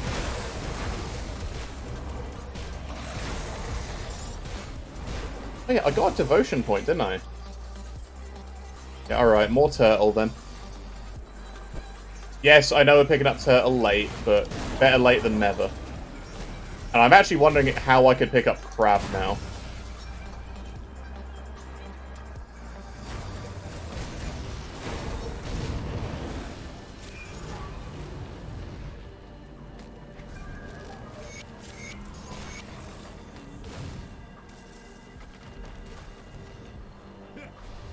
Alright, let's go with full health. That's locked. Oh, yeah. I forget they lock you outside of having your pets with you. Which is a bit annoying. One of the worst things about these doors. Alright, let's go in. Get them, boys.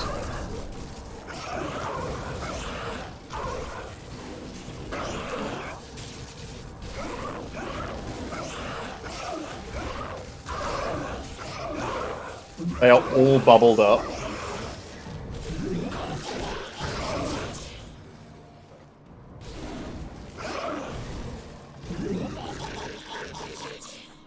Zero problems.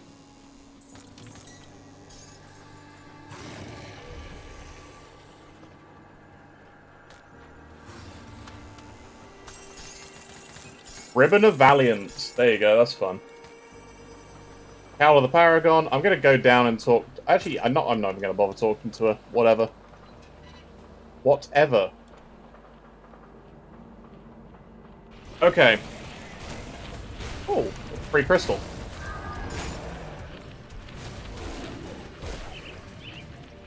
Preserving. No, don't need preserving. Okay. Right, we'll need to do a stop take for what gear we have. And if, because we're going to be level 60 fairly soon after going up to Ultimate anyway. I can replace the belt. Let's take a look, shall we? Where's our old belt? There it is. And keep that. That's 69 acid res still. That fixed our acid res completely. We drop some chaos res though. Which does hurt, but we'd have fixed poison and piercing would stay over.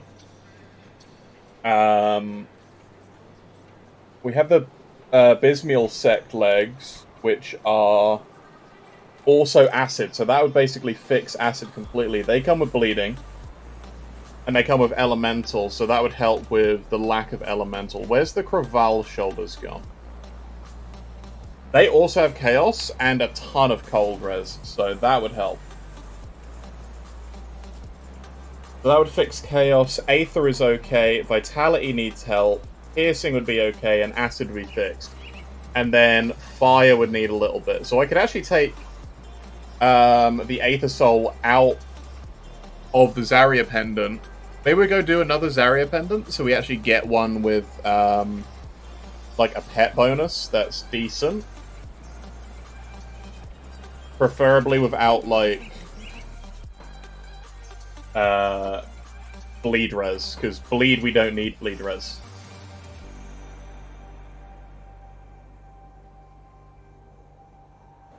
Yeah, we're gonna go kill Zarya again, and maybe we go for another ring.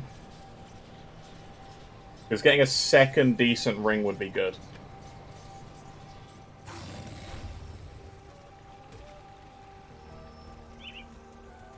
Yeah, second decent ring. I might go kill Craval again, see if he gives us a better pair of shoulders. Like, sheltering isn't too bad. Amastra's Flurry, I just don't care about. Because that's not for us. That's +2 to Lethal Assault. That's like, whatever. That's Nightblade. We want Of the Wild, preferably. Or Of the Grove. Anything that gives, like, Shaman passives would be brilliant.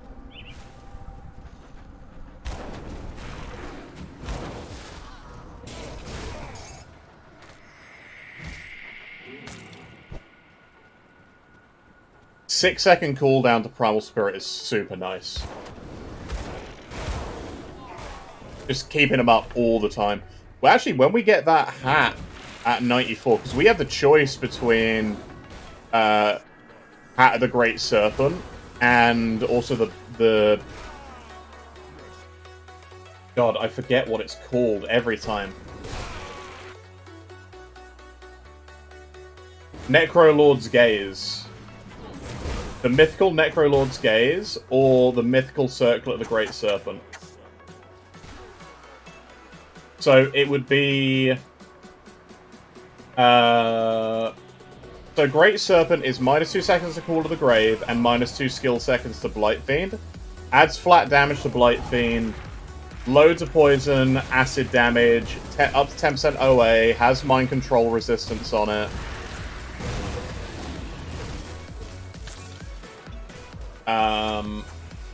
But the Necrolord's Gaze has stun duration resistance, all damage, crit damage, -5 seconds skill recharge to Primal Spirit, and lives for an extra 4 seconds. So I feel like that one will just give us basically a permanent Primal Spirit.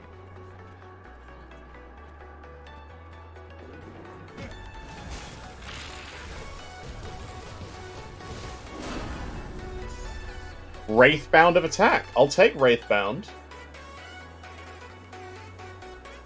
Oh, I don't know. Do I take Wraithbound? The important thing is it has resistance. It's only got piercing, though. And this one has bleeding. I want, like, vitality, so...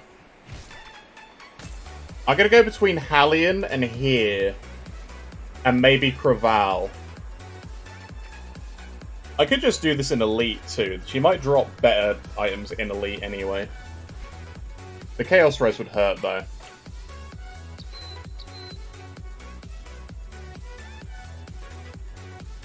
Getting a good Hallion's Mark is quite important, I think.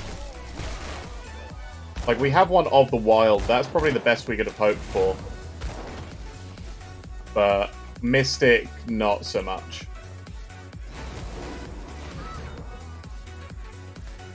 Okay, he's not here. He's going to be up. Here's the downside. If he's not there where he normally is, he's in, like, all the way anywhere. All the way here, there, and nowhere. Right, here he is.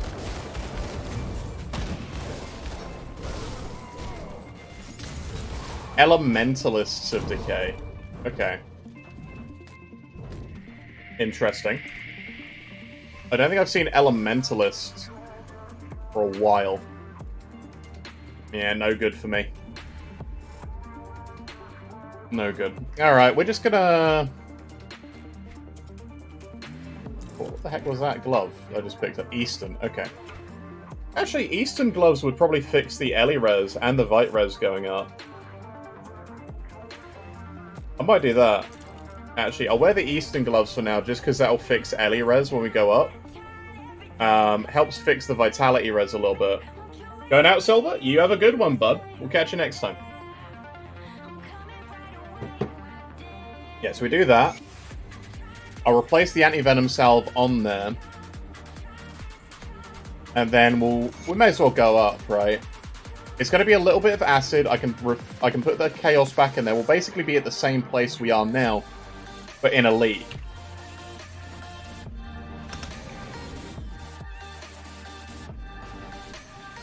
So yeah, let's go and get...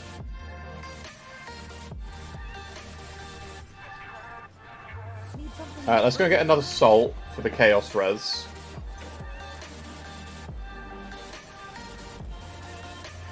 Got any more scrap metal?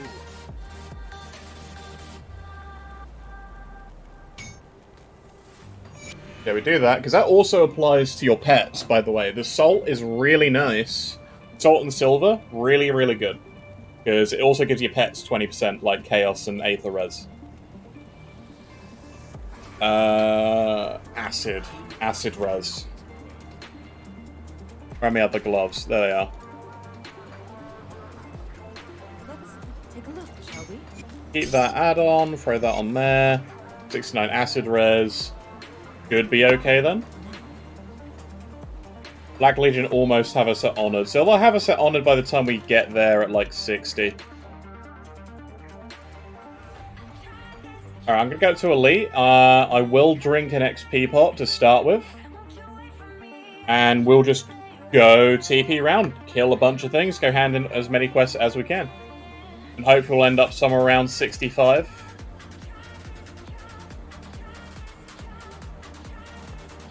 Safe storage, no questions.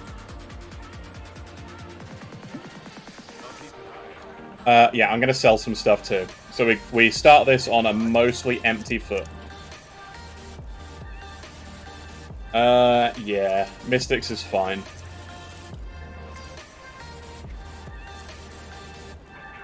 Do I make that switch? I feel like I do because I'm not too fussed because it's also total speed.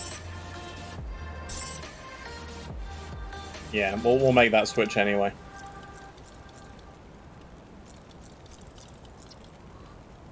Yeah, because I can't make that one. Although Wraithbound would be good. I think I value the total speed higher.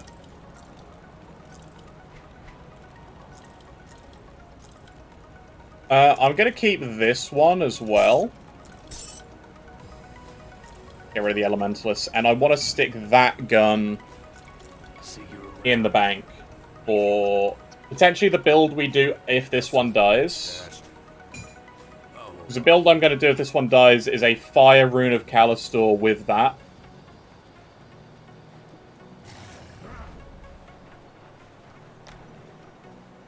Because Fire Rune of Callistor, I feel like would be really good. Like, on a Purifier.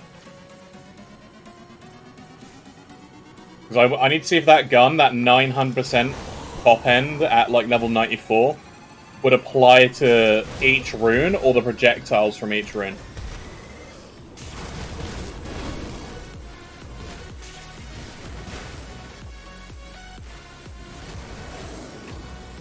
Because either way, I feel like it'll do a lot of damage.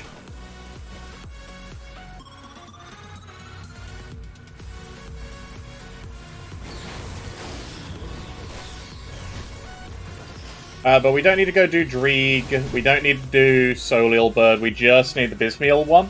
Which is why I'm going to keep the runes in my inventory, and I'm not going to go hand them in. Because you can use them, you just drop them, you pick the one you drop back up, being the Dreeg one. You get all the quest progress without having to go kill the birds in high difficulties.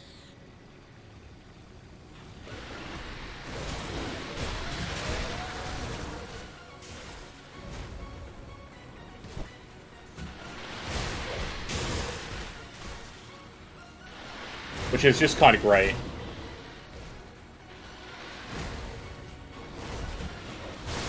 I do love this part again, though, because Slith are so plentiful for XP. I'm going to wait for my cat to come back. Pop that back down, start this. Then I think we're good. Gosh dang those crabs. They're so fast.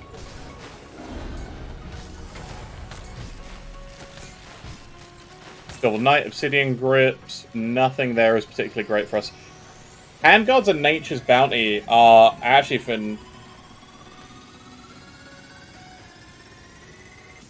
Prastuga Neaticophobia. I'm guessing that's how you meant to say that one. Not sure what it means, but hey, I said it. Fear of Christmas. Interesting. Not quite sure why somebody... I mean, I guess there's a few reasons you could fear Christmas. The concept of a guy who travels the world and invades everyone's homes, like give presents out. Yeah, it kind of could be scary for some people.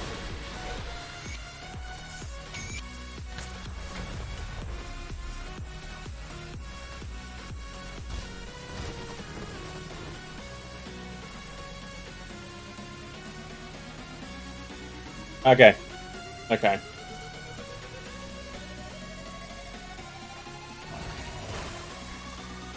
Where'd I put that potion?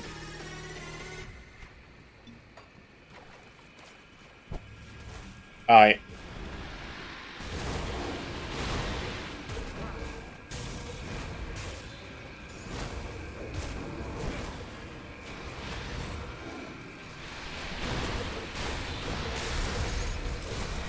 Lovely.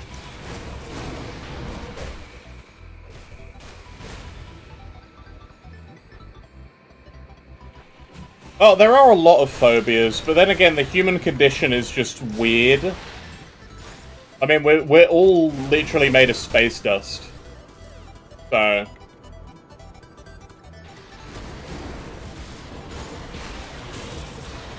yeah, but you gotta think, the people who get to name these phobias just pull things out of their rear end, right?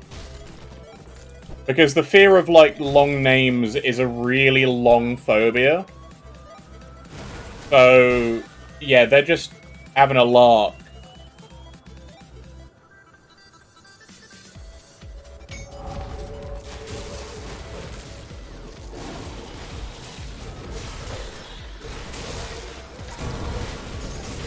Ooh, double rare. Tasty.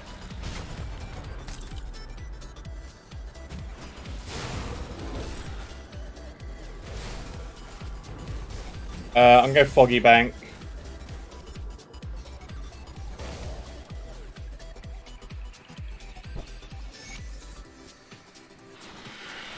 So the reason I like running from the Foggy Bank bit sometimes is because the extra merchant.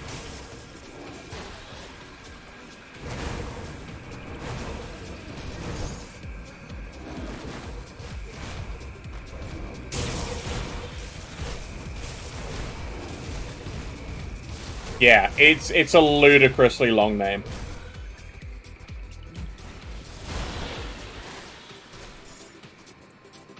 But yeah, like, there's a load of stuff around Christmas that in general is just stressful and can bring people anxiety. When, like, personally, me, I prefer if everyone just relaxed around Christmas, right? Because I feel like the... like, 365 days of the year that we need to be, like, 100% productive for the capitalists' overlords, right? Is just a load of crap. Winter, especially the cold months, should be the time of, like, relaxation when you don't need to worry about bringing in, like, the harvest or, you know, stuff like that. But no, because we've gone away from societies which generally rely on the seasons to survive, and we have food shipped everywhere all year round, why not? Everyone now works completely through the winter.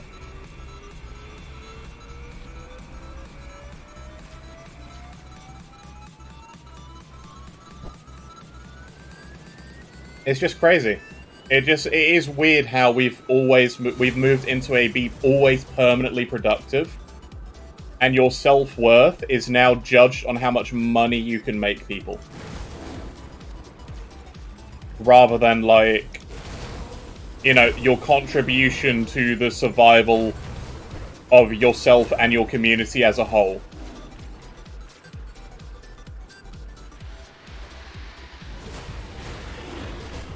Which I just think is unfair. It's unfair, you know? We're all, like, primitives, right? I feel like in 1,000-something years, when, you know, we're all potentially long dead, who knows, immortality might come sooner than that. Or it might get uploaded into the internet, who knows. There's no concept of... like, the scale of capitalism as it's going is unsustainable. And that's not like saying, oh yeah, because the world is going to end because global warming and everything. Like, yeah, there is that as, like, an issue as well. But the concept that everything must always be profitable, you're never going to always be able to bring in a profit. Because it's just unsustainable. Do you raise your price every single year? Because eventually you're going to lose your customer base. And when that happens, it collapses. Like, there are companies which just go under. And there are companies which are there just to sell service to other companies rather than providing services themselves.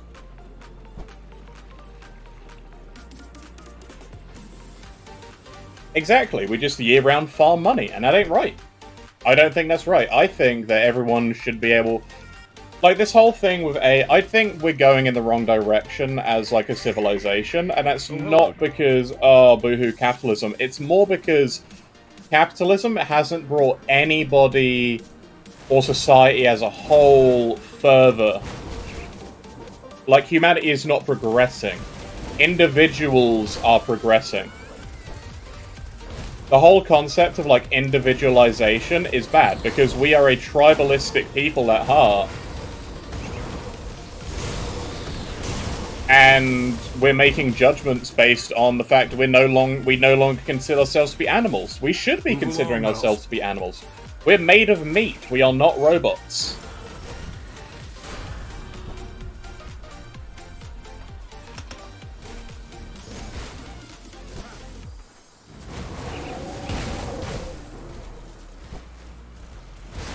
Like, it's so hard to say as well, because people are like...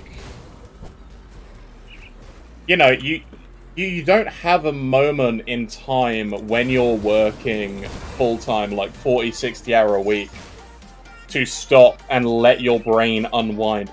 Because the work hours are getting longer and longer. The amount of work they expect to do is longer. There's no running away from any of it. You're forced into doing it all this way. Even to, like, escape it is expensive, right? Like, to stop using money, you need money to be able to afford to stop using it. Which is ridiculous. Oh, it's so wild, right?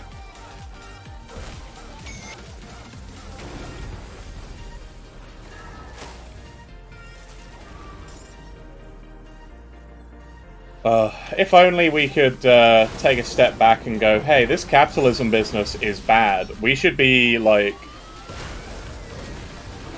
consolidating resources as a human race. But no, because all the resources float to the top, no one will ever consider it.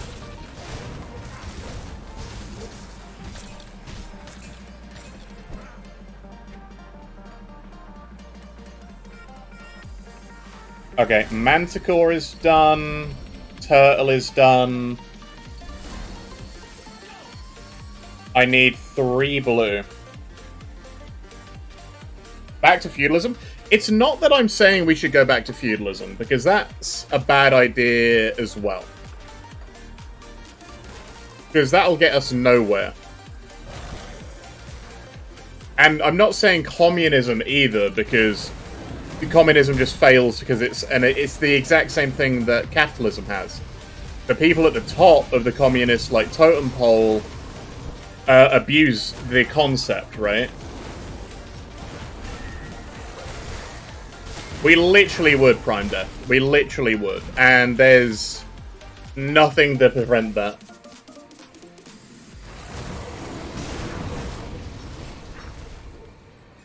And we've gone to the point where we've damaged the ecosystem so much, and this, hey, hippie talking point here for a second. We've damaged the ecosystem so much that if we ever needed to go back to relying on foraging and scavenging, or even farming in general, good luck. Good luck.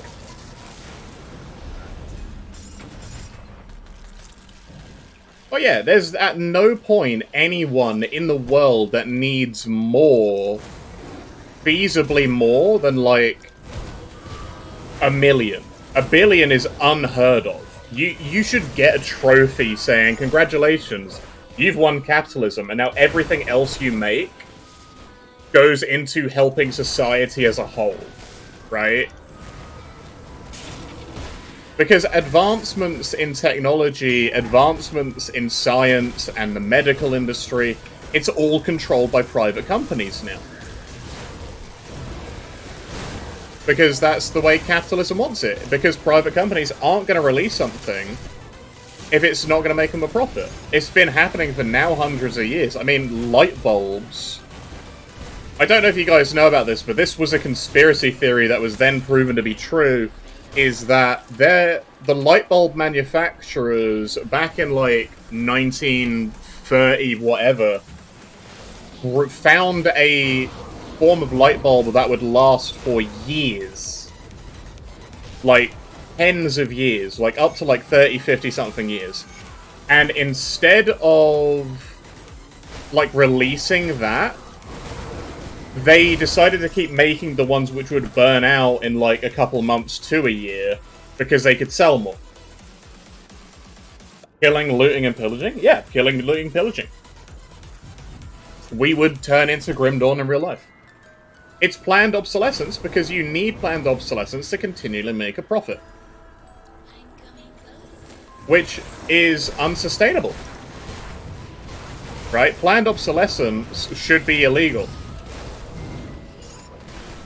The idea that you need to constantly buy things...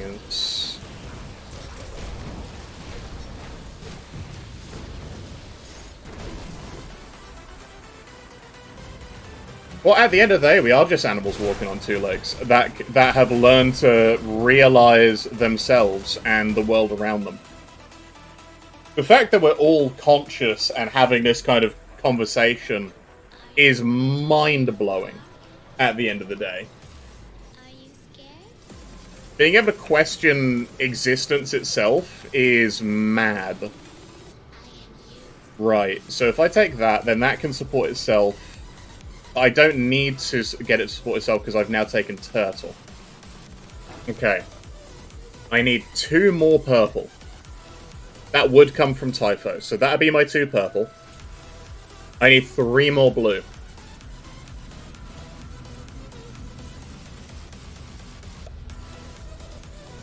I can get that from Hound. I'm going to take Hound because Hound is really cheap. That lets me take Murmur, which I'll take late. So I need... I'm going to drop Hawk, and I'm going to replace it with Spider. I'm going to drop Hawk, replace it with Spider. Because that'll be 3, that puts me to 5. That then puts me to 11. And then Murmur will put me at 12 green.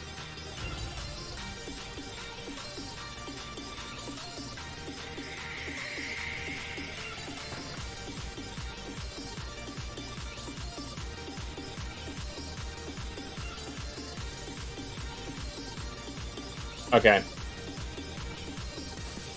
Yeah, so I'm going to untake that, put them in Spider as soon as I pick up the...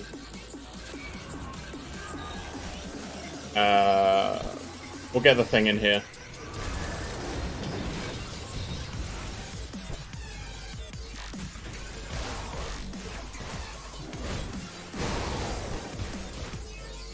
Well, we've never evolved past being a tribalistic society. Because we're consistently forming communities and tribes based now around hobbies and interests. I mean, it's been happening around, like, sports. Sports is huge. I mean, look at America and the sports team thing. If you don't support a certain, like, sports team, you'll just get outright assaulted in some bars, right?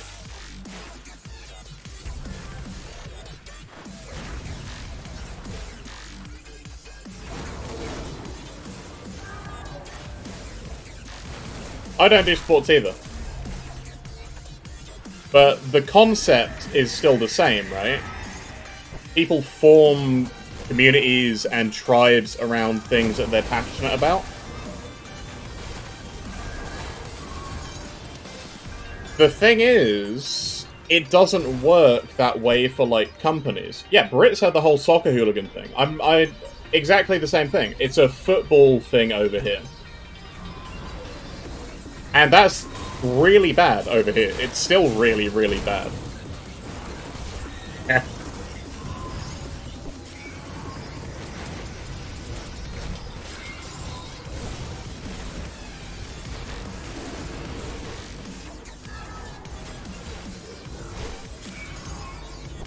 I hate the blue team because I'm on the red team.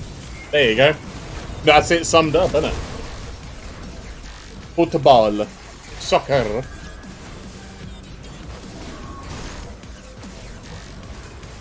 it's the same for every sport. It's the same for every, like, conceptual idea. If you are on the team that isn't my team, we're now enemies, right? And that... Yeah, it does. It sums up food, nationality, politics.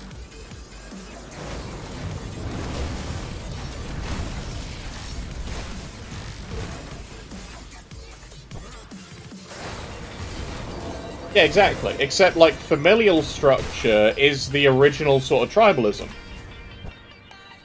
Because, and at the end of the day, you didn't really leave your village. Like, thousands of years ago, you would never have even left your village, except maybe to go to the next village. You didn't move anywhere across the same country, right? Because there was just no need to. Your family had likely been in the same area for ages, unless, like, your mother was married off to someone else who went further afield. So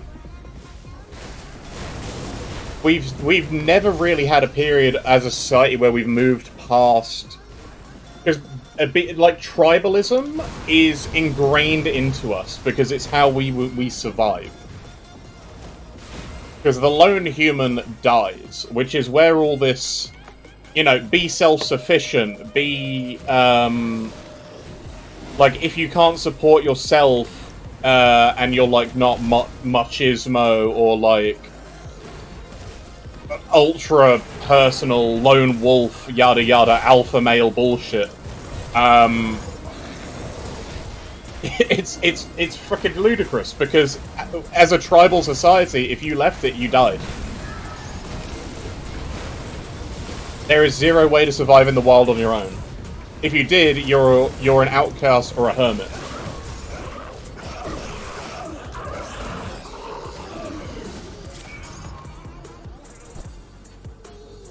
Yeah, exactly. Like, because the EU and the UK and the US, the nations around Europe have generally... I'm not going to say, like, we've progressed further than other parts of the world, but we've had, like, transport across the country more. We've had the periods of economic stability, and we've had the individualization. We've had, like, you had the American dream in America, where it's like, go raise a family, move to the city, move to the country, you know, conquer the Wild West and all that nonsense. It's crazy how we've gone from tribes to just making smaller and smaller tribes, and now in this modern day and age, everything is individual. And if you can't survive or support, like, an individual lifestyle, you're not a functioning member of society. Like, hang on, no, society is failing because it's based off individualism. There shouldn't be us versus them, it should be everyone together for the greater good as a whole.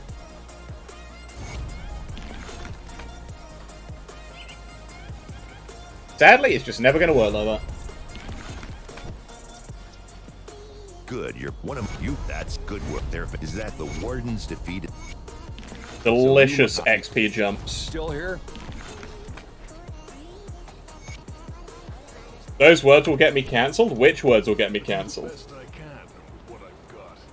The consumerism mentality, or the fact, like, we should be working for the greater good? The greater good.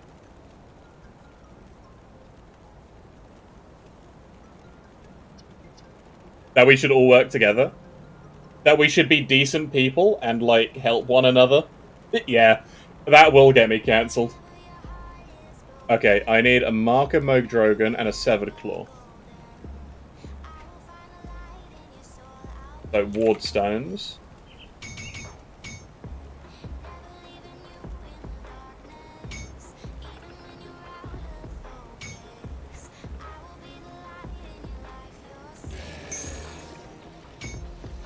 Right, I now have Swarm Mind.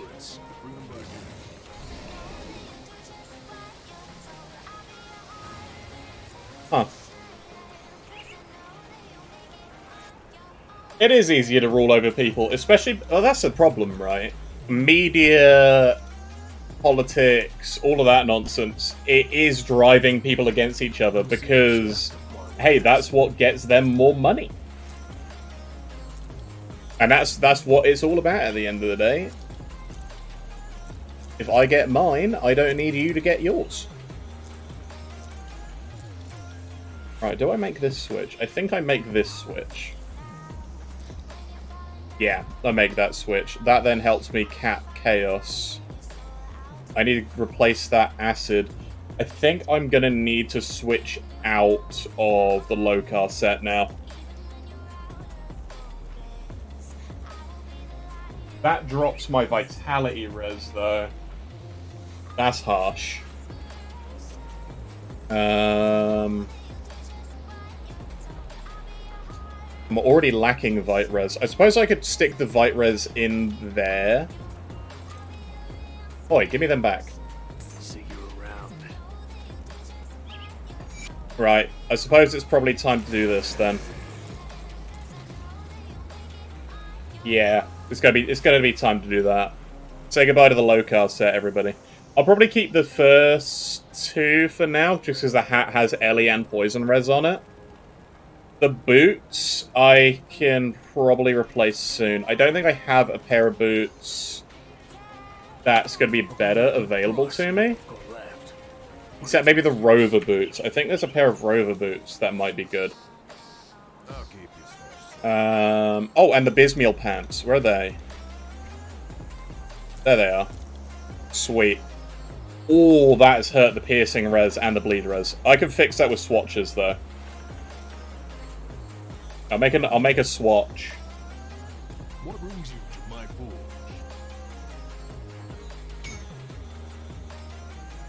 Okay, so I need to put that in the shoulders. I'll put the other one that I get back from these trousers into the trousers. Chest piece is getting the... where is it? Sanctified Bone. It's going to get a Sanctified Bone.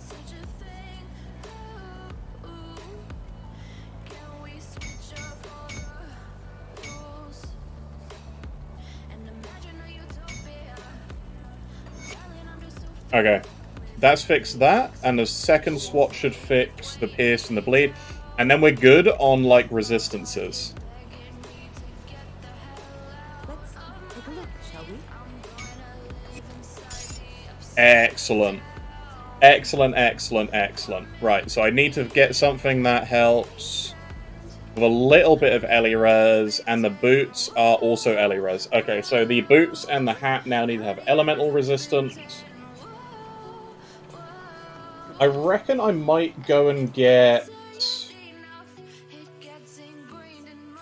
I could go get a Spectral Crown. Well, that doesn't do me any favours. Neither does the Chosen Visage. It's a pain I can't get the Death's Visage. Unless it's a purchase off of them. And I can't farm the Ascendant Cowl, I don't think. I've also used an XP pot, so I can't go find out. Anyway, my resists are good, so let's just keep going.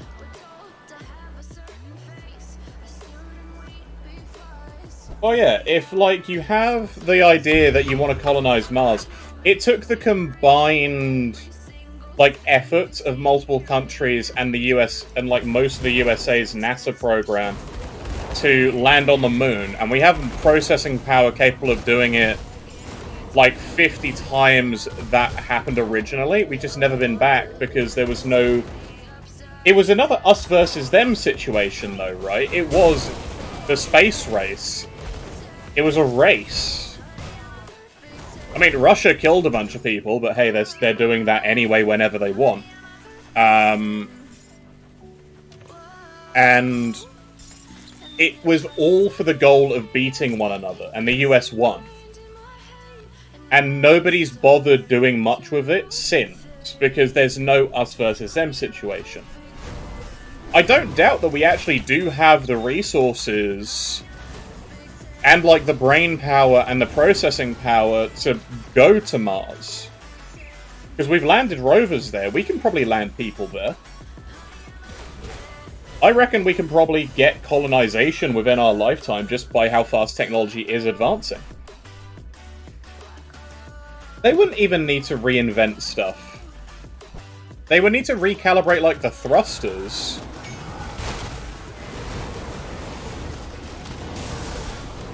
And they probably have a lot more safety that they would need to be working to. Because honestly, the OSHA alone would be like, nope, you can't put that in a space rocket.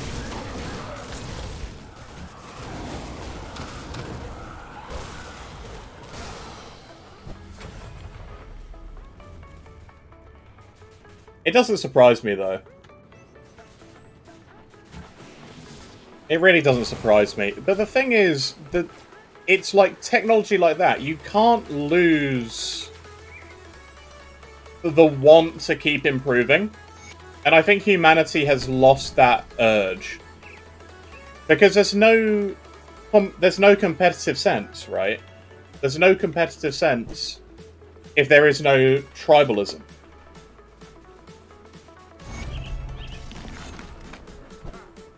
But should there be? There's the harder question. Should there be? Probably not. Probably not.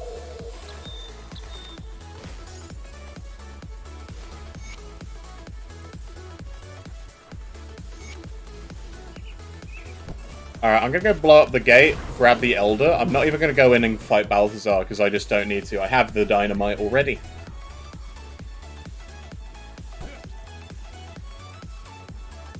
Oh, they're tiny little Detmaran crawlers. That's adorable. But they should all do bleeding damage, which is kind of terrifying to think about. They're all gonna do bleeding and poison.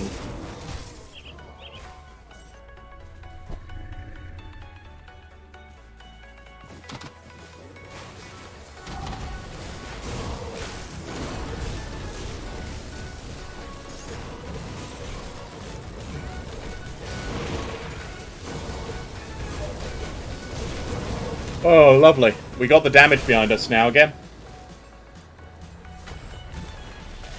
Well, that Brythorn's taking a beating. But now we have Turtle. We're working on Spider next. And Spider should be done by Cronley. Then I'm going to take the green out of Hawk. I'm going to then grab Typhus. Yeah, then I get Typhus, and then I should have all of the purple which we need, because we're already at 13.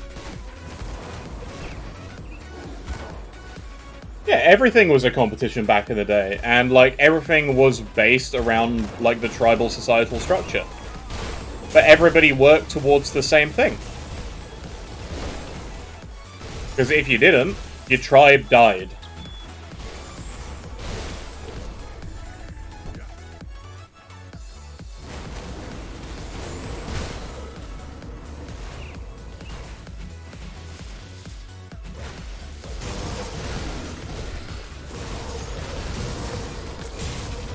Oh, Untamed Handguards. Nope, I can't. Our gloves are way too good on the resist department.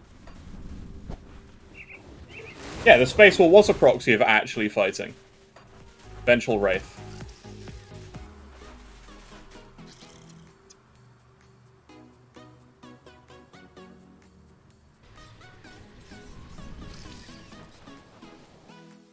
Yeah, when society starts breaking down, when the tribal like structures start breaking down, yeah, that's it.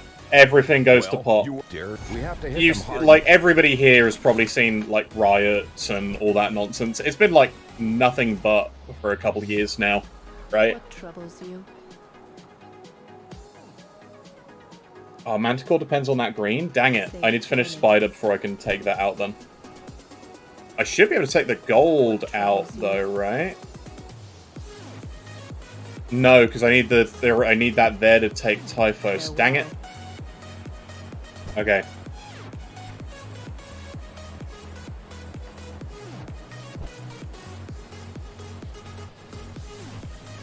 Return to Bernard. Yeah, let's return the Bernard. We'll hand this other quest in. I went there for the Vengeful Wraith, didn't I? And I forgot to pick it up. Jeez.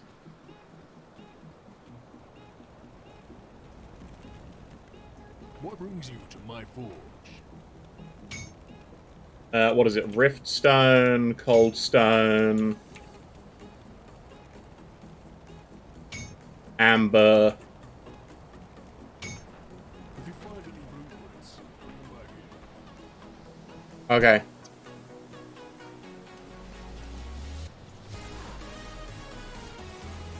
Well, that's the problem, Drinksling. Economically viable. It's not going to make anybody money. So what? They can't put a brand on the moon. You can't hang like a giant banner or carve like Coca-Cola into the moon, right? So why would anyone bother?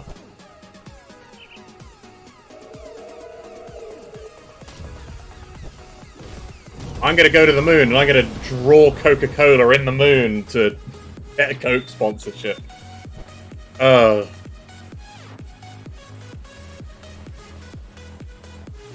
be ridiculous. It would be actually ridiculous.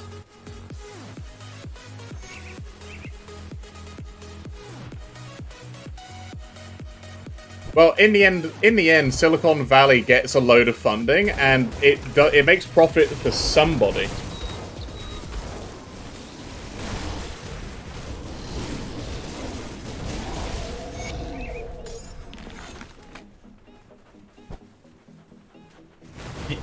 Guys, the moon doesn't exist, though.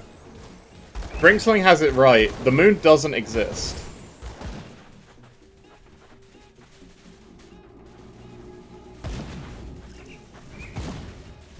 Wait, did I not pick up the quest from you to break the forges? God, I am not... Okay, I'm being distracted by the fact the moon doesn't exist. I didn't pick it up from what's-his-face. Okay. Okay, Arcovian Foothills. Hand these in. We'll go pick up the quest to go fight Cronley.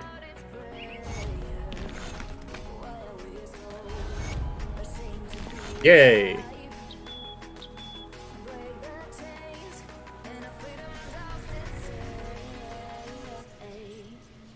But yeah, it's the whole idea of, like, moon denier. Yeah, exactly. The moon doesn't exist. The moon is like birds. Birds don't exist, guys. Darius Crump. We have to hit them hard and... Remember, every bird is a, like, what is it? What is it? A drone? Is that what it is? They're, like, all birds are meant to be, like, government drones. When they blink, they're taking pictures of you. And, like, when you see old people at, like, the parks, they feed them bread, but the bread is actually, like, batteries that recharge the birds. Birds are dragons. Birds aren't real. I mean, have you seen, like, birds? They just can't exist. How do they fly? Obviously, they're drones. That's why they make that, like, cooing sound. It's to hide the jet engines powering up.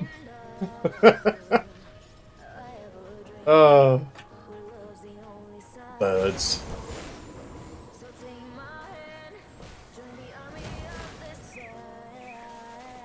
Oh man. Now the thing is though, there are a ton of like wild stuff like that are being unsealed in like loads of documents. It's like, yes, some of the conspiracy theories were right, but it was because they were being touted as like theories and they didn't have any hard proof. Like, what was it? They put LSD in a small town in like Ohio. Their whole water supply, right? The moon is a high altitude blimp used to spy on vaccinated people funded by George Soros and Richard Branson. Theory that all of us are fiction of the true awake brain of the universe, and to make him others to talk to and have fun, and when he dies the universe will end. So I think... Wait, why the hell is my Briarthorn down there? My theory is my Brythorn's an idiot and has just gotten stuck. I mean, at the end of the day, there's a load of... Most of those conspiracy theories around the idea of, like, we are all just... like, we're all part of the same consciousness. It comes from the idea of needing a purpose to exist. Right? The concept that you need to find some purpose in life, and not that life is the same reason as, like, an animal's existence, which is eat food, mate, exist, and, like, have the next generation, and is the point of life is to survive it, right? The whole concept of needing a reason is because we've, like, started to think. So everyone just needs to stop thinking and life gets better, right?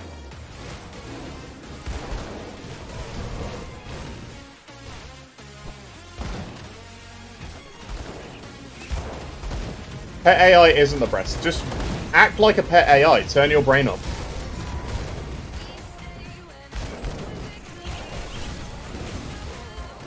Life is a one-time visitor's pass to an amusement park. Yep. I mean, at the end of the day, if I wake up at the end of whatever this is, and I'm in, like, a new body in some, like, arcade, or whatever, or, like, I wake up and go, man, that was a wild dream, and then I go into, like, a space job or whatever, I'm gonna be pissed. I'll be like, man, that was a sucky dream.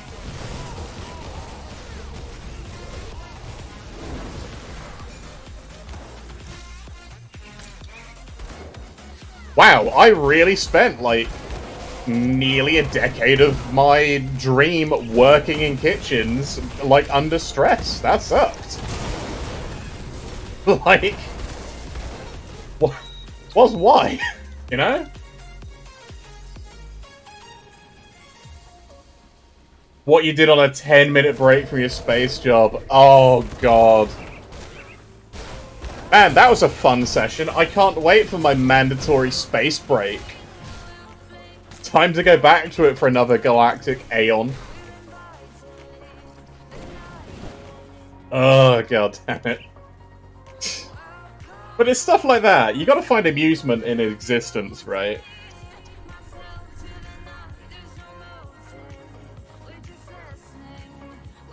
Our existence is just a what-if story. Well, the thing is, we've also come up with the concept of parallel universes, the multiverse theory.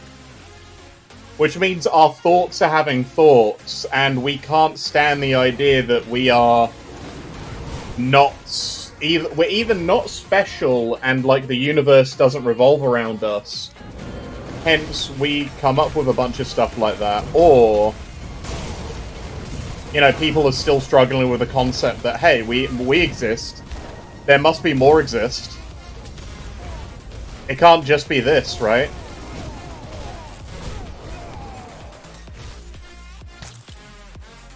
What was that Halion crest that I just got off Halion? Oh, it's Poison Res. That's exactly what I wanted previously. Like, if it's a what-if story, I want to slap whoever's writing it.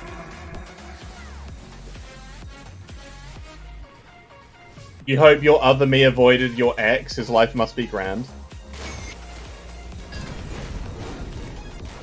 Okay, well, it's like the, I don't know how to explain it, but you know how occasionally you have, like, deja vu? I'm assuming that everyone here has had a moment where you just have deja vu and you're like, this has happened before.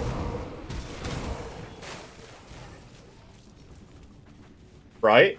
You've had a, like, oh, this has happened before, or like, I swear this has happened. I theorize that that is a point at which your universe then diverges and creates another timeline. And then that becomes a parallel universe. For every single individual.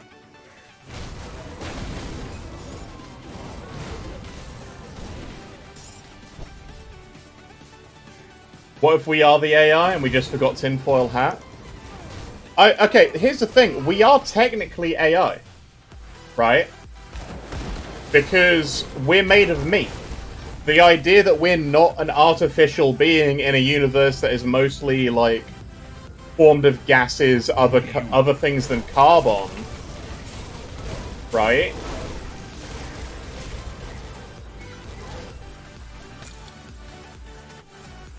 So, we are made up of the stuff around the universe. Just because we are making AI made of other stuff,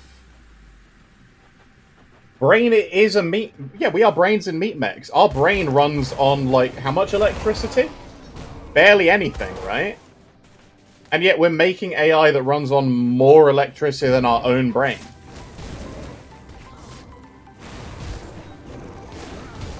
Like, it's a hilarious concept, right? Because when you say, like, oh, artificial intelligence bad, it's like, no, we're just making intelligence. We consider it artificial because it's not made of meat.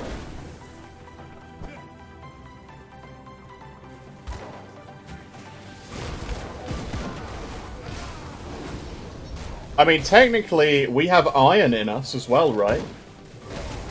We are made of metal. We're made of metal. We're just a fleshy metal.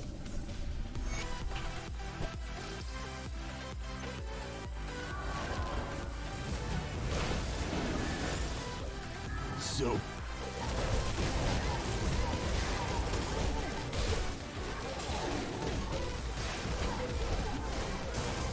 Oh, Emboldening Presence is overcapped. That's fun.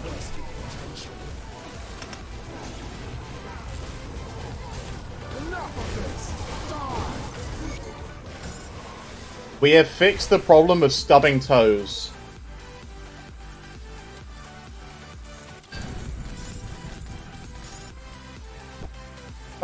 We've fixed the breathing manually and blinking manually problem.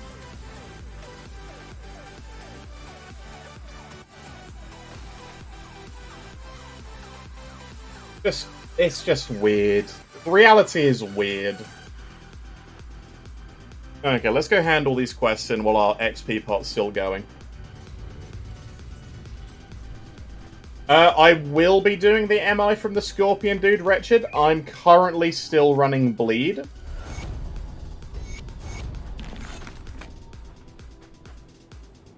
So, because I'm doing Bleed, I'm doing Wendigo Claw, because it shreds more bleed res.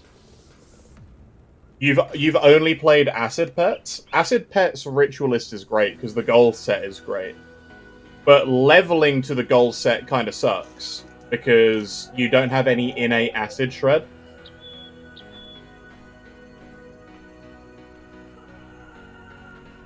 The universe is a douche because he makes himself look back at himself.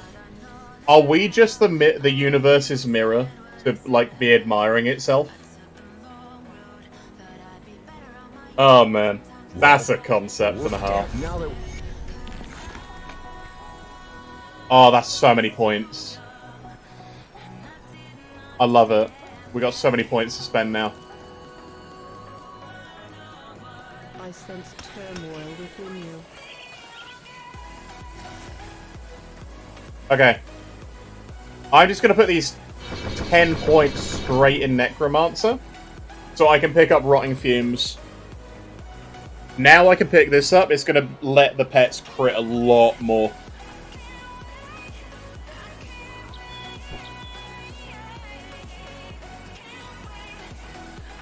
See, I level with Bleed Pets. Right, there we go. Now I can switch out of Hawk. I sense turmoil within you. Nice. So then that lets me take... As soon as I get 3 more blue, which is Hound... Damn it, this isn't going to work. I'm now spread out too much because I've had to take Turtle. How is this 43 points? Oh, damn it. Because Murmur is expensive.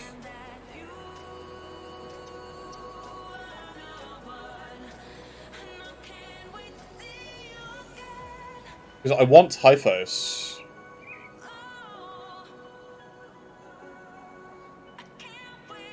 Oh, damn it, Turtle. Damn it. Because I want Mogdrogon. I want Mogwolf. I want Mogwolf and I want Rumour. I need these 3. I need these 4. So I need 3 red. I need a total of 4 red. And then... So that would help support that, so then I can drop Jackal.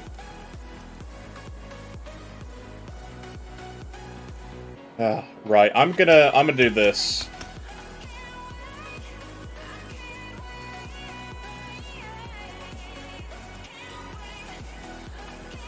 Maybe I drop Typhos, because Typhos is basically just resist, but he's so good.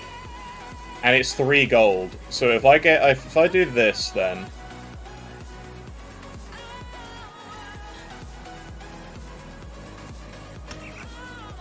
Safe journey. how much do I need here? I need 6. So then that's Eel. So you're on Blight Fiend. 1 more point, and then you support basically yourself. You then have enough green, which is fine. Because then I can drop 2 points out of here. Well, actually, I can drop that point, because I don't need that one.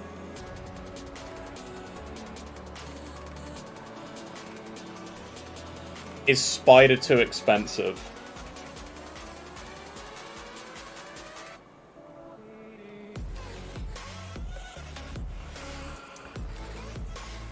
Probably find better gear. The thing is, pet gear is really good.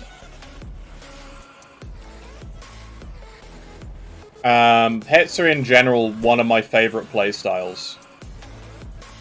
So I need... Let's see, where else do I need to go? Alright, Twin Falls has the last point for Murmur.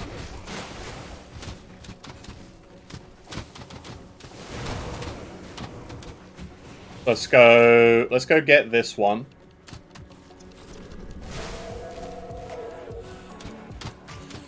And then we'll go and get the rest of the points available to us, because there's 4 really quickly once you get to around Homestead. And we get the trail on the way in Broken Hills. Yeah, like, well, to be fair, killing Mog with pets is it's a little annoying because he spawns so many and messes with their AI.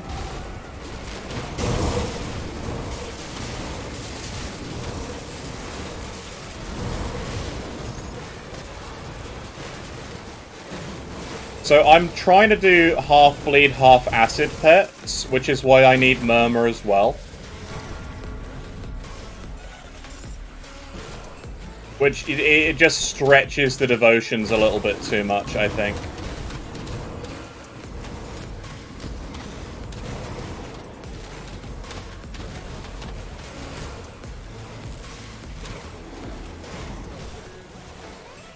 Okay, Broken Hills, we'll go get this one.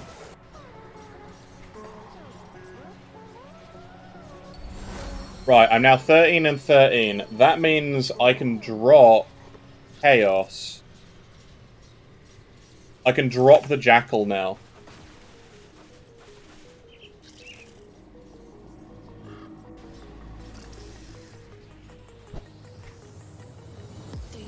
Yeah, we drop the Jackal. I sense turmoil within you. And that means I can also now... Because that we require that 6 blue for Murmur. So I need... Right, I can drop 1 in Hunter.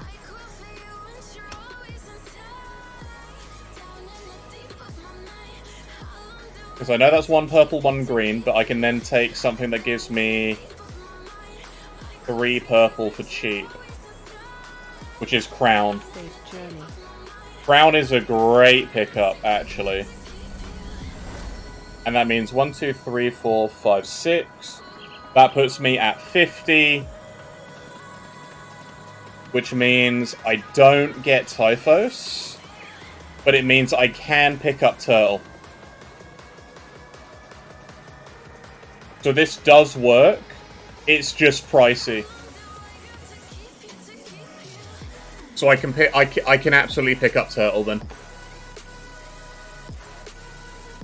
Cool. I'm fine with this. Right, we're getting Mogwolf, and then we're going to re-pick up Turtle.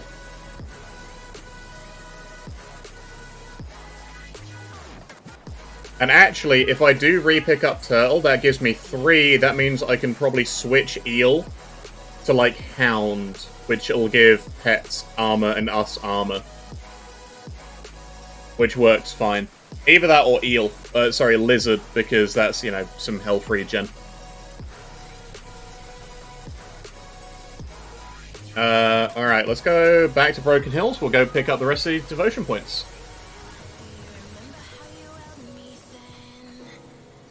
But yeah, I get why people say, like, pets are boring. I've never found pets boring, because I find you have to shred resistances for your pets. But now that I have, like, I've got the extra acid and cold damage, I've got the extra shred. As soon as I pick up goals, Devouring Swarm shreds acid. I've got Bleed Shred from Rend and from Devouring Swarm. So, everything which I can possibly want is basically here. You look at your pet build and think you were drunk? Yeah, most pet builds, when I look at them, I go, why the hell was I using this? And it's like, oh right, because this works like this.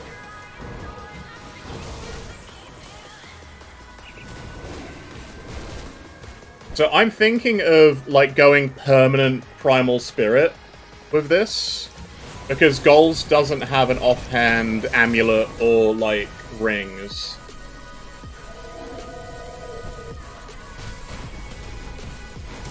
Yeah, pets have really high damage.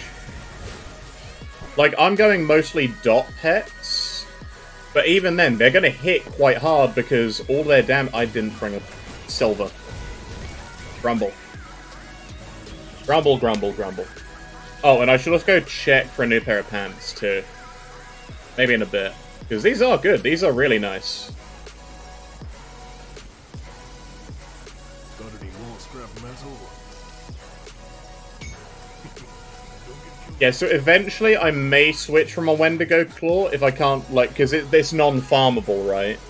Well, neither of the weapons we want to use are farmable. But we will eventually need to use a Scorpius Pummeler, but there's, like, ultra best in slot. Right? It's ultra best in slot. It depends, though, because if we get the rings, the rock rings, I think we'll be fine. I think it's Rotmender Ring.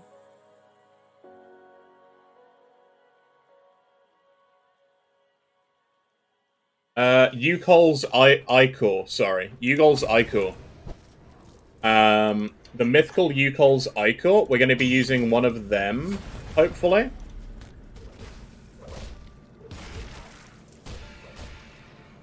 Because that thing converts like 39% global fizz to acid, and it just gives a chance for huge poison acid damage. So we can use 2 of them.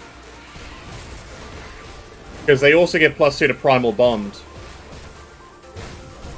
They don't give any, like, bleed damage, but our amulet is going to give us bleed damage.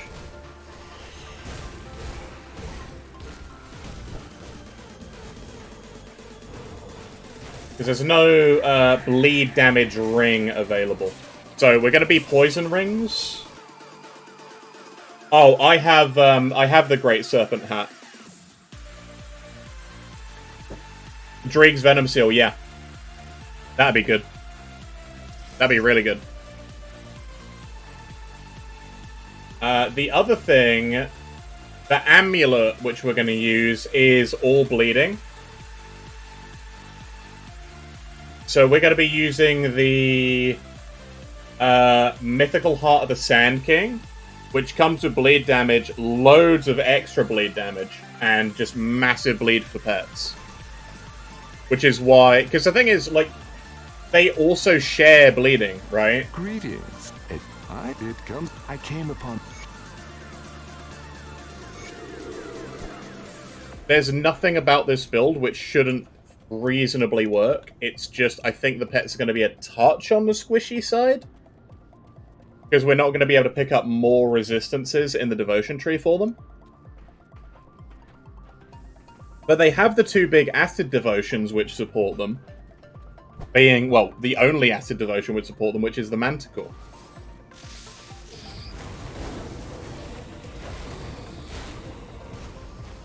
We're going to be shredding bleed and poison res. We've got flat shred because I've given them the Manticore's, like, spray anyway.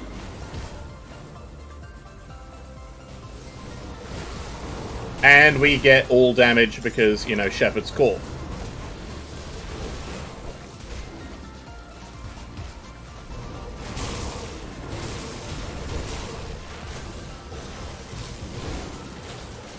Yeah, because you can't really help overcap their lightning res, which makes it really tough.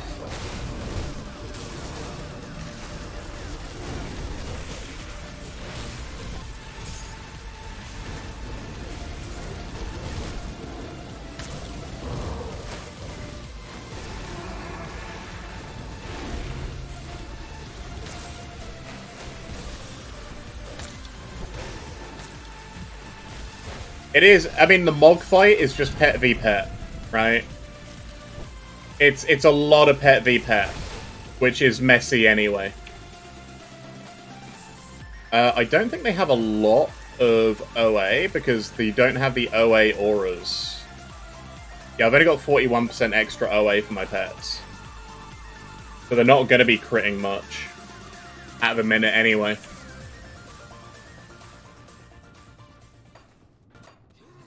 I mean, they've got decent OA. Oh my god, did the... I thought my music playlist ran out.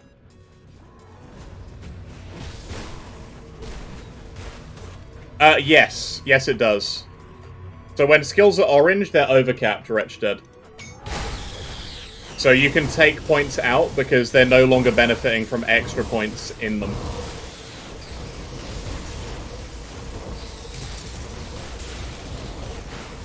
Is everything overcapped?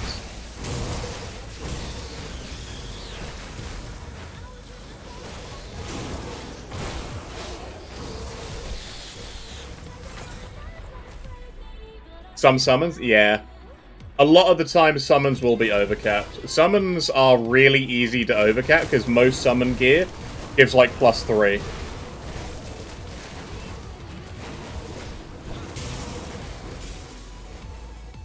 And it's also, you know, sometimes it's a flex slot, right?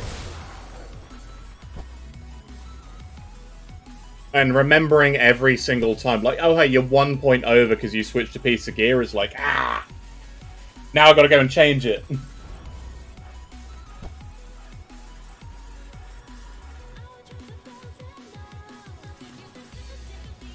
Okay, I'm going to go Pine Barrens for the 2 devotion points.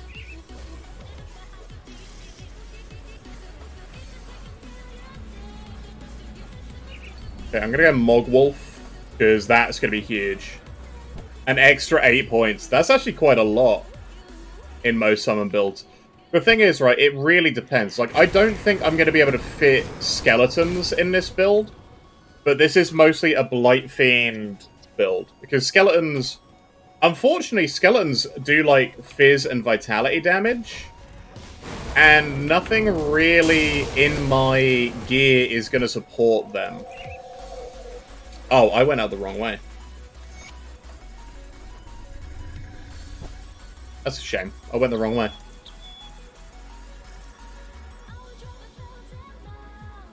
But yeah, the gold set, really, really good, because it's a medal, so you then don't need to worry about Hallions. You get the chest piece, the shoulders, which are really nice too, and then the gloves. So something which I am going to need to do, I am going to need to pick this up for Soul Harvest, because it's all damage on there. The flat damage doesn't matter, but the extra all damage that I can get them is going to be big.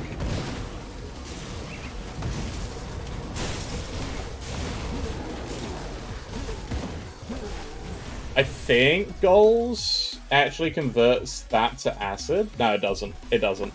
But it does give 12% attack speed to Mog Drogon's pack, which is tasty.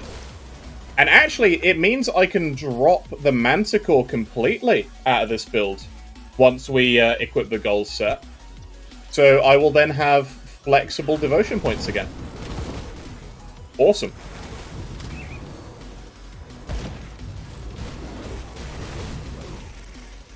Very, very awesome.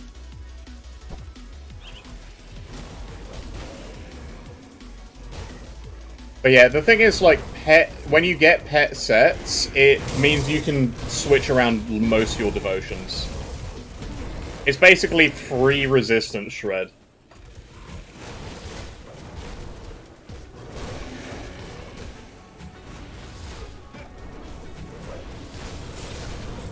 I mean, the thing is, like, why do pets make you sleepy?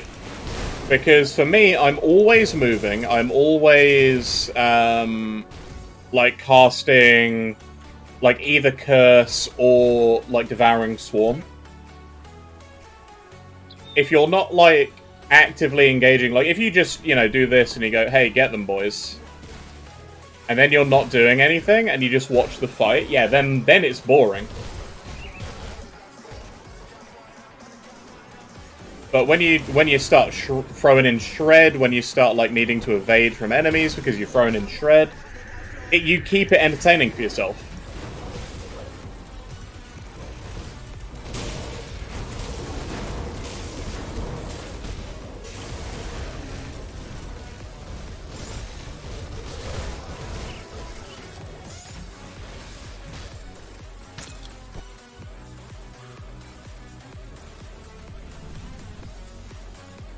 Skills you want to use? Yeah, like, Ritualist has quite a few skills you want to use. Like, this is going to have Bone Harvest, it's got Devouring Swarm, potentially Reap Spirit, I don't know, probably not, though. I'm thinking I'm going to stop at 40 for the Blight Burst.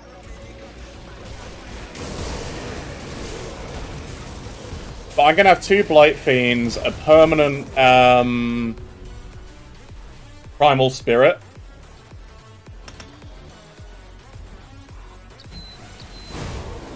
Permanent Primal Spirit is going to be really big.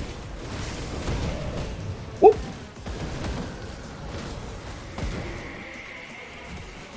Because I feel like that's a lot of damage that thing puts out for free. But yeah, like, even when I play Conjurer, right? Oh, it's not permanent. It does still despawn, but Houndmaster's Wraith is -8 second skill recharge. When that's like full skill cooldown reduction, it's really big. And Hallion's Crest, while leveling, gives it an extra 6 seconds of life. But there's a hat which I'm going to use over the Circlet of the Great Serpent, which is... Ow, stop it.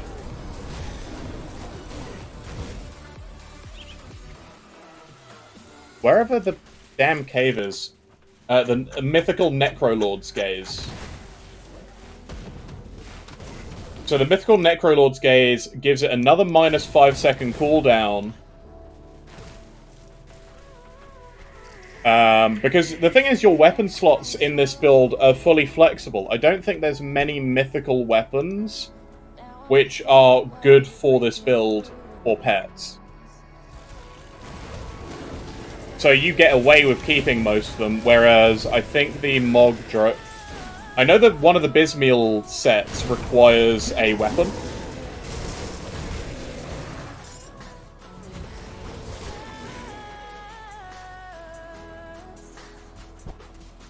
But yeah.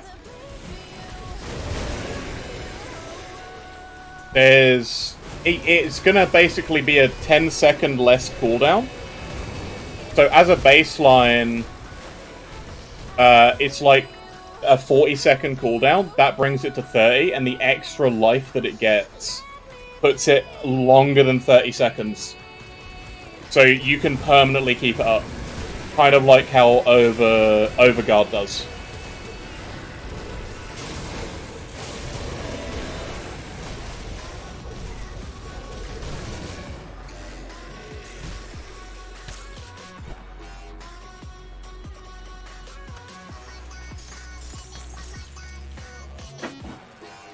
So it makes a very, very strong pet always be there. That's the goal.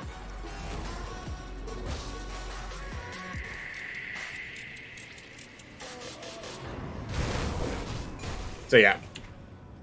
I'm enjoying this. I always enjoy pet builds. I'm glad I went bleeding, because I never do bleeding. I always do elemental, or I just do like straight acid. Bleeding has been really, really strong.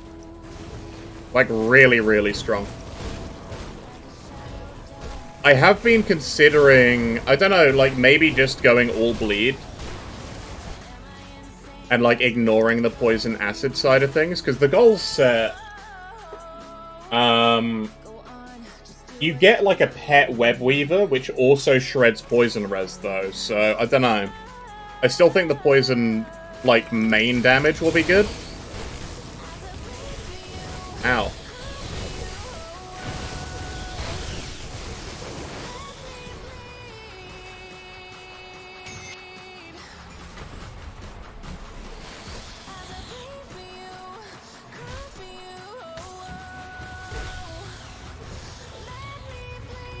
Okay. So now, more total speed. Yes, please. I'm also doing a really highly offensive devotion setup, rather than the defensive one that my Conjurer had.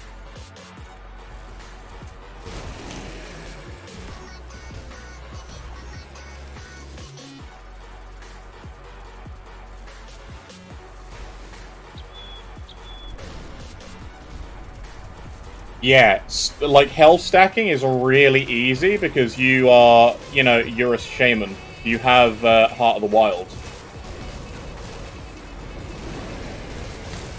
Like, Heart of the Wild is really good, and most items that are a flex slot that take, like, a green will usually come with some sort of health on.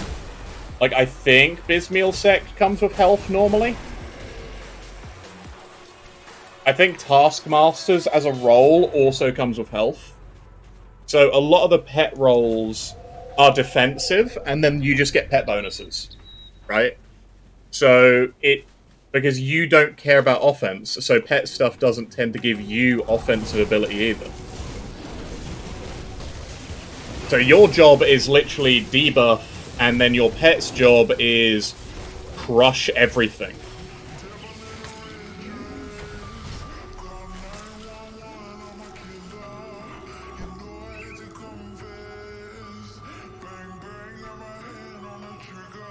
Okay, I'm not gonna kill... I don't need to kill the Grobel Warlord. I don't care about that. I'm not gonna drink my last XP pot. I'm gonna wait until I'm in Elite for that. I don't have an Enchanted Flint. One more type of pet build? Vit Skellies. Yeah, Vit Skellies work quite well. The thing is, it's the same thing, though. It's like Ritualist. You use the pet conversions, because you're using Devouring Swarm as well. Right? But you don't have Vitality boosts here. The only Vitality boost you have is Harbinger of Souls, but it doesn't give pet bonuses. Master of Death gives the pet bonuses, but then you're lacking stuff yourself.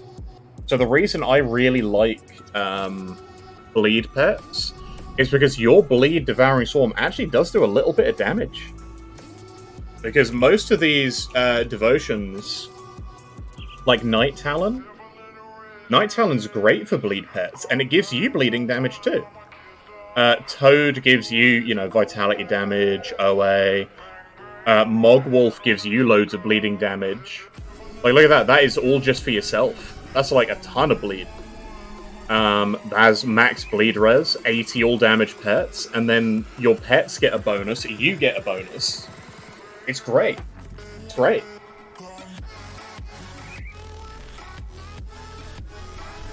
I can probably get away with dropping Toad and putting 1 point back into Huntress, actually.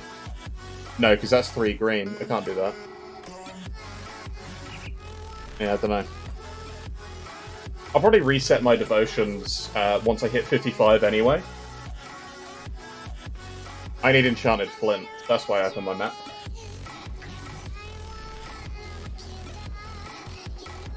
What is this nonsense?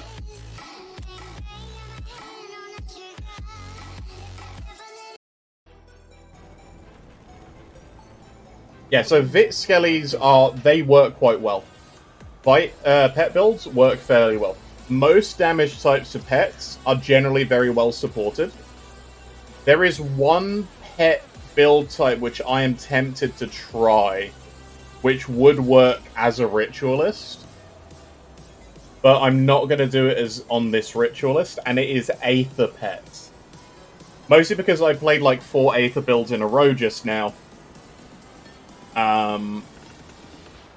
And also just because Aether Pet sounds cracked even to me. Because I don't think there's much in the way of like pet damage on any Aether devotion, right?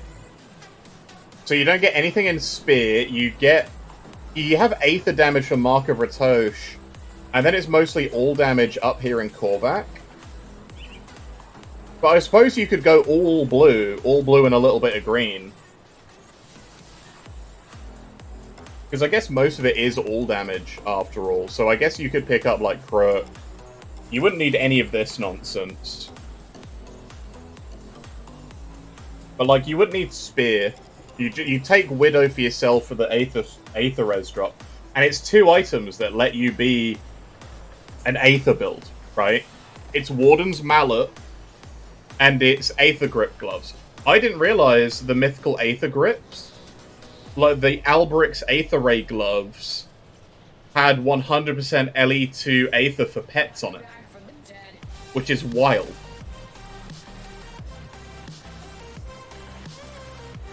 Because you get up to 100% and over 100% Fizz to Aether on Krieg's like weapon.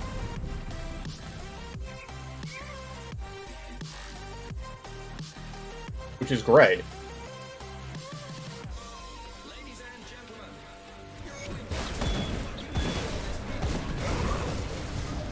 So, we are going to kick the crud out of this guy.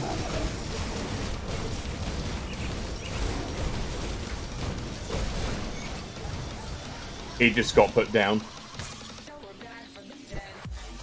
Have to head to work soon. You have a good day as well, Wretched. You have a good day, man. I'm probably going to hit, like, I don't know, I'll get to, like, Ultimate, and then I'll probably call it there for today. I'm just feeling a little bit sleepy. Did not sleep well, I think. I woke up like a sack of bricks.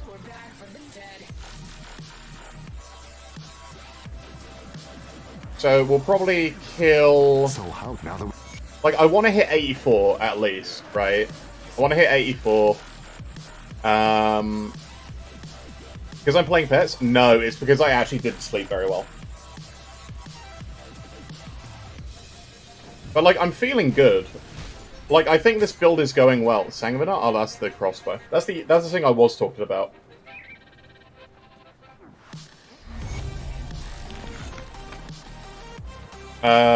The thing is, I'm trying hybrid bleed and poison, so I don't know how well this is going to work. Legion is split on 2. But I think it's going to be fine. In theory, I should see health bars just disintegrate. These are... Because, hey, if it's immune to one, it's not going to be immune to the other, right? I hope. There's nothing with, like, dual bleed and poison res, I hope.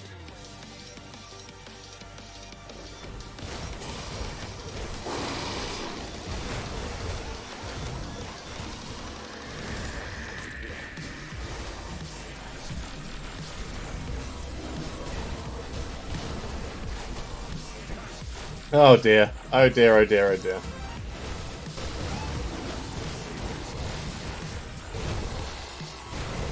I am looking forward to finally getting to use the gold set, though. Because I haven't gotten to use it before. I never had every piece. I just know that Gold's Ritualist is a strong setup.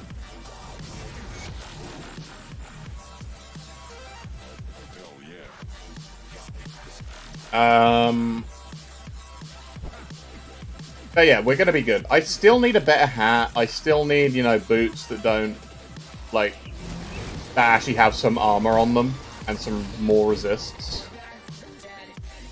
Because there's no point, because I've switched out of 2 of the low-car pieces already anyway.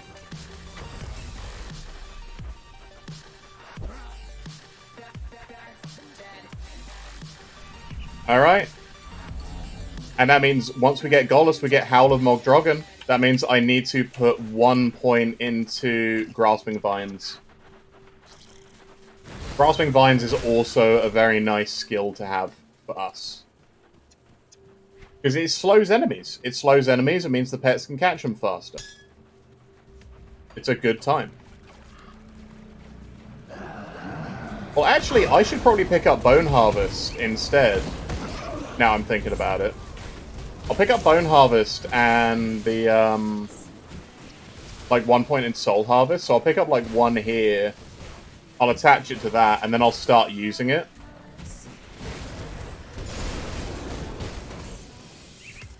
Because that should be quite interesting. Because it's on a cooldown, right? So it should trigger all the time.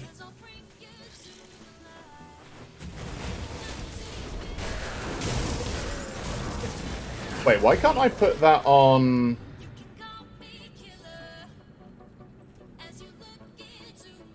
Wait a second. What do I have on... Okay, so it is just because I need to use the ability. I can't put a buff on, like, a summon. Okay. But why can't I put it on Wendigo summon? I was like, oh yeah, because it's technically a summon.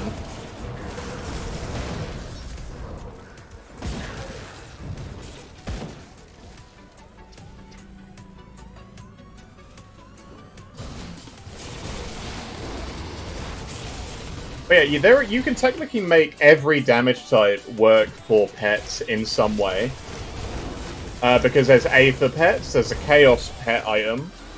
I mean, pets do physical as standard anyway. Acid is obviously goals. You can do cold pets because there's a couple MIs and standalone legendary items, which convert pets to cold. So yeah, there is a lot of conversion options for pets. Obviously, I've just spoken about the Aether, like, full Aether conversion pets, which should be really strong because Aether is barely resisted by anything. I think it'd be quite interesting to try one day. I really don't know if I want to do it as a...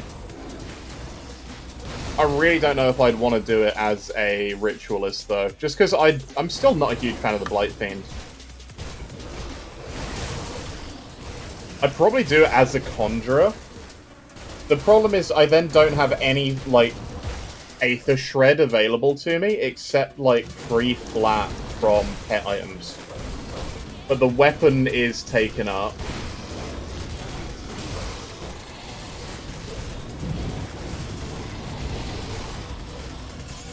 Like, most of the pet gear is already, like, taking up slots, which I would otherwise need.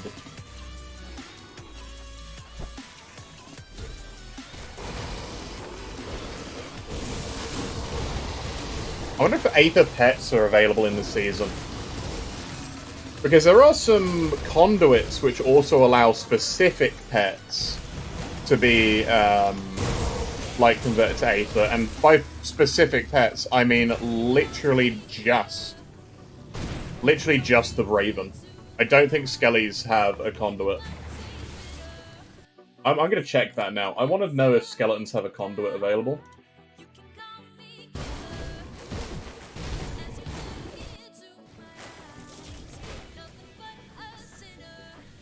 Summon Skeleton. Actually, do Blight Fiends have one? I don't think Blight Fiends would.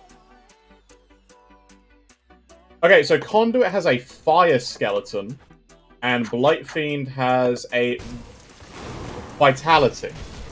Okay. So there are 2 conduits, but both of them, they've only got 1 each, which isn't that interesting. And they're to, like, you know, damage types that you already support as a class anyway, which is weird.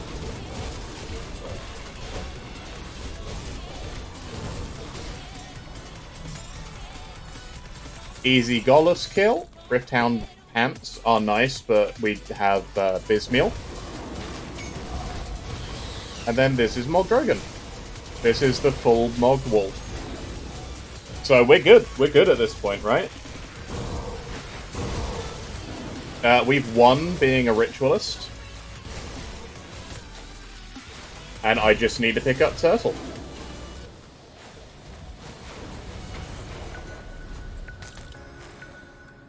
Take that. Oh, wait a second. No, I need to, One, I need to spend this. I can't put it anywhere, but I can spend it. And then we get exactly 5. So I'm going to go 1, 2, 3, 4, 5 and take Turtle. And then I think I'm happy until we get to 94, where I'm going to need to respec for the gold set.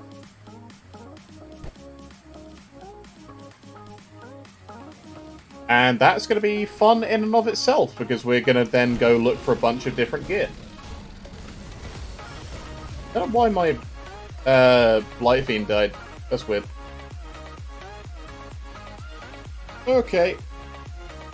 And we're going to be level 66 soon. That's also great.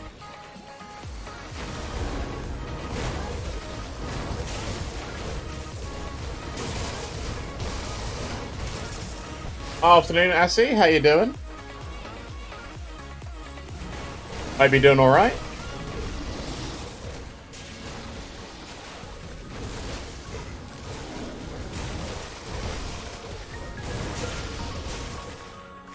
Just dead.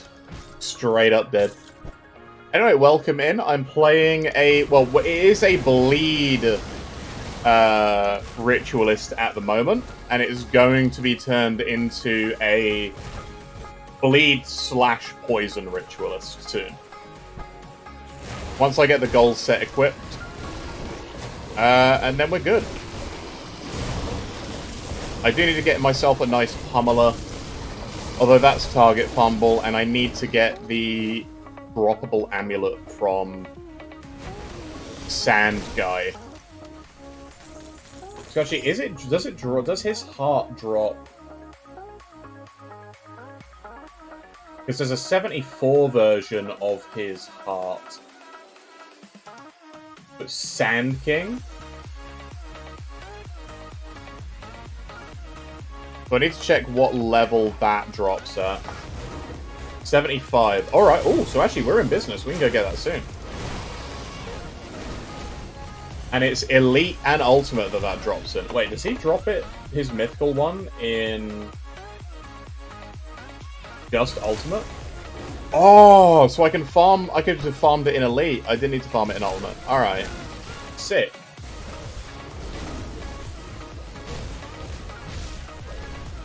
That's amazing. Alright. I'm learning more and more. You leveled a Ritualist a few days ago? The Ritualist is great. Like, I don't think it's as strong defensively as Conjurer.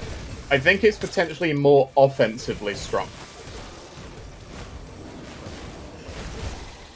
Because I still have yet to pick up Call of the Grave, which is a disgusting damage boost. So I haven't even picked up the full damage available. Which I'm probably... Actually, yeah, I'll stick 1 point here, 1 point Bone Harvest. Yes, absolutely, we'll do that. We're almost leveled up, so we'll be good. We will be absolutely golden.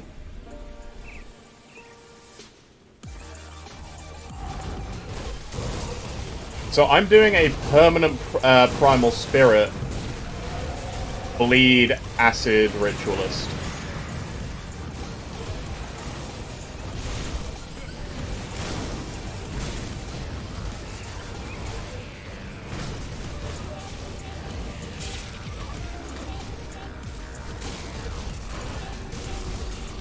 There we go. Alright, now I can pick up more damage and more damage.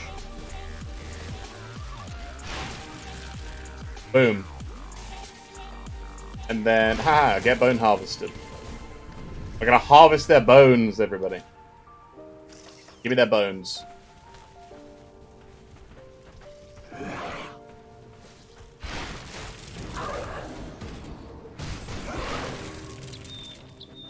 Oh, that's a big howl.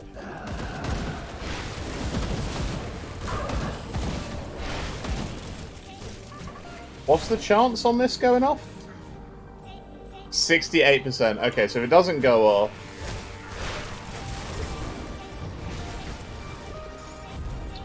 If it doesn't go off, I need to do something else.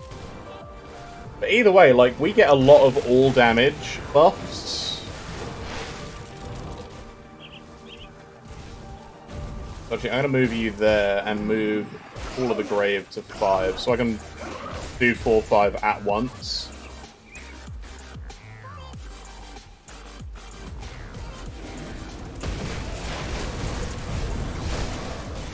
So that there is the full damage potential we have right now. Pretty good. I'd say that's pretty good. We're gonna tear down the amalgamation.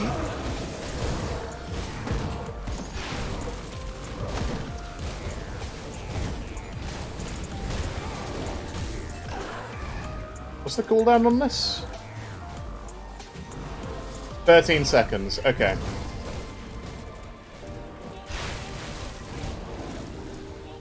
Really summon the Blight Fiend. The Blight Fiend feels like it's very squishy for having so much health.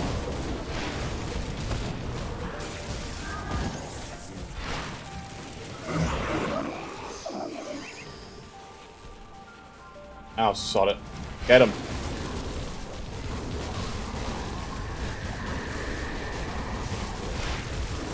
Actually, that's pretty respectable. That's pretty respectable. What does that say about Reap Spirit? Interesting. Attack damage converted to health. Okay, so that's for cast Reap Spirit. It doesn't care about the pet. Alright, I'm just going to go back to Homestead, hand all these quests in. I need to then go to 40 in Necromancer. You know, 40 up here so I can then pick up Blight Burst. And also Soul Harvest. There was much I see my scouts have reported back. Nice.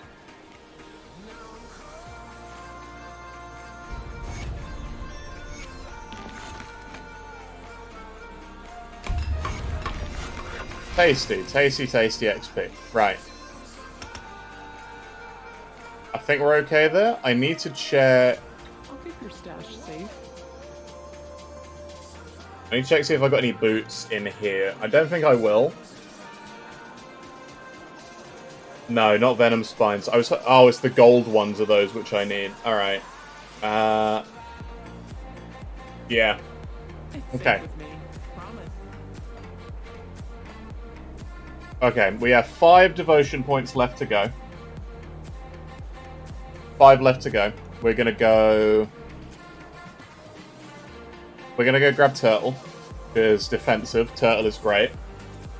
Because we're gonna be switching out at goals, I'm gonna see if I can get... Like, what is it I need for Crab? I need 4 gold for Crab. So if I can somehow squeeze 4 yellow, and figure out a way to pick, like, Rend, Mog, and Murmur up, I will. Even if I need to, like, drop Night Talon.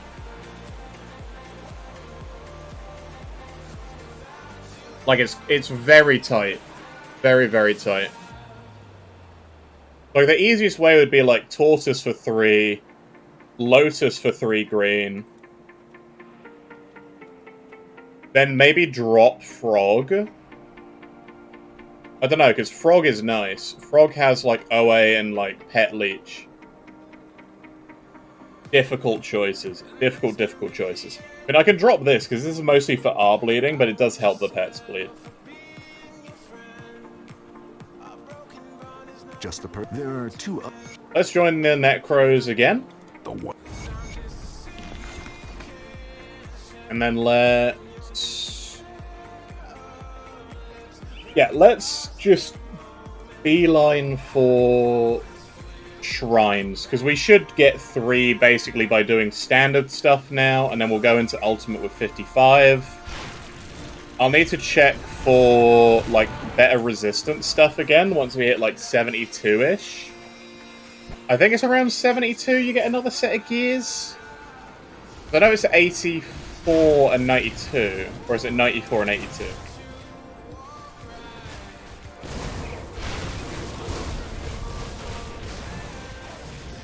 Oh, that makes them go wild. Hell yeah.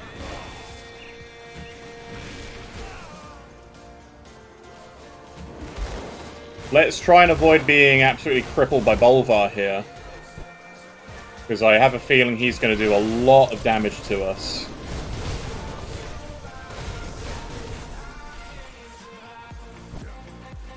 Oh, that's in the Manticore little shrine.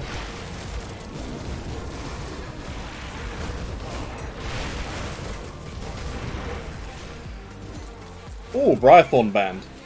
Unfortunately, that doesn't help me, because it does nothing to do with Briarthorns.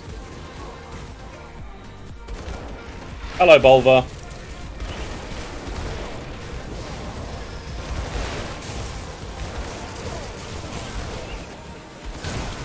Well, he got wrecked. Dawnbreakers. Cool. And we found the people. And that in... One in gold. Taskmasters of Attack. See, I would like a Taskmaster's, like, Flesh Warped, because Flesh Warped has Oak Skin.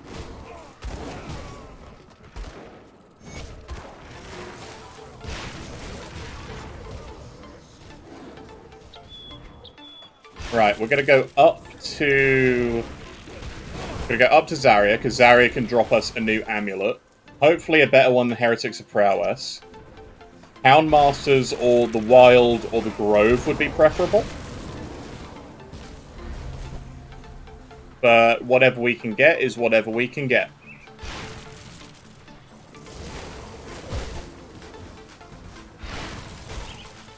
And then I'm going to use this character for, like, just farming money, right? Because I know for a fact it can crush... like, pets in general can crush most tiers of the Crucible. And the Crucible is pretty decent for earning money. Like, I can just keep these guys... like, I can run 10, 20 levels high into Crucible, so, like, because I'm not going to drop a combo.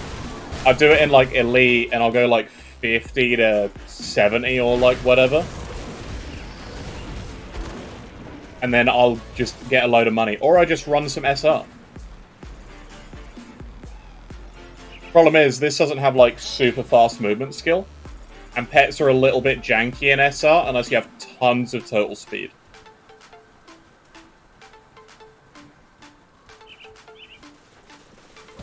It's one of the reasons I prefer a Cultist over Necro when pairing with Shaman. And why I'll normally take Shaman over Necro as well. Because a Cultist has total speed and manipulation, which is really hard to get in good quantities in other builds.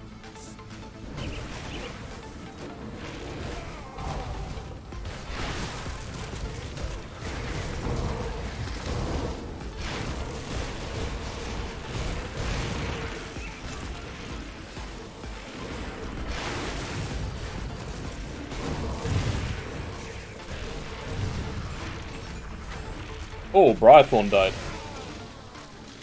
That was rough. That must have done a lot of damage.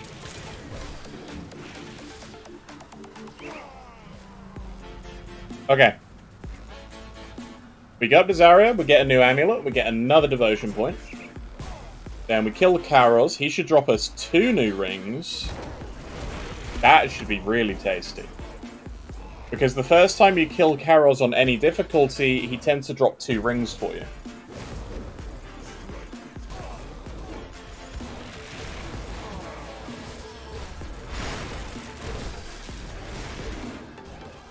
Oh, actually, after I kill Zarya, I'm going to go to the quarry again, and I'll pick up that hat which had the skeleton bonuses on it, because I know that spawns with pet bonuses as a guarantee anyway.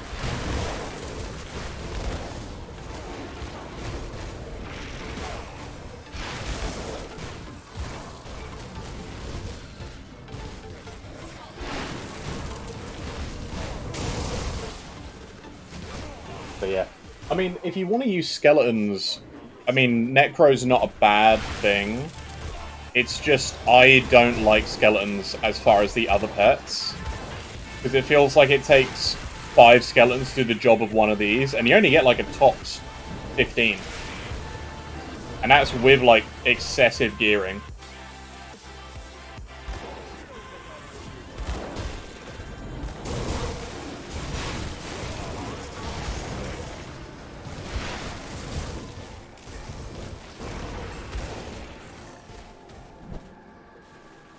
I think it's going to be... because we're not shredding Fizz Res now. We might need to go get the Acid Pummeler.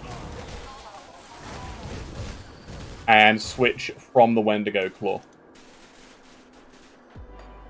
Let's not do this again. Let's actually just kill Zarya.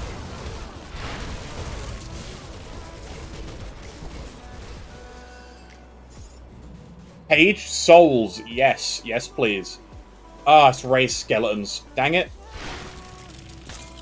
And of bindings. Okay, she really wants us to use skeletons. We're not going to be using skeletons. Because, unfortunately, we just don't have enough skill points to... because skeletons are... they cost so many skill points, and they're just not as good as other pets, right? Okay. I'm gonna go... back to Bloodgrove Rift, and I'm going to run down into Morton's Claim. And the reason I'm going down into Morton's Claim... because the ghost there has a hat with guaranteed pet bonuses. Also, hey, I missed 3 Chthonic Seals of Binding. That's nice to know I missed. Glad I came down here.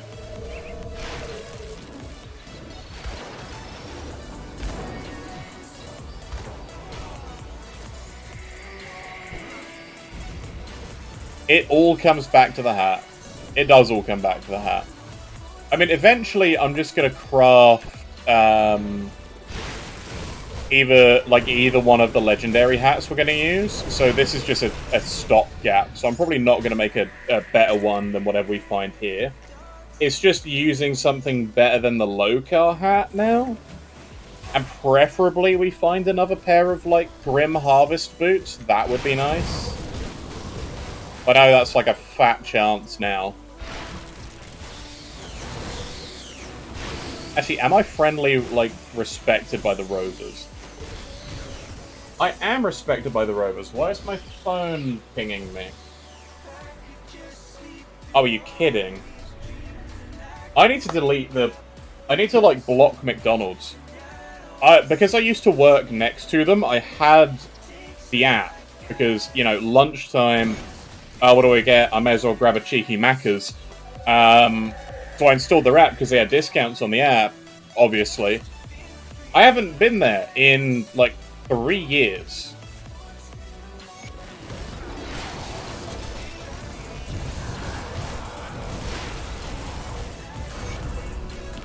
Gone. And we got Of the Wild. Hell yeah. Of the Wild for Emboldening Presence. Ellie Res. We drop a little bit of poison acid, that's fine, we're overcapped on that anyway. It's a level 70, so it's going to take a little bit to use, but hey, hey, fine by me.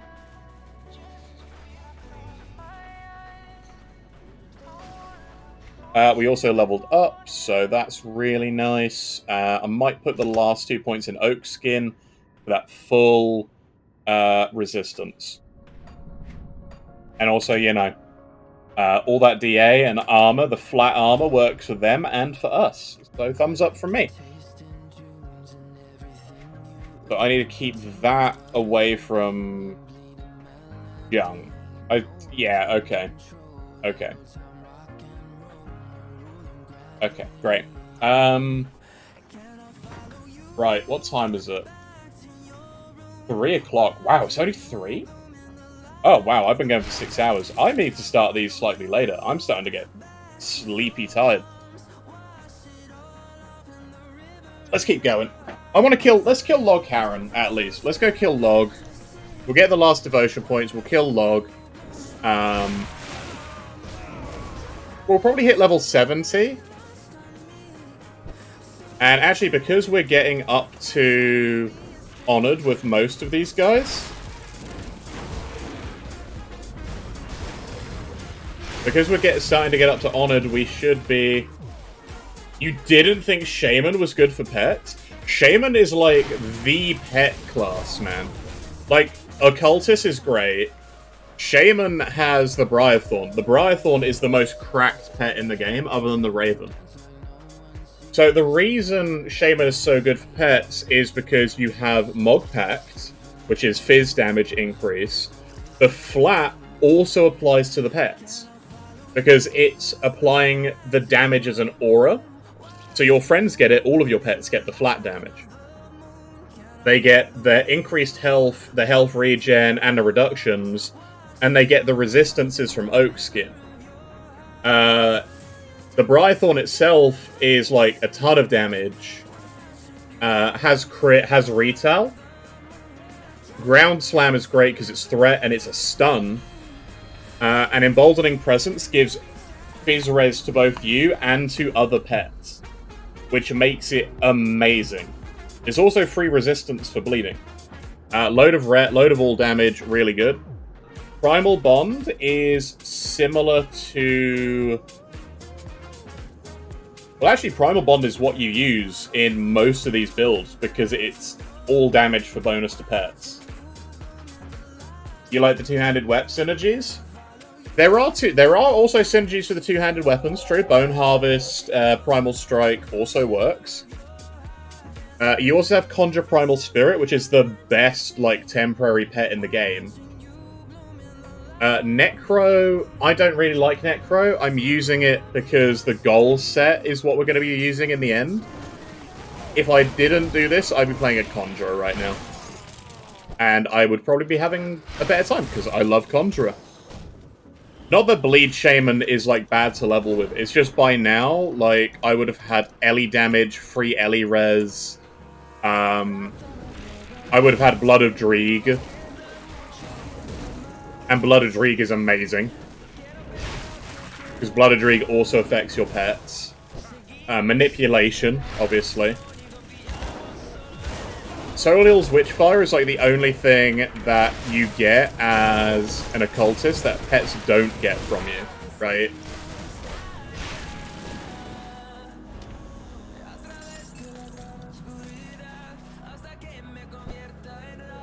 Is this... Okay. I'm just going back here.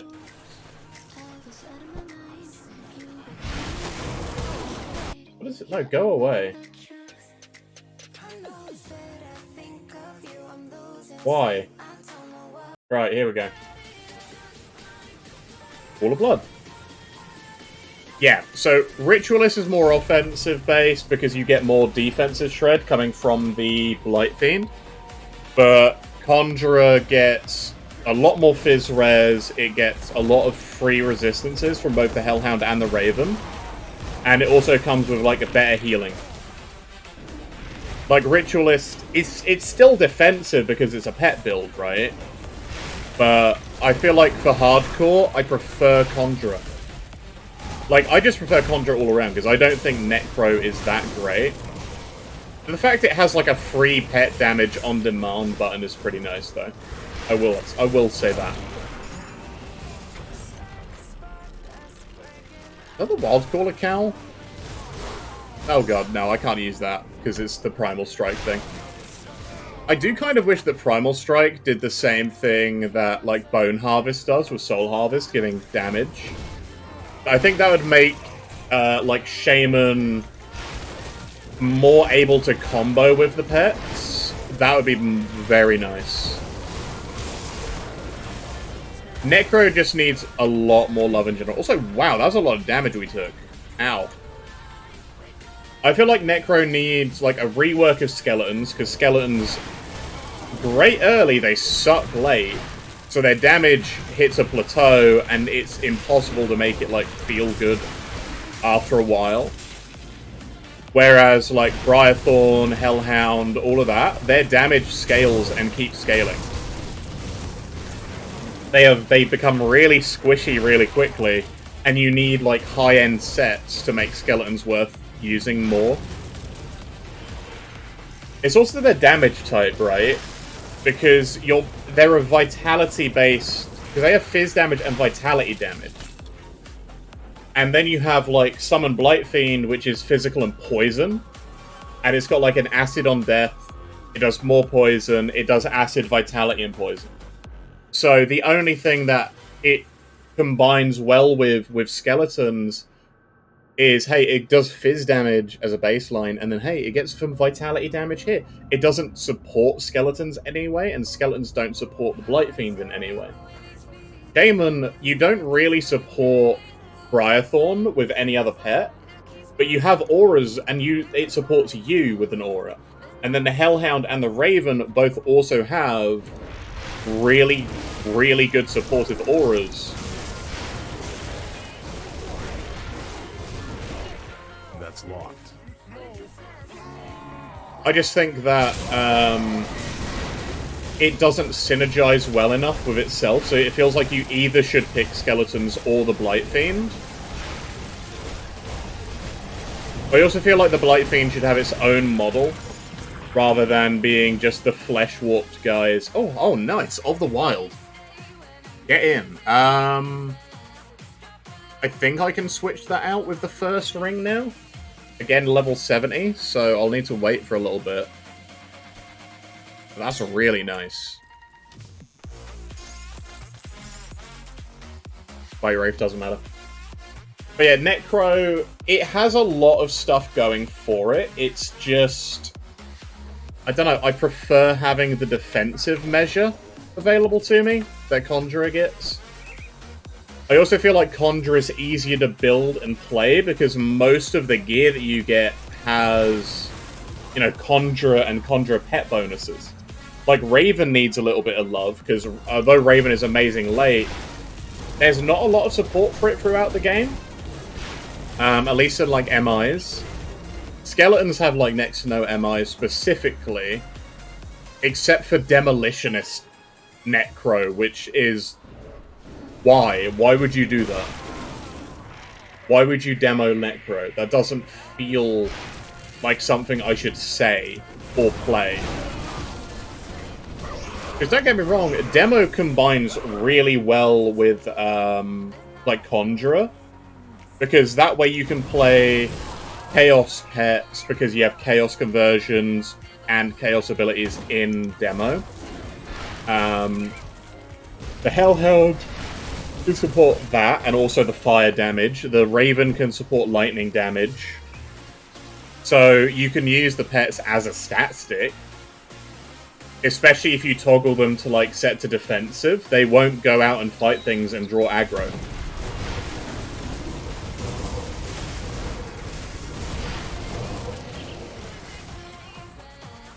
Lightning Fizz Water, blow stuff up into Stanky. Yeah, man. Yeah, no, you want to do two-handed. If you want to do like a dual wield, you want to be a trickster. And like Savagery Trickster is good. But you don't get Primal Strike, which is the shame. Well, actually, you could get Primal Strike as a trickster. Because there is that one axe which lets you use Primal Strike one-handed.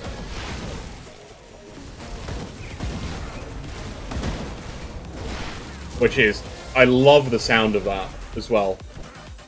Like, one-handed Primal Strike with, like, the Mog Shield. That'd be huge. Or even use that with, like, the Cyclone set, right?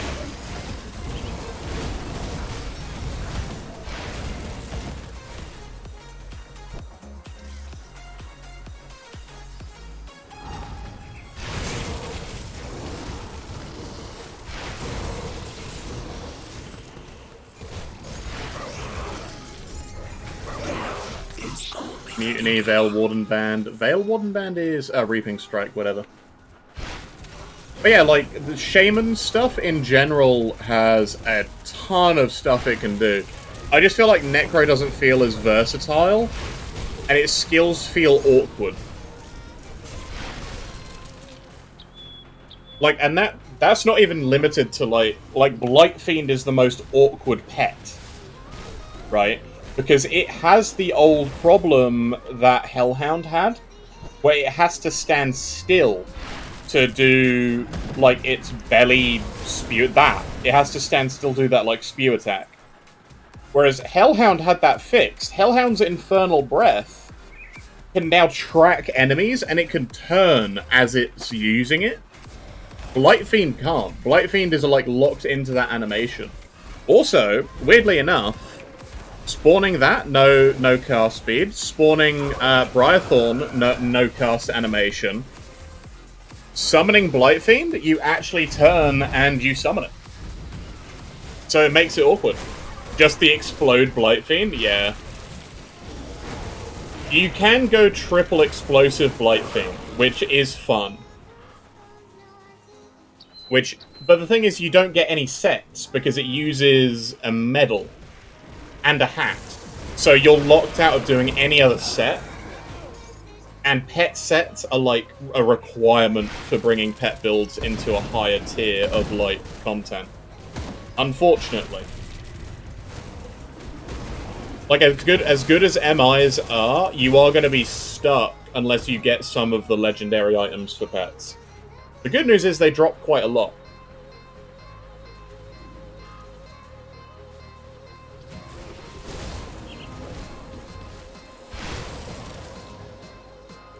Yeah, well, the thing is, like, the reason Bone Harvest is even in this build is just for the damage boost.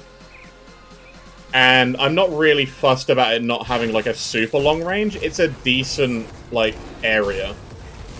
But you need to stick fairly close to your pets anyway, because of their auras.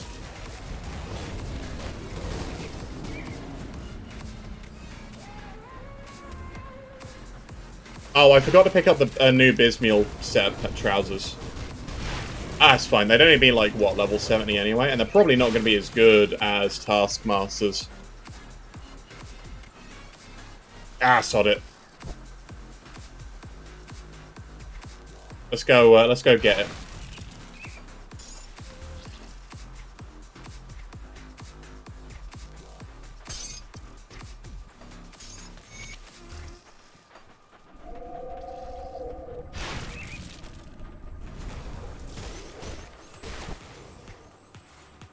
The things I looped around, didn't I?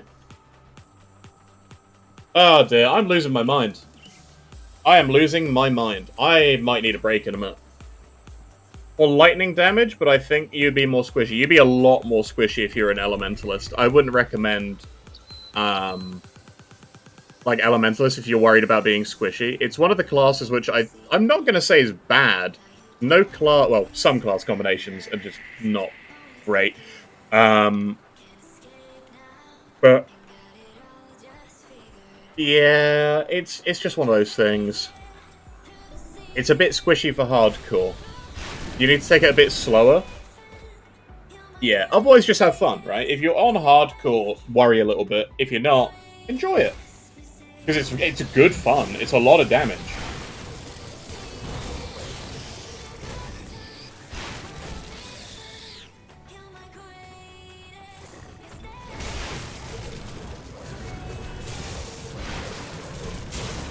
Oh, we need to go get new potions. Aggressive of Caged Souls. Okay. So +2 to Blight Fiend, but they lose their Aether and the Chaos Res.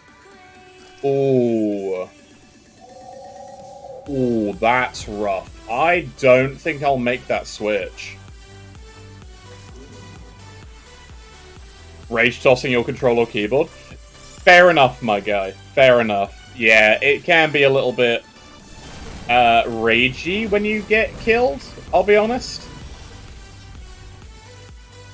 At the moment, most of my builds, I've just been there in, like, shock. Like, oh my god, how did that happen?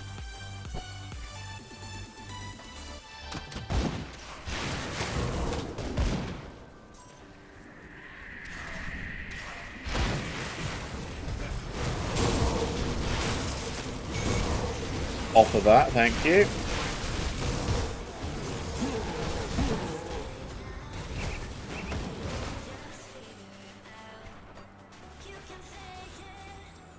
Alright, we can go back into Turtle now.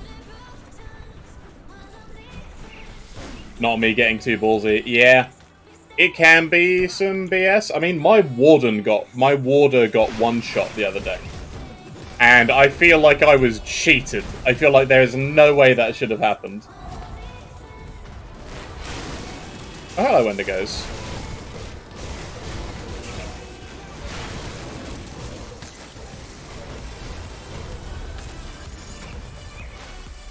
But it did, and I've got nothing I can do with it.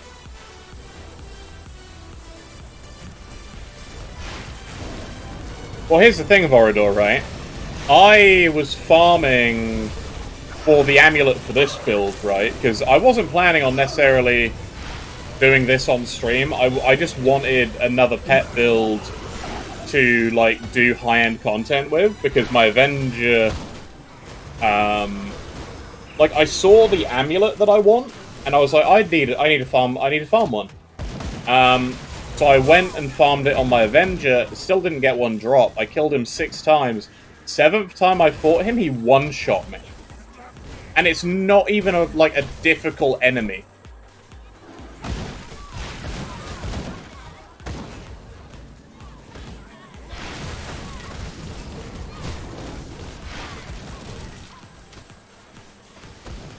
Speaking of not even a difficult enemy, how many of these do we have left? 2? Oh, that's fine.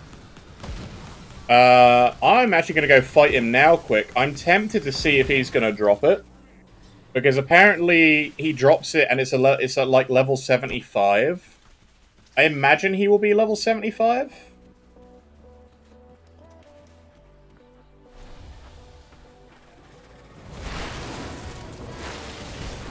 Also, if I can get a Scorpion Pummeler here, I'll be quite happy.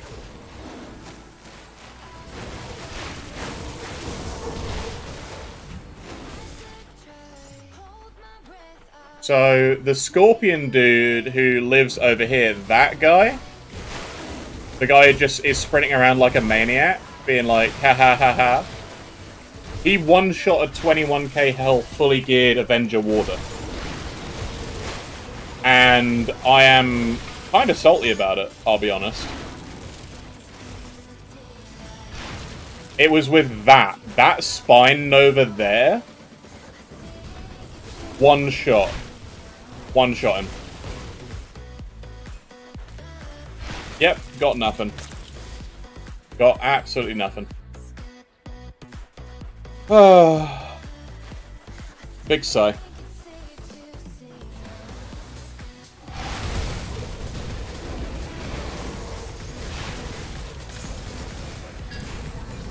Oh, Touch of the Ever-Living Grove. That is a nice pair of gloves to have gotten.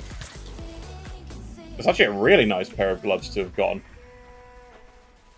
I might make that switch, because +2 hearts... Yeah, that's good. Nice. That's great, actually. I'm glad it came here. Alright. That fixes their Pierce res, at least.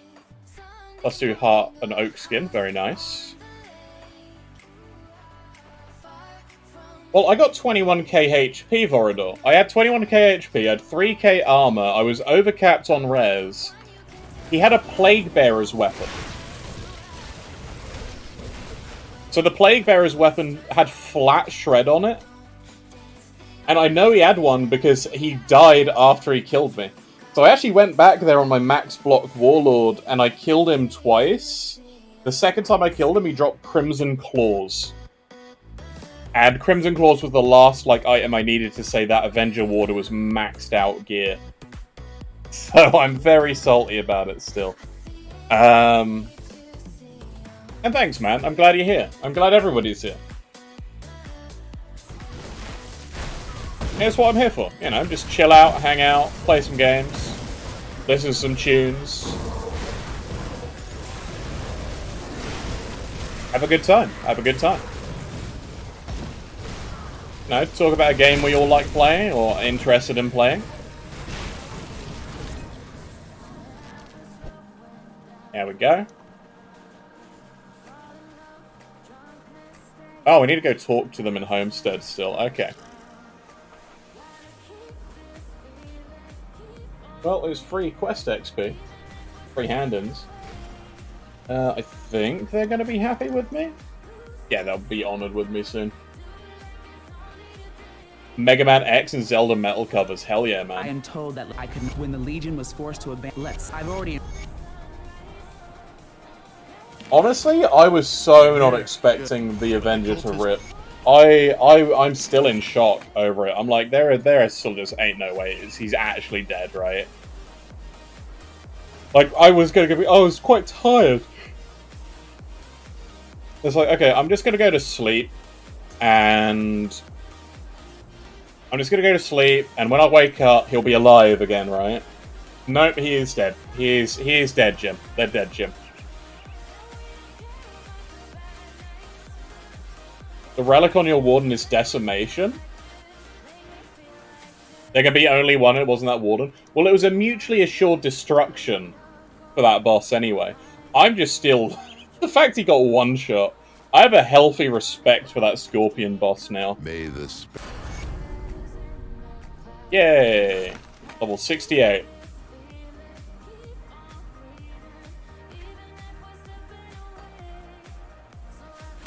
Alright, I'm gonna do this for the defensive ability, Red. You have an Avenger? Doesn't seem as good. So Avenger Warder is really strong. Because what you do is you stack health regen, you can get up to 21k regen. Or at least I got up to 21k regen, which was his entire health bar in a second. So practically speaking, nothing should have been able to kill him. Turns out, a 12-hit shotgun can kill him. Precisely. Wait.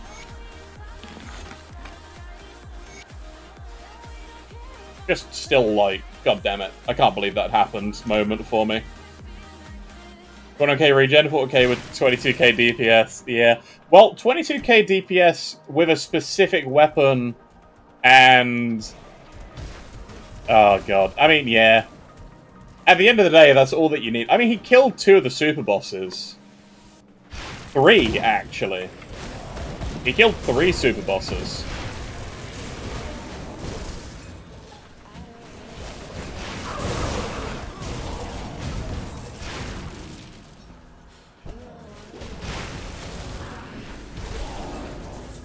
But yeah, it is what it is, right? And that kind of a situation, when a character dies, it's just, ah, crap, it is what it is. On to the next one. I can't be like, oh no, I can't believe that happened. I'm gonna contact the developers and be like, how dare you make something that can kill my character? I demand you take it out of the game. Right? You can't be mad. And you can't blame lag. You can't blame, like... The only reasons there are to die are yourself and not knowing certain mechanics. Like, now I know he has a massive shotgun. So, avoid the shotgun, right? Like, I went there on my... You meant Desolation? Desolation, the Relic Desolation?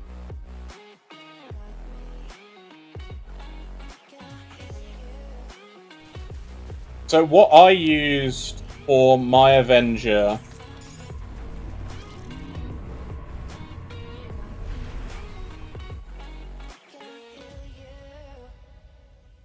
Oh, yeah, no, I used... Oh gosh, what was the relic I used?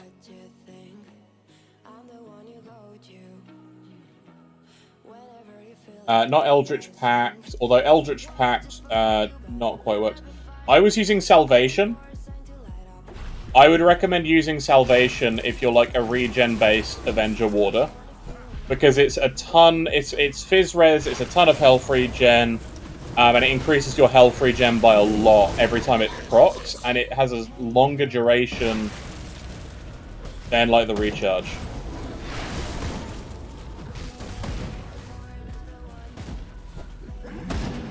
You never reserved a foe with shotgun and thought that shotgun's too small to worry about? True. True. All it takes is one bad move and the character can die. It's like Kaimon, right? Kaimon has a really hard-hitting shotgun. And he's like a sub-boss to Korvac, right?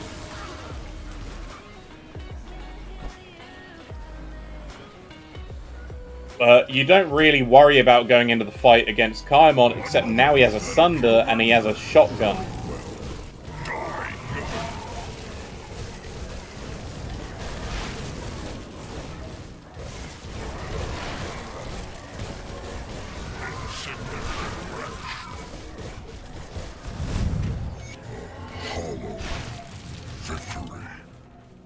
Assassin's Calling, eh? Oh, that's fun.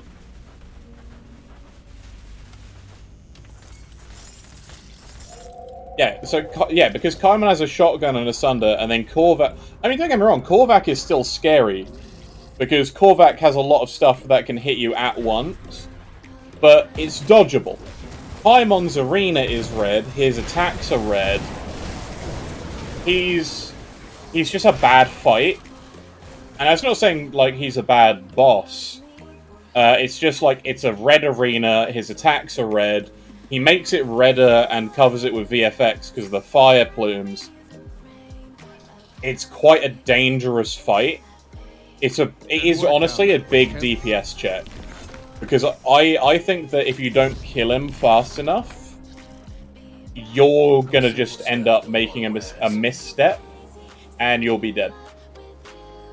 Or do I switch to that? Yeah, I think I switched to that, because I can afford the Ellie drop. It has move speed, it's got a load of flat health, it's got Fizz Res, it's got Aether Res.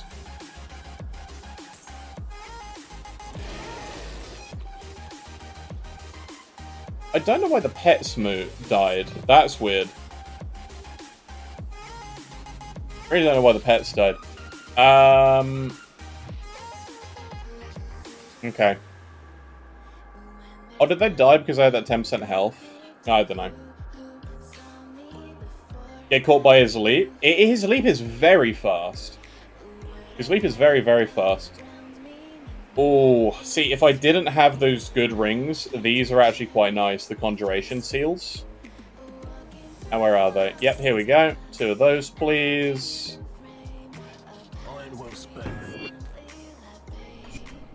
Use them there. And who else am I, like, respected by? Nobody honors me. Wow, thanks, guys. Just rude. It's just rude of them. For you guys, I'm going to the Necropolis. So yeah, I'm going to kill Logharan, and then I'll probably call the stream there for the day.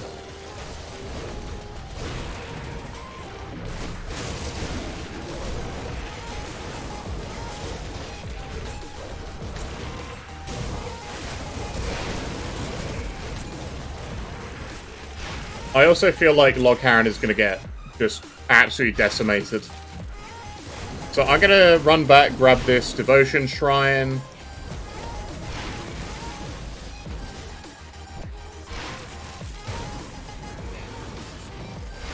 I may do a very short stream later after like a small break. But it'll probably be like Death Must Die or something. Rather than like something big, right? It's not going to be more Grim Dawn today. Oh, because I wouldn't want to play more Grim Dawn, just because I feel like if I do play more Grim Dawn, I'll end up burning out. And I don't want to burn out. I'm looking forward to the season that's not apparently coming this month. Also, I need to close down, like, these 50 tabs that I've got.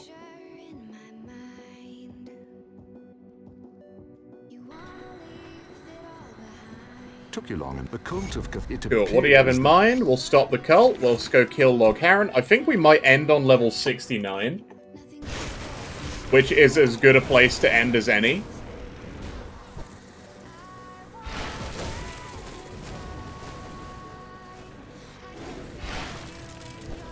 And then, yeah, it'll be good. We'll,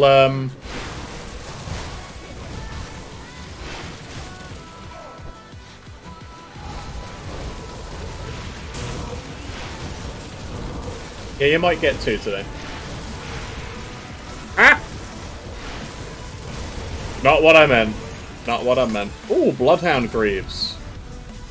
As soon as I... Oh, wait, no, those are the wrong ones.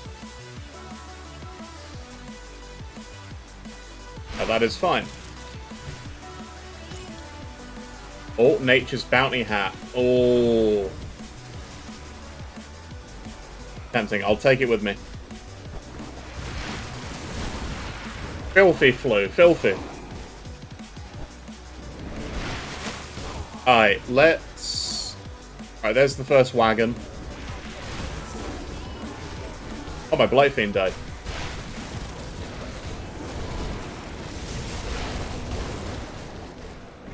I don't know how.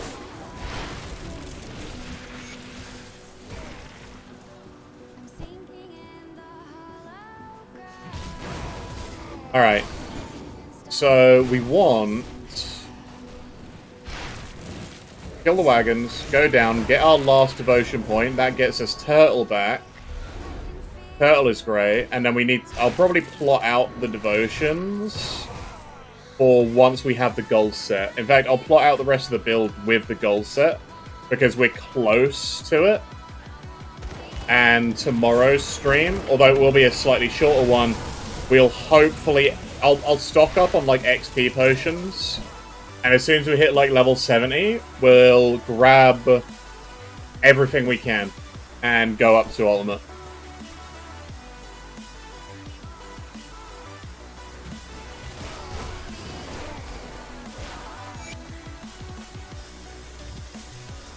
Hasty stash.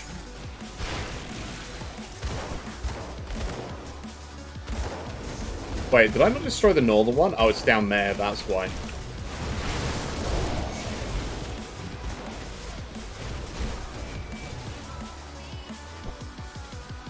Okay.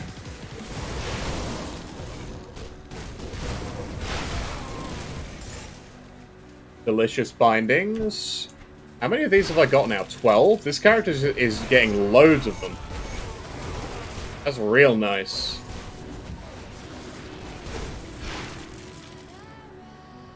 That's real nice. Alright, let's go beat up Log Harren again.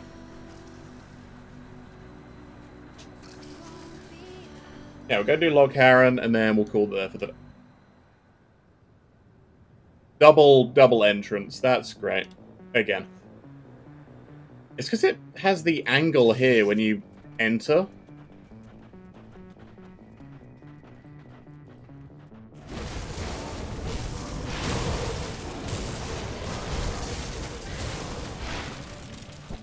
Oh, I don't have my potions. I should go and get my strongest potions.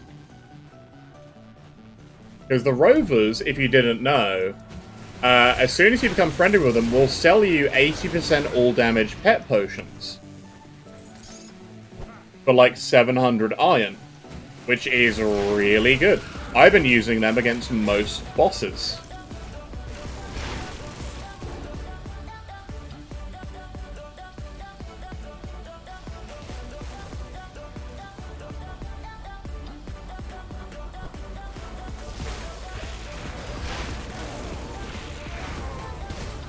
Yeah, one of the really nice things about the gold set, when we actually get it, is that every single hit these guys will do, so long as they're under the effect of Mogdrogon's Pact, will shred resistance. Which means every single one of our pets is going to be shredding resistance, including the small ones. So that just means AoE, as far as like Rend goes, and Rumor goes, is going to be perfect. Right?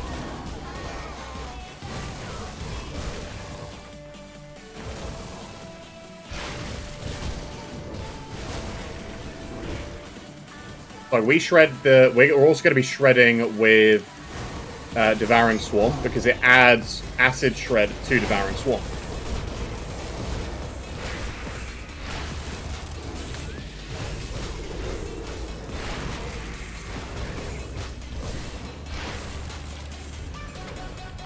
Rift-Torn Greaves. Are those good ones? No. No, they are not. But we now have Turtle. And Turtle is always on. So, praise be to the Turtle. We now have just a safety net. That's what Turtle is. Turtle is a safety net. Basically like having free life. Oh god. I've got to walk all the way around now. I don't think Log Haran is going to stand much of a chance.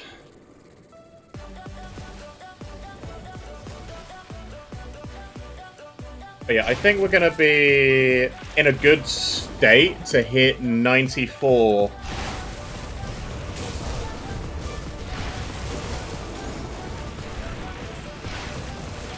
Yeah, we're going to be in a good way to move up to, like, Ultimate soon.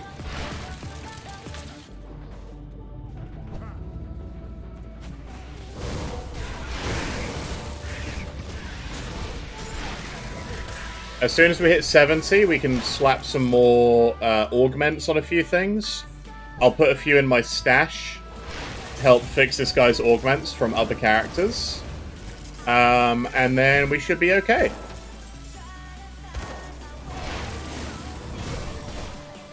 Wait, were there 2 Bane Galgors? Did we not just fight this guy?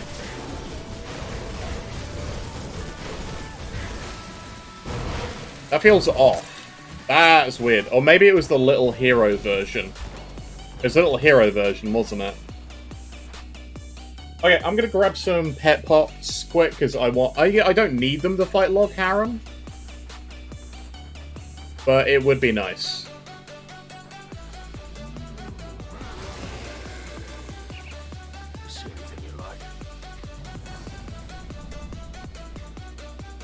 Jumpstart your car. Good luck, man. Good luck.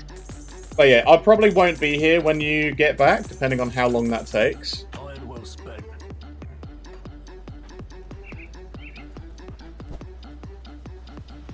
Remember to actually go use the portal. And we'll be good. Okie dokie. Okie dokie. Oakley dokley. Oakley smokily. Maybe.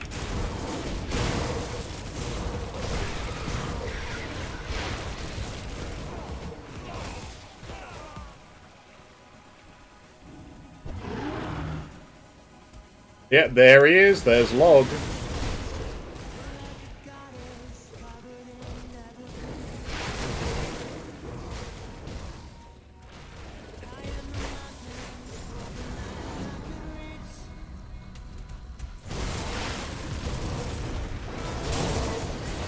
Yeah, this should be good. This should be real good.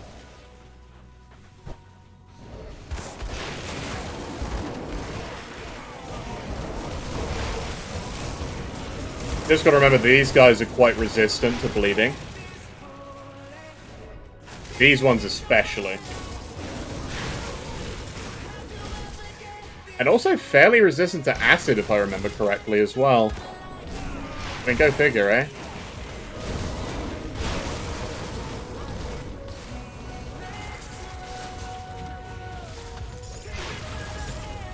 Okay.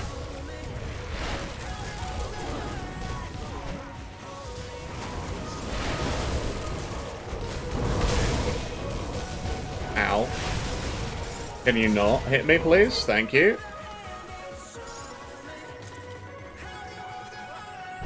Okay.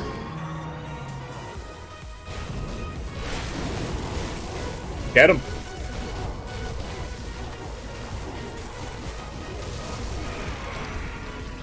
Frenzied of the Conflagration. That is quite nice.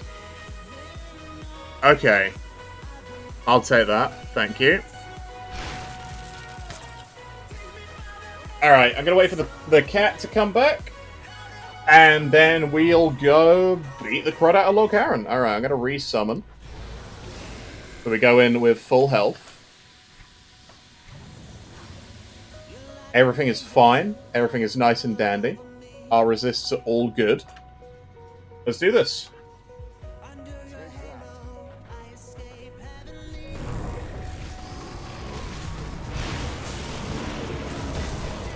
Get him. Get him. Full DPS time. Go.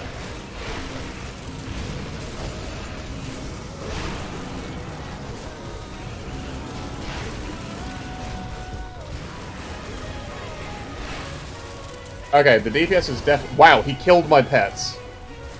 Oh crud. I feel like they're chaos. I need to check their resistances.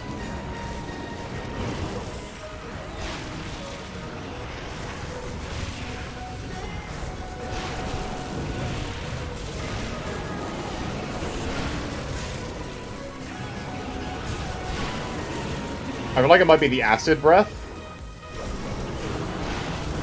I don't know if these guys have much in the way of acid res.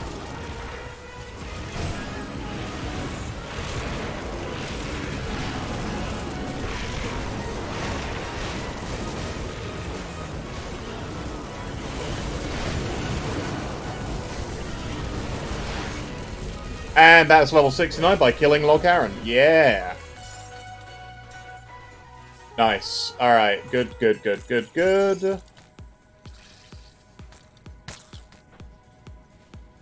Good stuff.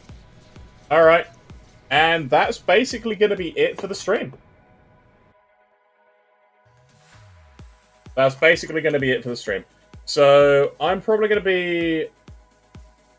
I may do another stream today. I may not. I know Walkin is on. I see... Yeah, Walkin and Sakura. Sakura's playing Ark. Wyatt is playing Last Epoch. I'm going to go probably raid Walkin. I'm going to hand this in first.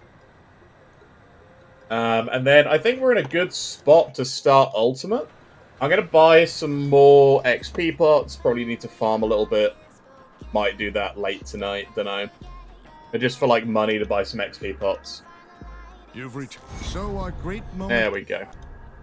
Oh, what did he give me? He gave me... Oh, he actually gave me the Rot Drinker crest. That's kind of huge. That's actually really good for us. Because that gives them a ton of, like, acid damage. But that's only really useful once we get the Scorpion Pummeler. That's a shame. Good, you're back. I struggle to admit. You see the Luminari of long... Alright. So yeah, thanks everybody for watching. I'm going to go raid Walking on Bodies. He's a great guy. I don't know if he's still playing his Inquisitor. But it was interesting to see anyway. I think for next time, we need to... Yeah, these guys have no poison acid res. So that's probably why Logharan was just killing him immediately. So I'll need to fix that. We need to fix a few things. But yeah, thanks you guys for being here. And I'll catch you guys at some point soon. Probably tomorrow. Maybe later. Depends on if you see me and I'm streaming some Death Must Die. Alright, where's Walkin gone?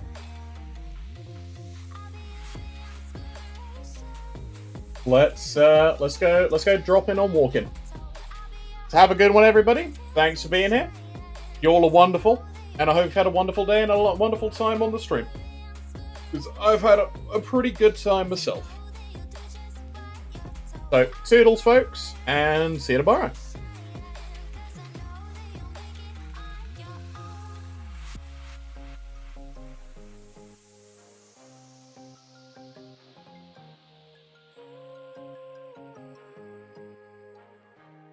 What's up, Mary? How's it going? Welcome, man.